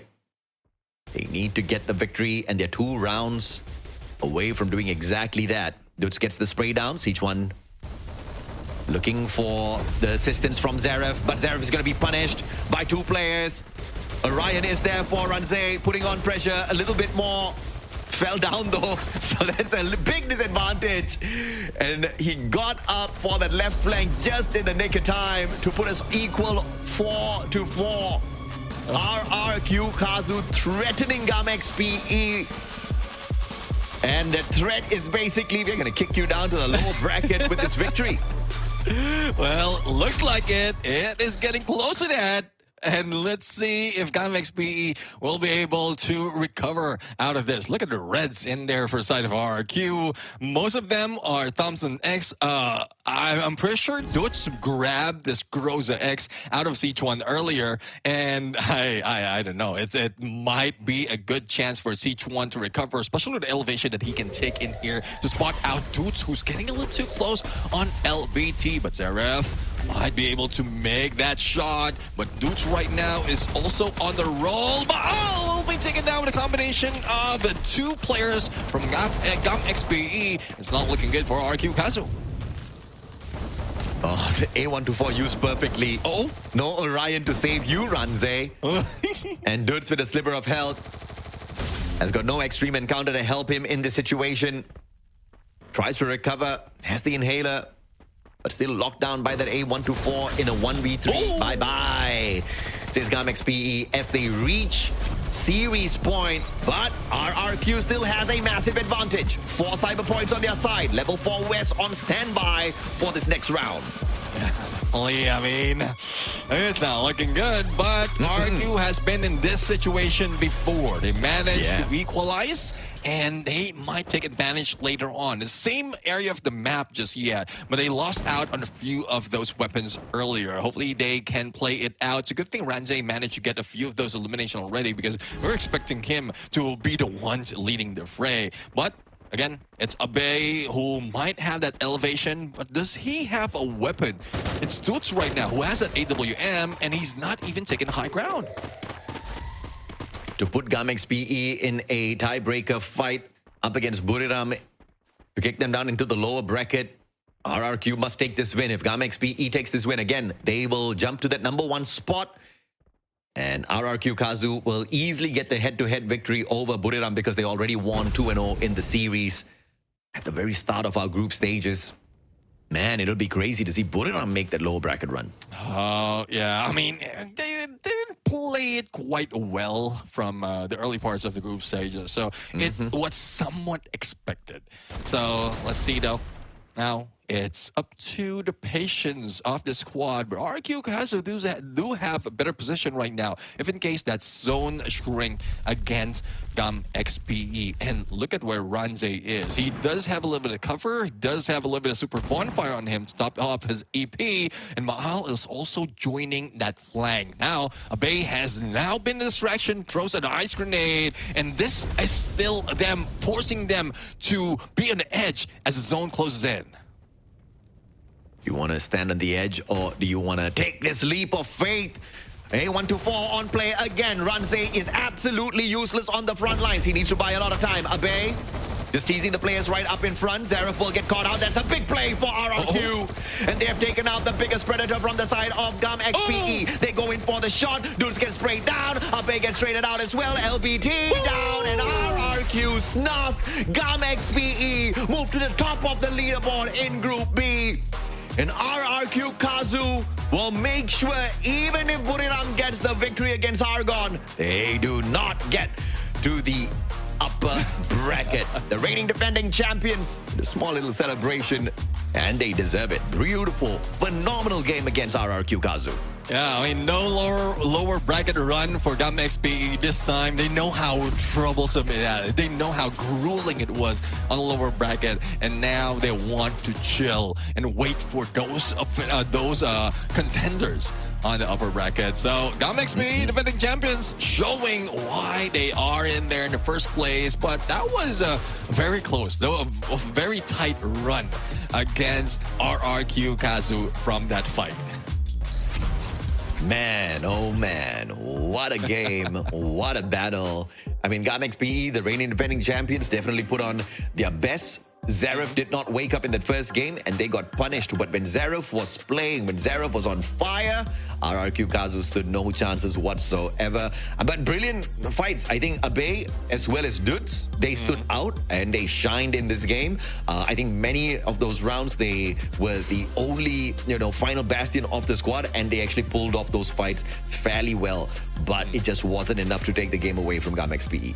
Yeah, I mean, if only that if only Dutz gave that Zane to Maal and probably change it off a time turner on them, steals away from GAM XPE, they might have the advantage, similar to what we've seen in the first game out here. Because Array does have, I'll say, in terms of damage or the amount of damage that can be dealt for a knockdown, yes, Maal has that advantage. But on those situations wherein GAM XPE was just moving too quick to get away from shots, away from Maal, despite of that Bond of Eclipse connection, it's just not working for him. He needs more buff of active skill to make sure all those shots land without him moving away from that for that accuracy. Absolutely, man. And I tell you, the game changer in that battle was that A124. Without that A124, I think Gamex PE would have been overrun by RRQ Kazu already, because the big threat was definitely the Orion. But round after round after round, that Orion got punished, man. He got locked down, and there was nothing the Orion could do in that battle. And I think that was the biggest factor for why RRQ Kazu lost this battle. No matter how many times they managed to position themselves well to take that frontline battle, the moment that A124 got popped, and I tell you, the timing was perfect. Gamex PE, every time they went in there for the thrill of battle, it definitely punished RRQ Kazu. Yeah, and one thing as well is the timing of that Crimson Crush, or probably it's because of the A124 as well, but the timing of Crimson Crush, the rush that's being done by Ranze, it's just not on point. It's not on point on the timing and the communication of RRQ Kazu. Thus, they don't have a better frontliner, and they're always in the back foot in most cases than in this fight. So it's just unfortunate. RRQ Kazu could have taken a bit more of fight, probably equalize in a 5-5, and then that's where the cliffhanger begins. But let's see though. Let's see how they're going to play it out onto the next stage of the competition, as we just ended this battle between Gamex PE and RRQ Kazu. In a bit, we're going to see as well a little bit of stats and who is our MVP out of this fight, AJ. Yeah, absolutely, man. And I think, you know, regardless of whoever it is from the side of Gamex PE, I'm going to be equally as happy because they played this one so well against RRQ Kazu. It wasn't an easy fight. I think the new and improved RRQ in-class squad is a big threat for anyone, especially in that round where, in the final round, where they took Zeref out of the equation. I think the big mistake where they did was they rushed the finisher a little bit too much. They were not focusing on the recovery. They thought that the moment they got the first knock, they had a big advantage. That is a big no-no. And C-Tuan is your MVP. 9 eliminations, 13 assists, 4,325 on the damage. And damn, bro, I tell you, it is not about the numbers. It's about that active skill. It's that A124. It is the thrill of battle. He was the playmaker. He's the big reason why the squad got the victory. Yeah, I do agree. I mean, looking at this, he's the sniper of the squad. He doesn't even have to get close. So those won't be able to use that A124. But once he get information as well as a knockdown, that's when he get close, regroup with the rest of the squad, and then play with the timing. 20 seconds is enough for them for a full rush. It happened in one point in Bloomtown as well, wherein like Zeref was just waiting for his Valiant Dash, and Dutz has no way out. A124 could have disabled his extreme encounter, and it was just an easy pickings for Gamex PE. So I'm living this Turner events right now. This win from Gamex PE, as well as a challenge that has been brought in by RRQ Kazu. Yeah, and props to Gamex PE as well for guaranteeing a slot in the upper bracket. And I think it's brilliant, right? If you are the reigning defending champions and you get kicked down to the low bracket from the get-go, we're going to have big questions as well. But that was just not the situation. That was not the fix that they put themselves into. With this victory, again, they will be able to launch themselves up to the very top. But looking at the scoreboard here, the players on the side of RRQ Kazu were not too shabby at all. Look at how close these numbers were in terms of eliminations. Yeah, I mean, this is a Bay bringing potential to that AG.AL drop that beat, and he's dropping bodies as well. So I'm loving that he's using that, trying to give a few more of aura and movement speed for like getting out of movement speed right here. So he's already fast, but with this AG.AL, he is just faster. But it's just unfortunate the rest of his squad couldn't catch up. Even Ranze, only 2 elimination, and before he got that 2 elimination, he was just being taken down a little bit too early in this fight, giving more opportunity for Gamex PE to take those wins. But Ranze is the... I don't even know if I want to blame Ranze for the loss, but he definitely did not show up strong. Yeah, granted, it was that A124 that kept locking him in, but the mechanical wise, because you see, his active skill got disabled. his mechanical skill did not get disabled, right? Yeah, And he's agree. still technically the rusher. He should have been able to hold his own without the active skill. But I think there was just a little bit too much of importance given to his active skill, and that could have really thrown him off of his rhythm. And with those shockers kind of just being brought into play with the thrill of battle, RRQ dropped the ball. Let's check out the match summary here. Headshots wise, C1 just popping heads out there. Oh, yeah. Yes, indeed. I mean, look at that. Not only the elimination, but also the assist. And the same goes with Wang Shi. And it's just the timing that they're playing. We know that they can move fast, but they are also anticipating that whatever has been brought in the first game might be done as well in this final match, of the series. So they were a little bit cautious, but once they get in the rhythm, especially once they time that A124, also that Flame Mirage, they know exactly what needs to be done. And even if they get close, they are the pickle. They still have that time turner. So that's one thing that is missing out of RQ. Kazu, they don't have that much of a group recovery compared to what we've seen LBT pull off with that Chrono. Yeah, man. This is a surprising and at the same time, not a surprising result, right? We expected GAMXPE to take the victory as the reigning defending champions, but I was very surprised that RRQ did not make that miracle run against them and bring it to completion. And the bad luck, the streak of bad luck that Zarif had in that game one is exactly what Ranze had in this game. He just had a streak of bad luck. The game just wasn't playing out well for him. And with that, GAMXPE, like we have said, jumps to the top of the leaderboard with the 2 victories and 1 loss, totaling up to 6 points. Now, even if Buriram United Esports gets the victory, they'll have to go into a head-to-head up against RRQ. So, GGWP, bro. Buriram is going to be in your lower bracket. Well, it's just looking as if Buriram United has a good run, probably a good chance to bring this to a 2-0 against Argon MY, and hopefully Argon MY can give us a good fight. Again, it doesn't matter if you ended up on lower bracket. Remember EVOS defined earlier. It was just a phenomenal recovery coming from 2 days of losses. And Argon can also do the same. Buriram United tried to do that from yesterday, or managed to pull that off from yesterday, and I'm pretty sure the fans out there who was doubting BRU as now believing that they might be able to see their team, the AG.AL team right here, bring it back again.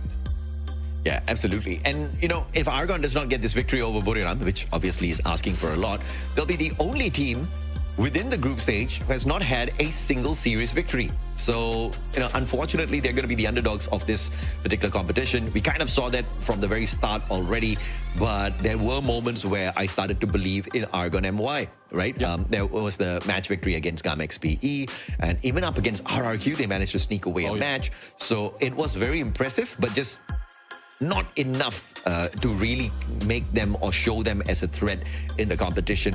Even when we go into the lower brackets later on, I am sure Argon MY will have a rough spot, a rough run there. Unless, of course, they show some magic in terms of drafting as well as some, magical plays. Because they will literally need magic right now to continue surviving in the competition. Well, again, there's a question. Do you believe in magic? That's one thing that Argon needs to bring to the table right now. But I do agree. They put in a good fight against RQ, Kazu, and there's just a lot more that we can see out of this team. So I'm really looking forward for them to, throw a curveball against Buriram United. And Buriram United, I know that this time around, they will be serious compared to the previous 2 days that we've seen them play. Because yesterday, it was just on their, it was just still different, but it's still a par with what their intentions are. And the change up of using that Morse as a rusher was something I would question. But if it works, then now it's viable. My prediction, you guys will see it later, but I want to state my new prediction now. Argon MY is going to beat Buriram 2-0. Oh, okay? I think it's going to happen because I don't think Buriram has a reason to go all out, and I think because of the disappointment that they're not going to be playing in the upper bracket, could just be one that would have lowered the morale of your three-time world champs already. Argon MY actually has a big opportunity to make good work off of the disappointment and run away with this next series. Yeah, I mean, well, let's see now. I mean, it's up to them. They're the ones who are deciding if they're running in, lock in, or will they still be chilling like a villain and waiting for everyone in the lower bracket. So I don't know. So far, whatever it is, the fans out there, hopefully they will not go away disappointed. But Ken, we still have one match. So that's what everyone has been looking forward to. It has been brought into the latter part of this game. But there's also a few more that we're going to see out here in this competition. And then for those who are expecting that whoever loses in this fight will be eliminated, no, that will not happen just yet. It's just the group stages. So it's just a position on the bracket in the following days that they will be aiming for. Thus, we will still see all the teams out here on the upcoming days. Will Argon be able to pull away a single map away from Buriram? We'll have to wait and see. But for now, we have got some fighting words off of GAM XPE. The reigning defending champions who just got that fantastic victory over RRQ have caught up with us on a little bit of an interview. So you guys enjoy. We'll catch up with you in a bit. Theo em nghĩ thử thách lớn nhất trong mùa giải này đó chính là những đội tuyển Việt Nam, vì những đội tuyển Việt Nam thấy mùa giải này khá hay. Dù cái mốc trên top 1 để xếp hạng nhưng tụi em vẫn không hài lòng vì tụi em bắn không hay như lúc trước. Có lẽ team em đã bị rớt phong độ một tí. Tụi em sẽ gặp Watt ở nhanh thắng. Em có một vài lời gửi đến Watt là tụi em sẽ trở lại mạnh mẽ hơn chứ không phải những trận đấu gần đây.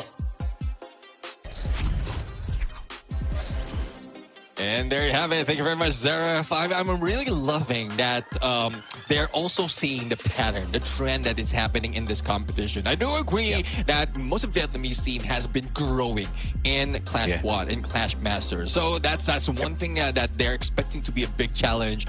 But I was surprised that like they were challenged a little bit, but I don't know. They might have just known exactly what needs to be done against RRQ Kazu. Yeah, I mean, RRQ Kazu has improved, but GAM XPE, man, they improved one season ago, so they've got a little bit of a head start. And, you know, like you've already pointed out, even in Battle Royale, Vietnam has grown. Vietnam is on a different level. Vietnam right now is looking to really own the world of Garena Free Fire, and you know, I think they have got a fair chance of becoming a back-to-back champions here as well. But of course, nothing can be guaranteed just yet. We have got a rough journey ahead for all of them because of how well the other teams have grown as well. Now we're going to be taking a quick short break. When we come back, it's going to be the final battle of the day, Buriram versus Argon.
The anniversary party is about to start. Whoa! Looks like you guys really couldn't wait, huh?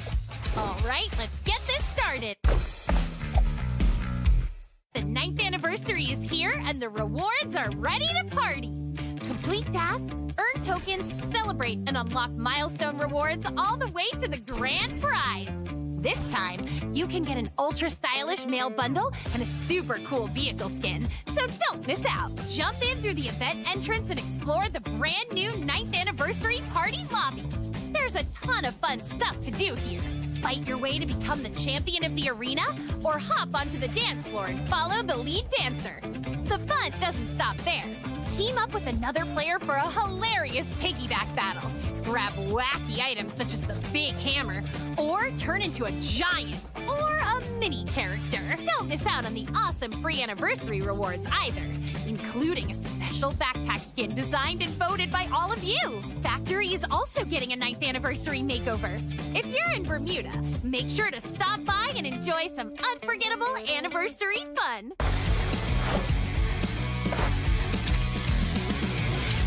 What surprises does the 9th anniversary have in store for us? First up, more skills can now be enhanced. During a match, you can upgrade your character skills to unlock stronger effects, power up your playstyle, and outplay your opponents. In Battle Royale, you can gain skill boost energy by surviving, getting eliminations, and dealing damage. In Clash Squad, skill boosts become available at the start of later rounds, giving you more ways to adjust your strategy as the match heats up. Some skills will have 2 boost options, while others get reduced cooldown time. And if that's not exciting enough, we're also turning up the heat with Weapon Awakening. In Battle Royale, Weapon Awakeners can be obtained during the final battles, and may also show up in places like arsenals. Use them to give your weapons a major power boost for the endgame. Best of all, almost all weapons can be awakened, so you can stick with the one you love and power it all the way to Booyah! Over in Clash Squad, perk points will replace cyber points. You can use them to unlock perks like awakened weapons, armor, buffs, and more in the CS store. The match result page will also show the skill boosts and buffs chosen by both teams, so you can see exactly how each side built their advantage. There's even more 9th anniversary fun packed into your matches. During the event, random anniversary quests will pop up in certain areas across the map. Complete them with your team, and you can grab great loot right from the quest spot, along with upgrades to nearby vending machines, revival points, and even buffs. You might be collecting anniversary fragments, reforging a giant sword, or bouncing high into the air to grab coins. Sounds fun already, right? In Battle Royale, surviving with your team is easier too. During the event, you can revive teammates right where they were eliminated, so your team can recover faster and jump straight back into the action. Just remember, this revival chance is limited. And of course, we've got some extra fun for you and your friends.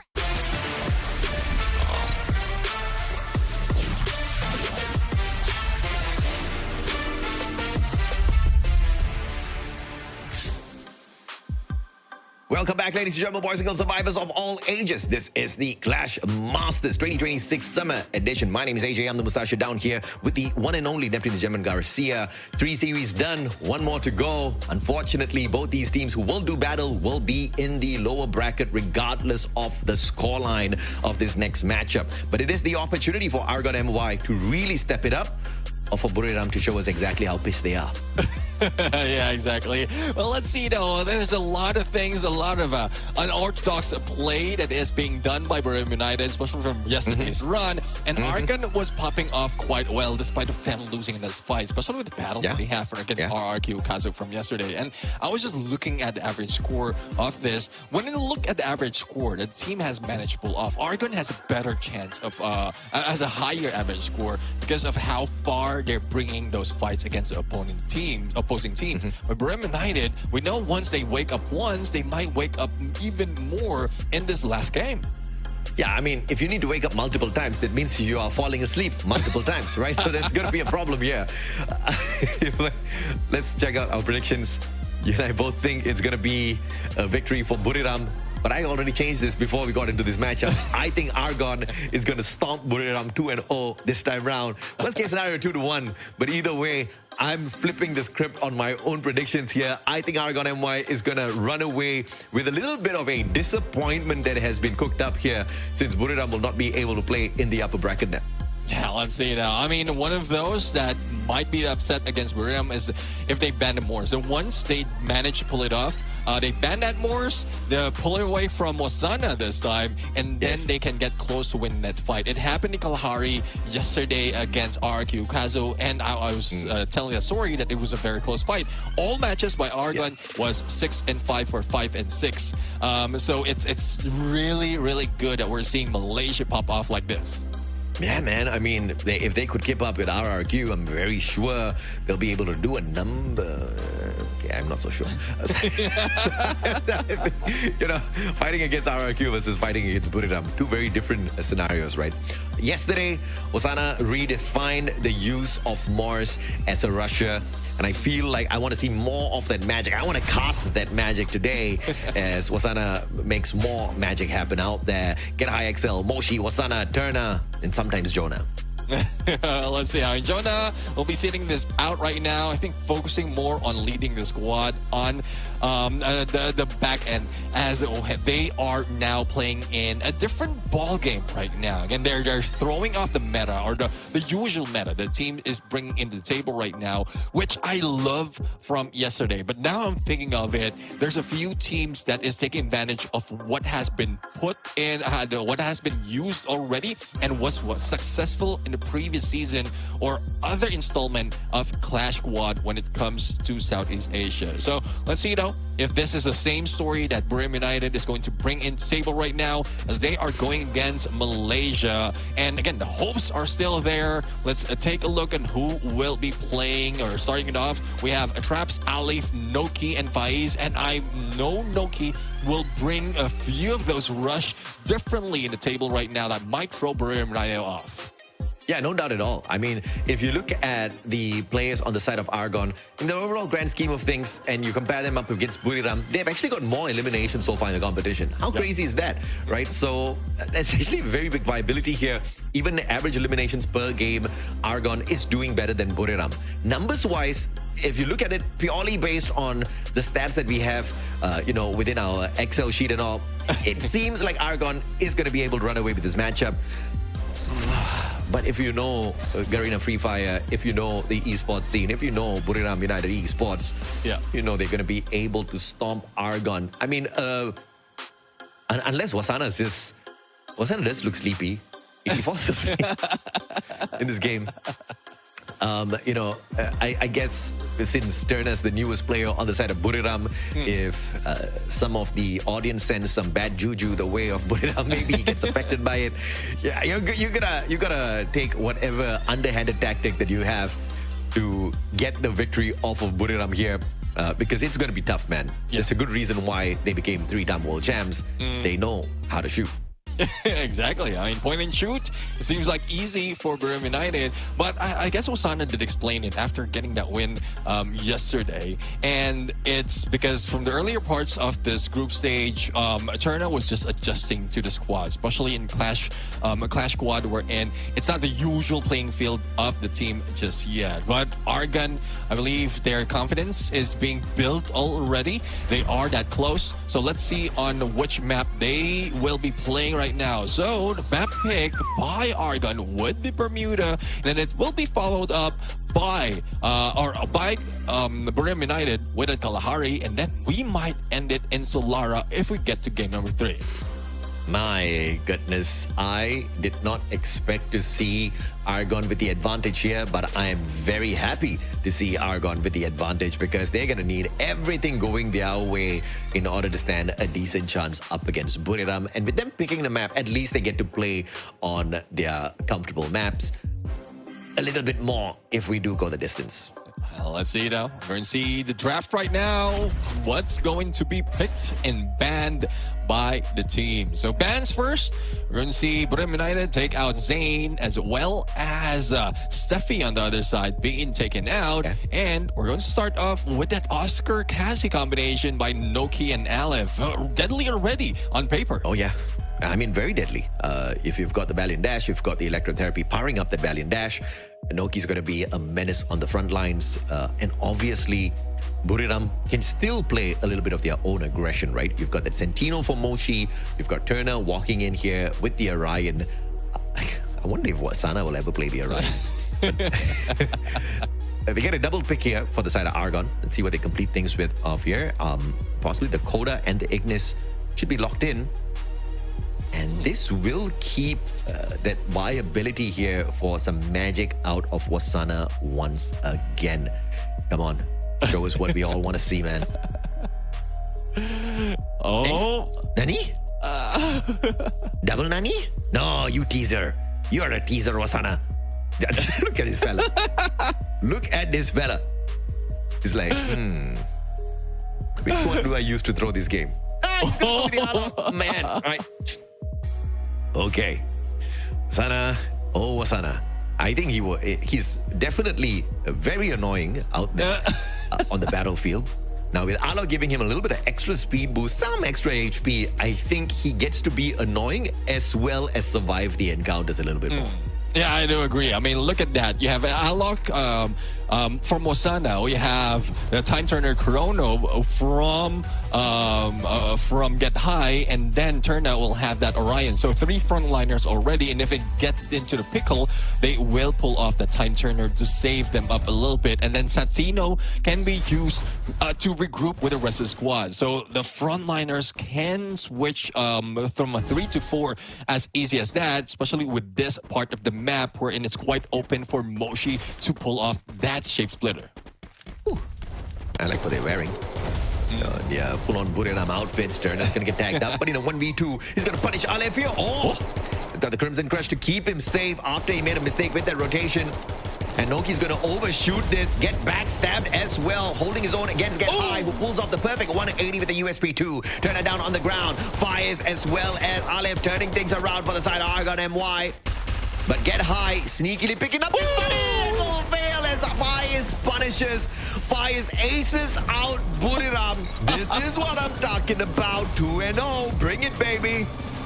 Yeah, I mean, you mentioned about the skins they bring into the table, and that's just a distraction as well, because you don't know exactly what to expect on the skill if you're facing against the opponent. But that doesn't work, especially in pistol round, if you have accuracy just like this coming from Argon MY. Now they're bringing in that G36 right now, plus Mini Uzi, and also a few of those M500 into the mix. So hopefully Buriram doesn't get too close, or give an angle for Argon MY. But Moshi right now with the Deagle, this might be deadly if it gets that angle. Oh, Noki powered up by the advanced therapy.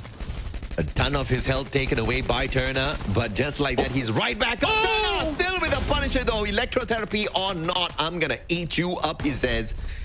And the Mini Uzi gets the job done. Now they are hunting. And it looks like Aleph is going to be on the menu right after this for Turner. And Turner's the distraction. Get High with the Punisher. Buriram looking to pull the round back.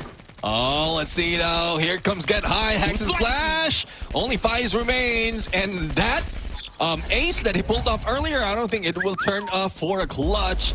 And there goes Buriram United taking 1 point back away from Argon. And there's one thing that we've seen, Noki being baited in by Turna, and this is where their tactics was put down, because if they manage to regroup, play for the patience, and still stick together, they could have this could have had a fighting chance against Buriram United from that moment. You know what's crazy? What's crazy is Get High is a support player, all right? He is as effective as any rusher I've seen out there. Oh, yeah. He's so threatening, and I think Buriram is just going to be throwing hands with Argon for the cyber point here. Down in the middle, Get High and Turner going in for the push. Turner's going to get tagged up there by the Flame Mirage. Noki, a little bit of extra confidence on him, but Get High gets to the airdrop first, and it looks like the cyber drop is gonna gift him something beautiful. What does he get out of it? G36 still in his hands. Get high, needs to turn around. I'll for the backstab. Get high, still focusing on Noki. And the Punisher is dead. My God, turn a slice and dice time. Gets a triple with the sight. And that's one thing. I mean, get out of sight? No way. Turner right now knows exactly how to time that Crimson Crush as well as when he turns back and then hit them with a headshot with that sight. So let's see though if there's any response coming from Argon right now. It looks quite great earlier on the pistol round, but now that they have better weapons, it seems like Buriram United will be as deadly as ever. But look at that, force buying into MP5s right now for Alif as well as Noki, and hopefully they also keep their distance because you don't want to deal with Buriram United if they're fired up. Let's see if Turner can pull off more of this slice and dice. Noki very daring with the electrotherapy. Up close and personal with Turner and Get High, who very quickly back away from the engagement.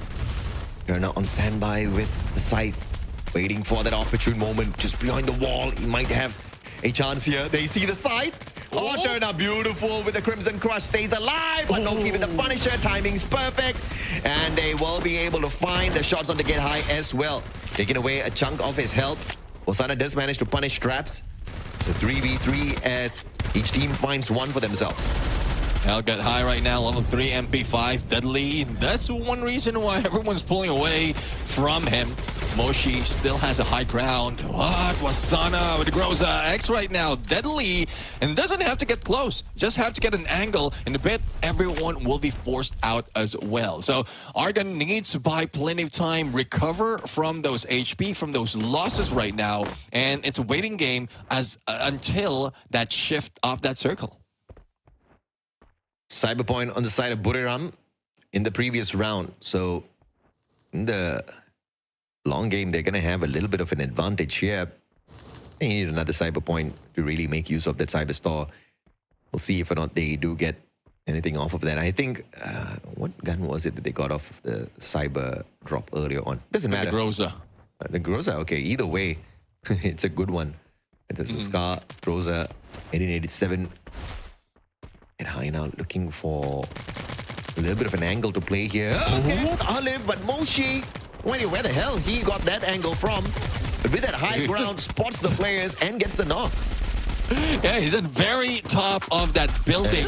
I'm not quite sure how he got there, but that was the disruptor. And Argon managed to surprise him from the side. Better weapon as well on those CQZs. And it started off from there. This is a very confidence from Noki with that MP5. They just played with timing. And the moment that they caught Get High in there and get that elevation, that's just GG right here. And the flank as well coming from Faiz. So great that Argon is getting that point for them.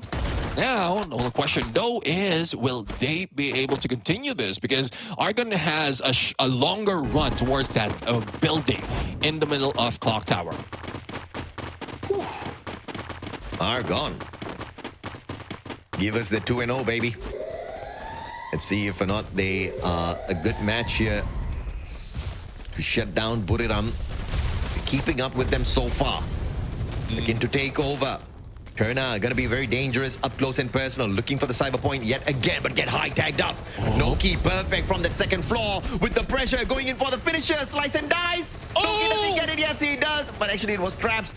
With the assistance, Turner turns things around with the Thompson. Oh man, it's the flurry of shots down in the middle here. Both teams fighting for the cyber point, and Argon MY actually winning it out. Well, Moshi right now trying to defend their honor, to defend their fight, and traps with a sliver of hell. He might be taken down. Faiz also low in HP, and Moshi for a clutch. We didn't expect that from the sniper using a Thompson. Being a triple for Moshi. Moshi saying, Ma'al has got nothing on me. I can make the switch too. Good on him. Brilliant play. Moshi is catching up. Should have punished Noki earlier on with that high ground. Just didn't think of using that high ground for his advantage. But movement from Moshi this time, I tell you, brilliant. And he did luck out though, because the players on the side of Argon were just too low on HP.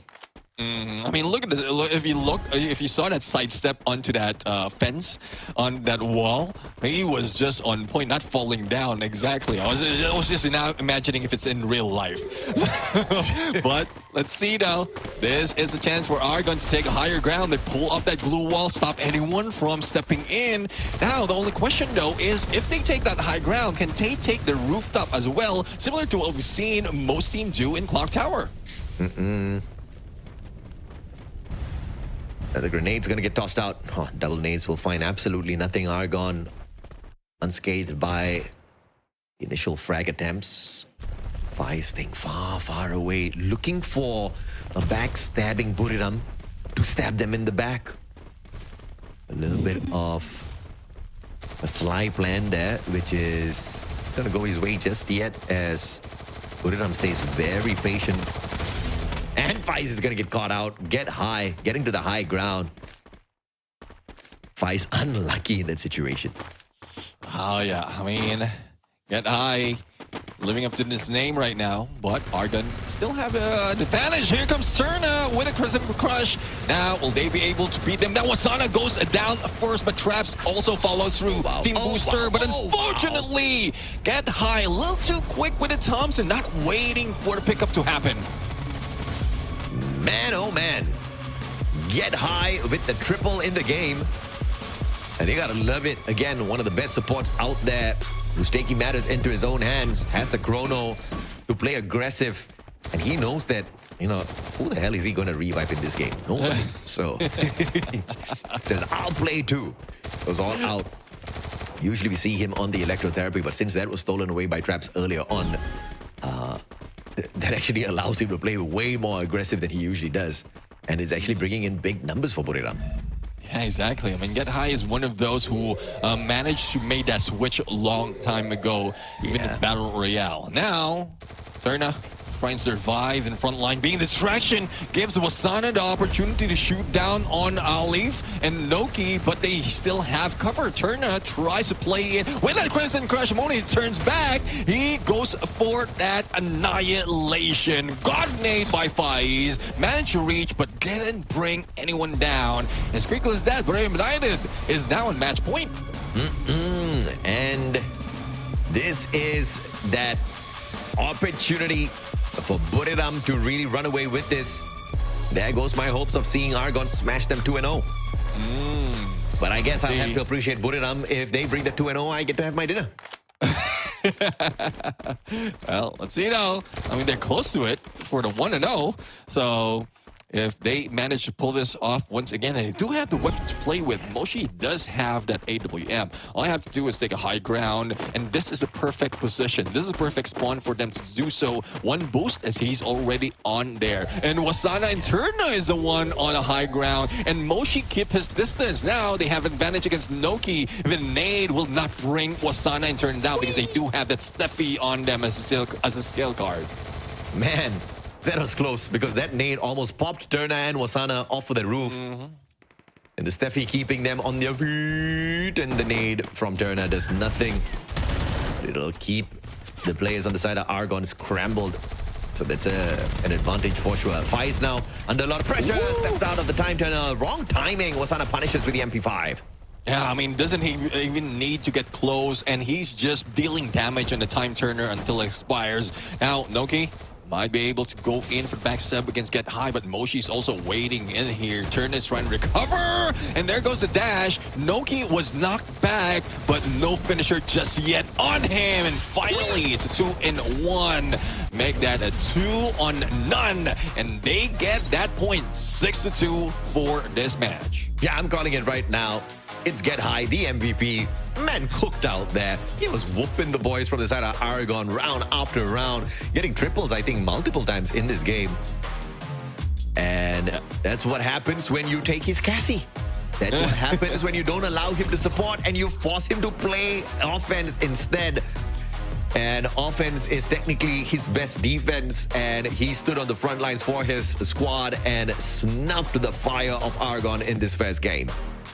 I'd agree that it's now Buriram United being on form compared to what we've seen them in the early parts of this group stage, which I like. I'm really sure that they will continue this on towards the latter part of this day, and it's not looking good for Argon if that's the case. Yeah, if you look at the shoulder of Buriram on their jersey, it says Plan B. That's what Get High is. Get High is the Plan B of the squad. And the Plan B is actually a very dangerous plan for him to drop his support role and look to play offense on the front lines is just deadly, because now you've just got a whole squad of rushes going up against your team. And no amount of electrotherapy is going to help you out when you've got a team like Buriram running at you. Yeah, I do agree. I mean, it's getting tough and tough right now, but there's still hope. There's still hope. I'm looking forward to what Argon is going to bring to the table right now. But it's just unfortunate. That was a pick of Argon for that map, and they didn't get that far, like to close it up compared to what we've seen them do against RRQ Kazu. But we'll still have Kalahari to play with. It was a pick of Buriram United, but there's still a few more adjustments that needs to be done by Argon MY as we go into the highlights right now to take a recap of what happened in that first game. You know, my biggest problem is that I did not have a big problem with the draft of Argon at all, right? You had the Oscar, you had the electrotherapy of the Cassie, you had the Coda with the Aurora Vision. That means you had vision, you had information on the players of Buriram. But that's the problem. You know where they are, but you can't do anything about it at all. You've got the Ignis to block their vision, but blocking their vision does nothing at all. You've got the electrotherapy to help your players sustain battle on the front lines. That does nothing at all. What can Argon MY do against Buriram right now? They are scratching their heads for sure. I do agree. I mean, let's see though. They might be able to pull off a little bit of surprise, but we are seeing the adjustment right now coming from Buriram United. I guess they are away from that hurdle already of Turna trying to jive in with tactics, with a strategy of Buriram United, and look at how well he managed to pull it off. Though that Orion might have been used a little bit better, but look at how aggressive Turna is. And this is just a signature of the team overall. And he is staying true to that signature. Absolutely. And, you know, it looked quite easy for Buriram to bring the finisher in. They didn't even need to go for all the cyber points. Just a couple of it was more than enough, because it was the cyber drops that made the difference in terms of providing them the extra firepower. Those level 3 guns, the Groza X, making every bit of difference. But at the end of the day, Get High didn't even need the guns out of the cyber drop. The guy was just Thompsoning his... Holy what? Turner sneaks it away. And this kid, from a big question mark, is now your MVP. Yeah, I guess it's one part as well in that Clack Tower who managed to get 3 elimination that fight. If not twice, he managed to pull that off. So I'm really looking forward to how well Buriram United can take care of this kid Turna, because he's turning into a definitely certified BRU. Yeah, turn around. That's what he was doing out there. 180 turns as he was getting those shots. But I really wonder how many eliminations did Get High walk away with, because I was damn sure he was going to be our MVP. I want to check out the scoreboard.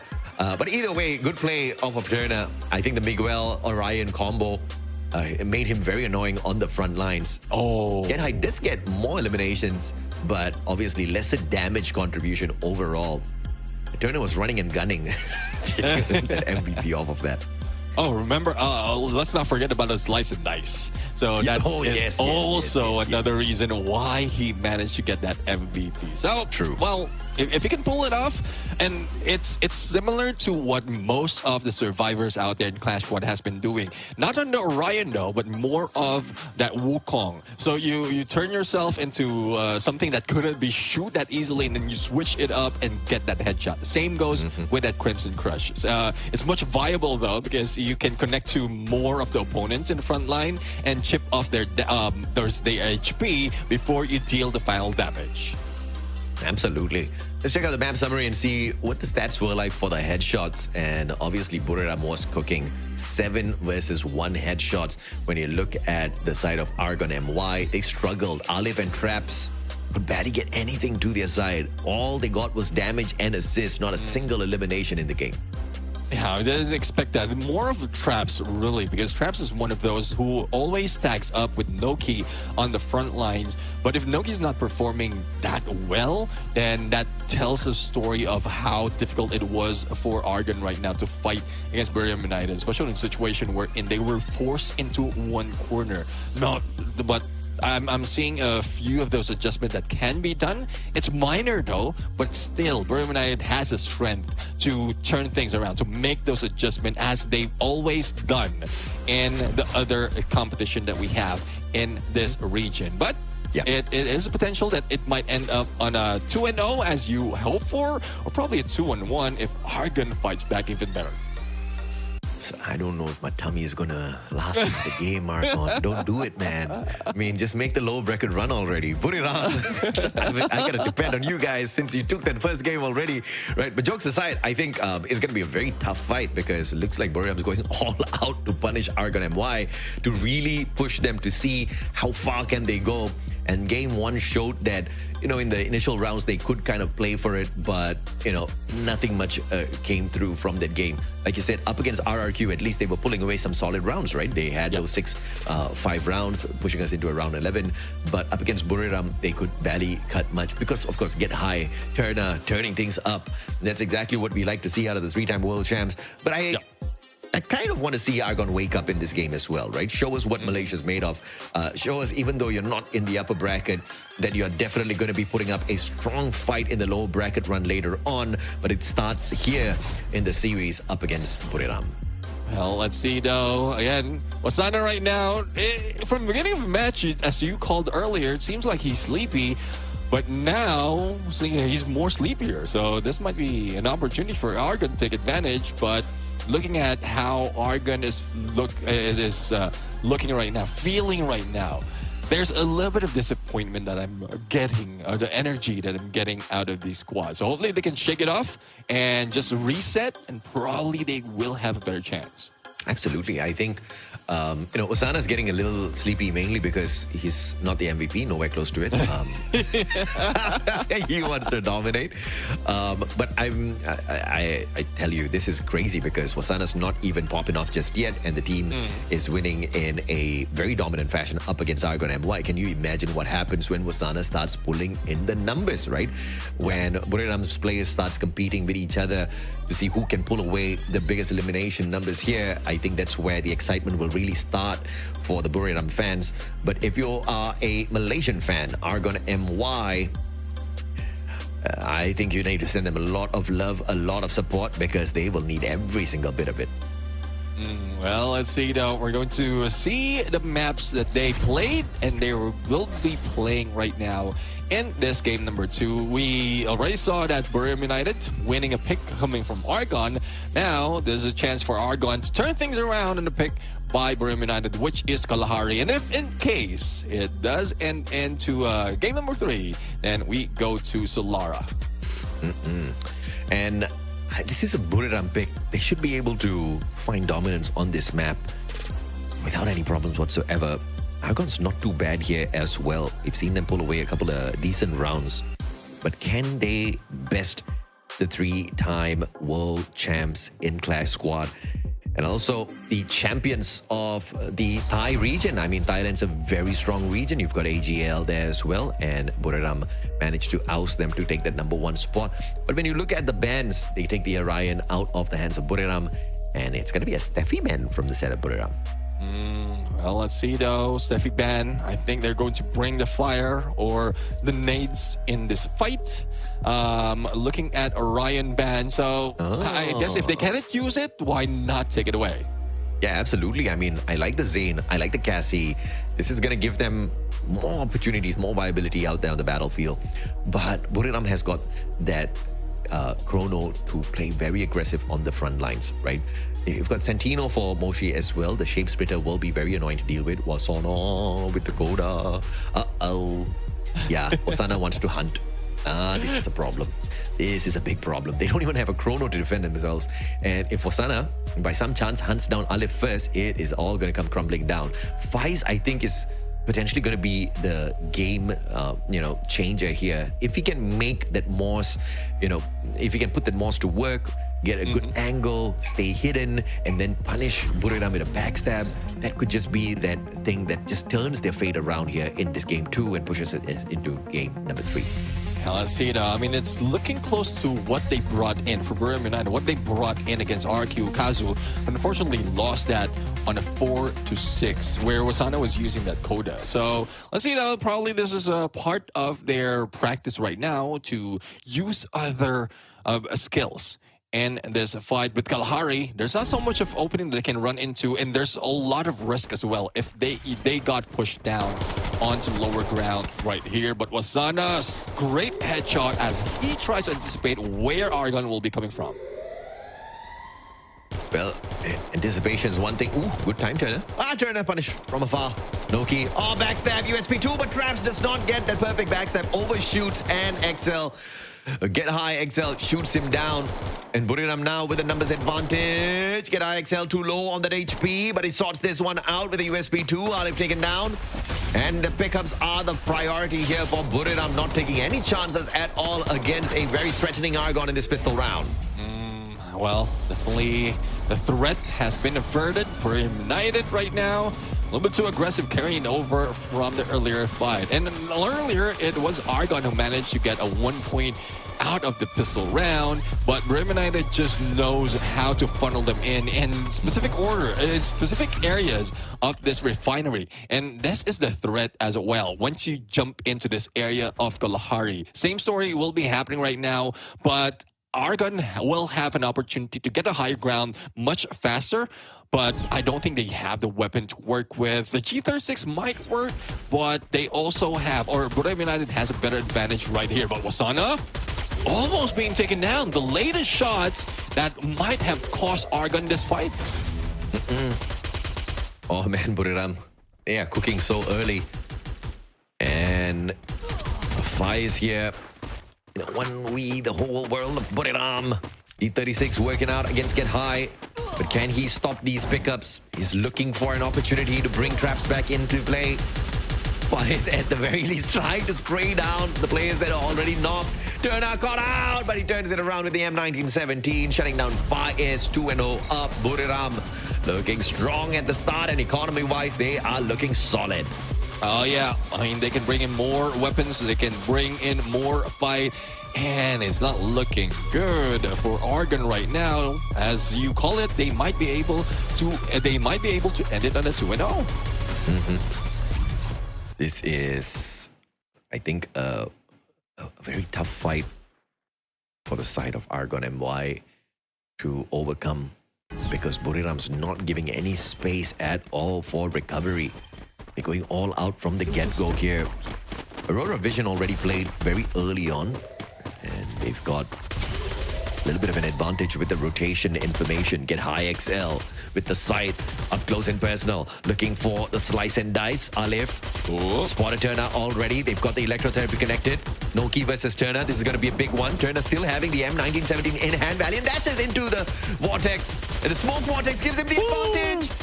And Noki will get shut down by Get High XL. There's a double sight on their side, and Buriram's not afraid to use it. Well, seems like they're going home with this. They're taking this away from Argon. And Argon couldn't really show a fight. It's a coordination right now that's failing for Argon. Look at the position being taken by Buriram United. They know that they have someone from above, and all they have to do is just take a little bit of cover, not to get shot, and force everyone through that smoke and hit them with that sight. So there's probably no reason for them to buy more weapons as well. Look at that economy that they have that they can save, and they have all the armors as well as the helmets that they have, even the glue walls to deal with Argon right now. Absolutely, man. It's gonna be rough. Wasana spotted out, but he had the coda. Wasn't much he could do in that situation to take down those two players, so he backs away. Traps pressured. Wasana calls for backup, and backup arrives at the perfect timing. Get High sorts that out, but Wasana still hunted down by Faiz and the VSS though. This is going to be a little bit of a problem here for Argon MY if They keep losing their electrotherapy too early. I mean, that has been the question that we have. If you lose out that Cassie holder, then it will be tough for a team to recover and sustain as well. But FaZe right now, keeping distance, waiting for Traps to go in for that regroup. 2v3 situation, possible for them to pull it off. Great timing and getting way out of FaZe. But a grenade, I think it bounced back as FaZe tries to throw it. But they might not be, losing out of time right now. And also out of a place to go. No exit on the other side. But they're still hanging on the edge of this shipwreck. Traps and FaZe looking for some way to play the angles. But they just unable to spot out Buriram just yet. Get high and looking menacingly with the scythe. Does he get the slice and dice?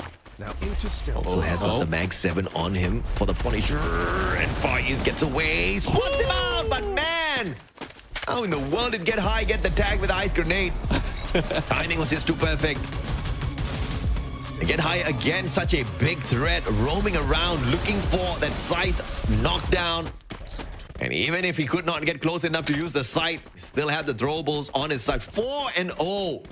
Buriram helping my dinner come a little bit early. Well, that's one thing though. Santa Catarina has a lot of flaws in terms of exit, especially where Argon was positioned. Now, they are in a good position right now to plan an exit if needed. But if that is a plan, if an exit is a plan right now, it might not look good. Traps try to fire against Moshi on the other side. Noki gets tagged up. The smoke has been released.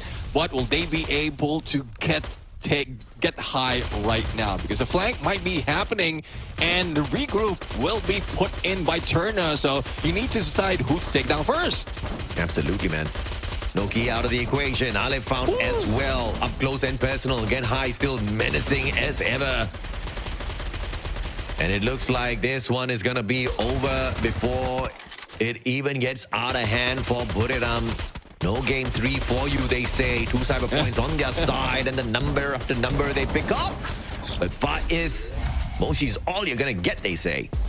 Well, it's just unfortunate. I mean, that site has been deadly even in this moment. There, look at that. That was a headshot onto Noki right there, and the finisher by Turner onto Alif. So they played it in the timing. They used a time Turner just to make sure that they will now be gunned down and they can get close for that melee hit. And the moment that they isolate the players as well, know exactly where they're shooting from, they can play those corners quite easily. Match point already, and AJ, you might get your wish right now, or it looks like you are getting your wish right now on a 2-0. You know the Buriram boys always got Mustachio, man. They're like, Mustachio's hungry. Mustachio, we need to finish this right now. You don't want Mustachio to be hungry. Man, hungry Mustachio is an angry Mustachio. Let's go. Let's get it. Oh, FaZe very sneaky at the back. But what can you do, my friend? Do you have what it takes to shut them down with the angle? What? Electrotherapy, they play around. Nephew, they're looking for the big one, but they're just not able to connect the shots just yet.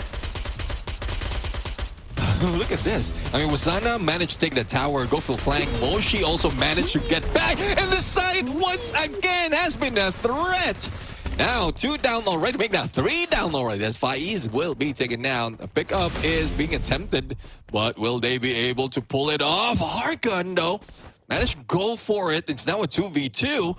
But the recovery is not happening just yet for FaZe. Might be delayed, and here comes an aid. There is a point in there, but Wasana didn't go swoosh in that shot. 2v2. Argon's like, yes, we lose, but Mustachio will not get his dinner right now. we will drag this on. Come on. Let's see what you got. Argon MY down in the lower bracket. I mean, we're probably going to see this battle again in the lower brackets. Oh, yeah. But Moshi punishes FaZe. Wasana taking out by Traps now. Stands a good chance. 1v1 up against Moshi. Traps has got the Winchester. Moshi has got the VSS. Long range. Traps with the grenade as well. That could just be the playmaker. And it doesn't do anything. Yeah, it bounced off the glue wall. Now, Moshi right now will try to get close, but Traps might be the ones in trouble, or is he? There goes the shape splitter. This might be it. He just have to go for prone. He's not spotted and then goes for the flank, but didn't take that shot. Who's going to win this? And unfortunately, it's the zone who wins, or it's Argon who wins, and they extend it for one more round. We may lose, but Mustachio will not eat, says Argon. A little bit of a misplay there by Moshi.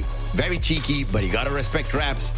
Even though it was that final round, comeback seemed impossible, but it did not take the wind out of the Traps' sails just yet. It did not give up no matter what happened in that round, Neptune, and he keeps the fight alive for Argon. I'm still feeling it. Dinner can wait. I want a game number 3 for Argon. Well, let's see now. It's a 1-2-1 split coming for Argon right now. And Get High might be the ones in trouble. Wasana going for long flank, but does he have an angle? There goes Cypher Barricade. But it doesn't cover that much, especially in headshot. And Get High is just waiting for this opportunity. He heard those footsteps already and just denying them and capturing all those airdrop or cyber points. But Noki, he knows exactly what needs to be done. He needs to rush against Get High, but the flank might be the downfall of Noki. What can they pull this? Oh man, another cyber point. Noki down, but easy pickup. Sana looking to annihilate their glue walls here. Buriram just a little extra strong now with Get High on that level 3 Scar in hand. Ice Grenade tags up both the players. 3 players now all in the same place. The defense is going to find them. Time Turner pulled out, but still, Noki does turn things around against Turner, but that is absolutely useless with the number of Buriram players within that spot. They overwhelm, and now Fai is in a 1v4, but that does not go very far. Buriram brings it to an end. And it's still going to be a low bracket run, but at least they get into the low brackets with yet another victory for themselves. Yeah, I do agree. And this time, again, it's not only the pick that has been quite well for Buriram United, it's also the movement on them. And I guess with what Buriram United has brought to the table right now, or probably it's because of the threat of the name as well, Argon didn't seem like they have a fight on them compared to when we saw them fight battle against RRQ Kazu. But it is what it is right now. Buriram United, they managed to get a 2-0, but it still doesn't change where they will be heading into the bracket. Valiant effort, man. Argon MY, they tried, but Buriram was not going to give anybody any face whatsoever. They were not playing cheeky today. They were going all out. They were really putting in the efforts, but they still lost a couple of rounds. So I think still some room of improvement for Buriram in the grand scheme of things. But if you look at Argon, I think they don't really have to be too rough on themselves. Even RRQ used to get kicked around. Even EVOS still gets kicked around sometimes, right? So I think in terms of growth, they still have got a little bit more tweaking to do with their strategies, with their mechanical plays.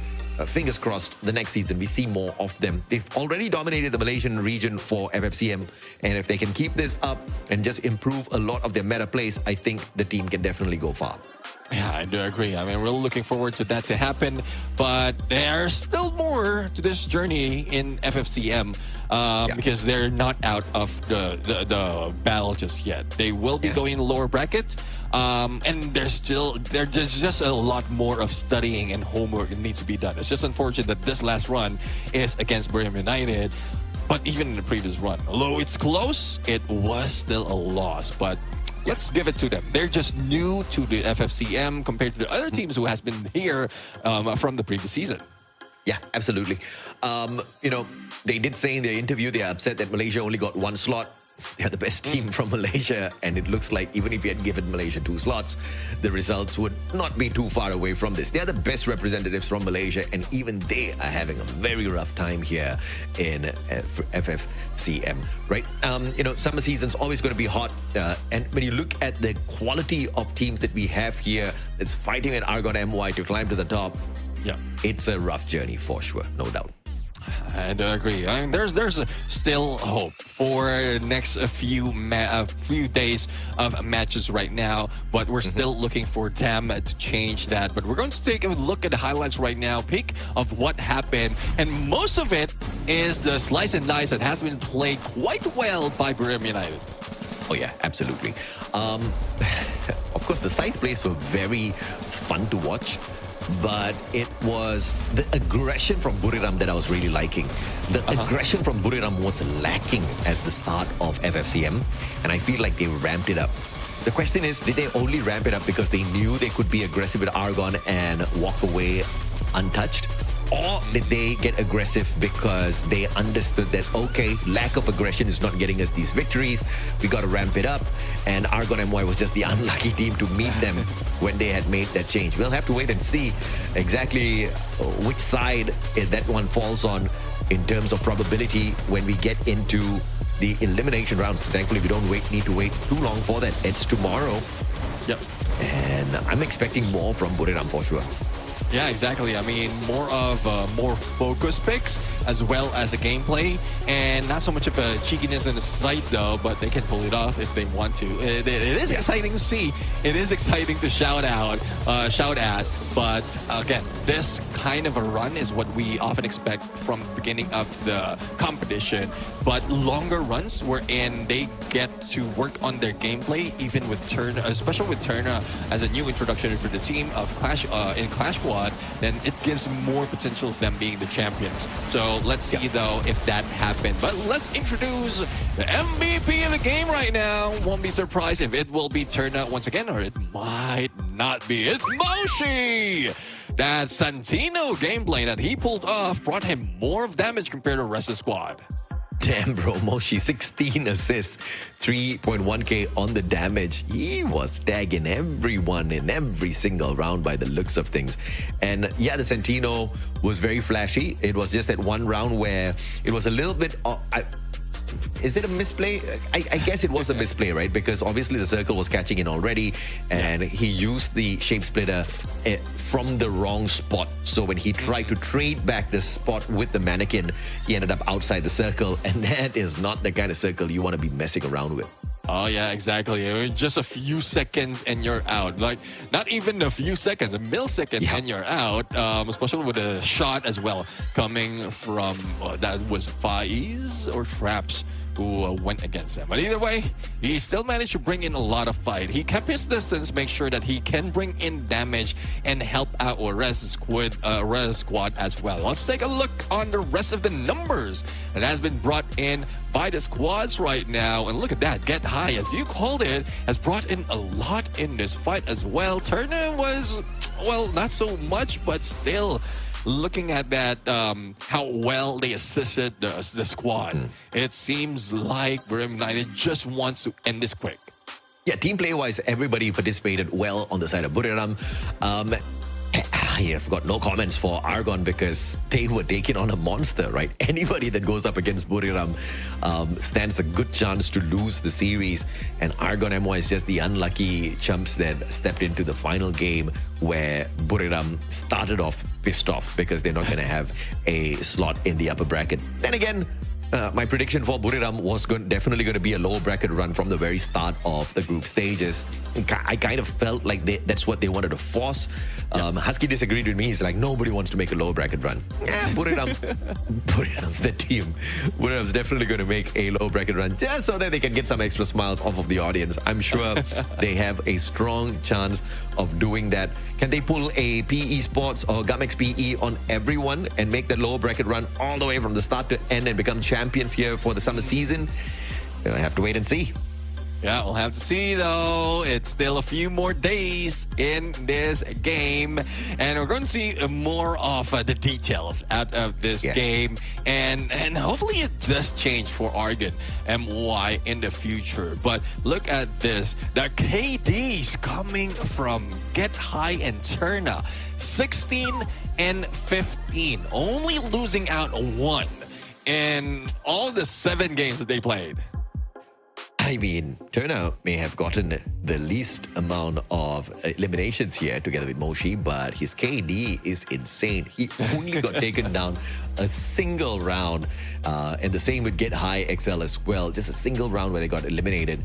But then again, if you look at Argon MY and their possibility of even taking that initial fight up against Buriram, it was already a uphill task for them to really take it to Buriram, right? Especially against a serious version of Buriram.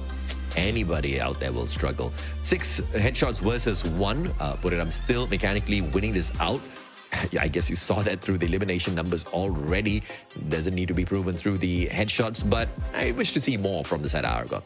Yeah, I do agree. There's more that we can see. There's that fight that they brought in against RQ Kazu. That's something that I couldn't forget. And that's something that probably they can bring into the table on their lower bracket run. But how will that work, though? Because this is a result of Buriram United and Argon. And they will be part of the lower bracket run. So it's another 50-50 that they might be facing onto the next days of this competition. Absolutely. Now, when you see the chances of Argon MY in the lower brackets, I think it's going to be a long shot for them to make it very far. But when you look at the chances of Buriram in the lower brackets, obviously the chances are very, very high for them to find dominance down there. GAM-XPE obviously a tad bit lucky to run away from the clutches of Buriram down in the lower brackets here. Either way, they are not going to get out of trouble because in the upper brackets, you have to deal with the monsters. What kind of solution do you have for these monsters, GAM-XPE? We'll have to wait and see because, everybody has got that on you as the reigning defending champions. I'm very sure the main team they would have tried to study is GAM-XPE. Like, how did this team just go on a monstrous run, shutting down every single Titan in our spring season? Yeah, and then the best team that might be able to replicate that, or best teams who might be able to replicate that, would be one Buriram United Esports. Another one is a Team Flash, because we've seen the great performance come from Team Flash. They, if I'm mistaken, has been introduced first only in this season for this squad. But let's see though on what else can be brought into the table. Now we're going to hear a little bit of interview as well, and let's see though who's going to talk for the team of Buriram United, because last time it was Wasana. We want to hear probably from Turna, because he's the one topic that Wasana was talking about during the initial part of the group stages, wherein he's still adjusting, or Turna is still adjusting, and now that he's in the groove, this is the result that they have, and they're winning their games. Yeah, and if you look at the setup of the passive skills on the side of Buriram, they were not going to hold anything back, right? They ran a triple Luna, almost every single player running the Nikita as well. They wanted the extra bit of reload, and more importantly, they wanted to make sure Argon does not recover quickly. And as it is, you don't have a lot of medkits in Clash Squad, and if you do have an opportunity to go in there with the tags and reduce their recovery, because the team boosters obviously play the balancing act with the EP conversion. They want to make sure they stop that in its tracks and continue to punish with all of their shots, and they pulled the play off very well. Yeah, I do agree. And a little bit update, we won't be having any interview right now. So we will still have a good chance to hear from the teams from Buriram United in the future once they win their games. But really looking forward to what the team is going to offer right now. It's a great run, especially against Argon for today. And better run, a good run as well. Great recovery after yesterday's match. But battle is not yet over. The tournament is not yet over. There's only a group stage. And it's just unfortunate that Buriram United will still be heading into the lower bracket. We're going to see the standings as well, as just to get a clear view of who gets in the upper and lower bracket once we get into the next stage, the Elimination Stage. So let's bring in the numbers into the scene right now to set it straight. Absolutely. So down at the lower bracket, you're going to have Buriram United Esports, Argon MY, EVOS Divine, as well as Team Flash. In your upper bracket, you've got AG.AL, Secret WAG, RRQ Kazu, as well as GAM-XPE. This is how the chips fall to set up the elimination brackets. It is going to be very exciting to see who gets eliminated and who takes that next step closer towards the top prize in FFCM 2026 summer. Yeah, I mean, again, for those who's wondering, we also consider the game win as a tiebreaker in this fight. So that's one reason why, despite of the tie out of the Group B, there are a few who had better or who have more game wins. Thus, they are pushed on the top of the board. So we're going to see, though, how the path of the squads will be all throughout this tournament. And look at that. Longer run for the lower bracket, but also risk of being eliminated. Damn, brother. You have got the Global Finals Clash Squad champions taking on the reigning defending Clash Masters, AG.AL versus GAM-XPE for the very first game in our upper brackets. And then RRQ versus Secret WAG. It's going to be exciting. It's going to be explosive. Team Flash, they don't need to pack their bags because they are in Vietnam, but they better be ready unless they want to pull off the biggest upset of all in Clash Masters by sending Buriram home. Is that a possibility? Hell yeah. If we get the spring season BR first week Team Flash, Buriram is going to not smile at all. And today they didn't smile. I guess the only smile we would have seen from them was from yesterday. Let's see now. Well, tomorrow's another day, and let's see what schedule is going to turn up. We're going to start it off as you called it. It's champions against champions as the first game, and then RQ Kazu going against Secret WAG, Buriram United against Team Flash, and the last would be EVOS going against Team Argon MY. So we're really looking forward to this on who's going to win and who will be dropping off from this competition. And Rasia's got the best prediction, even better than the casters, right? He already predicted the meeting between EVOS and Argon MY, and that's exactly what we get for the final series of the day. Who gets upset in the final series? Will Argon MY show up strong and punish EVOS? And if they do, I think that's going to be another crazy upset on standby. Match 3, match 4, you don't want to miss it tomorrow. And if you miss match 1, you're not even a Free Fire fan. Yeah, definitely. I mean, this is champions against champions, and a good chance as well as GAM-XPE to show up against the global finals champion. But we've seen how well AG.AL managed to show their usual ways when they were in that stage. So that would be a treat to watch for. But again, there is still a lot of changes that might be happening, similar to what the other changes has been happening season after season of Clash Masters. Absolutely. I am very excited to see what the elimination brackets will bring forth for us tomorrow. But even before we get into those matches, I can guarantee you guys it's gonna be hella exciting. It's gonna start off with excitement. It's gonna be exciting all throughout, down to the very final series. But ladies and gentlemen, boys and girls, thank you so much for tuning in today. You guys have been an absolute delight to entertain here on the casting desk. We've got the final day highlights coming up for you. Neptune, Husky, and I will catch you guys tomorrow when we continue with the elimination brackets. Y'all take care, good night, and goodbye.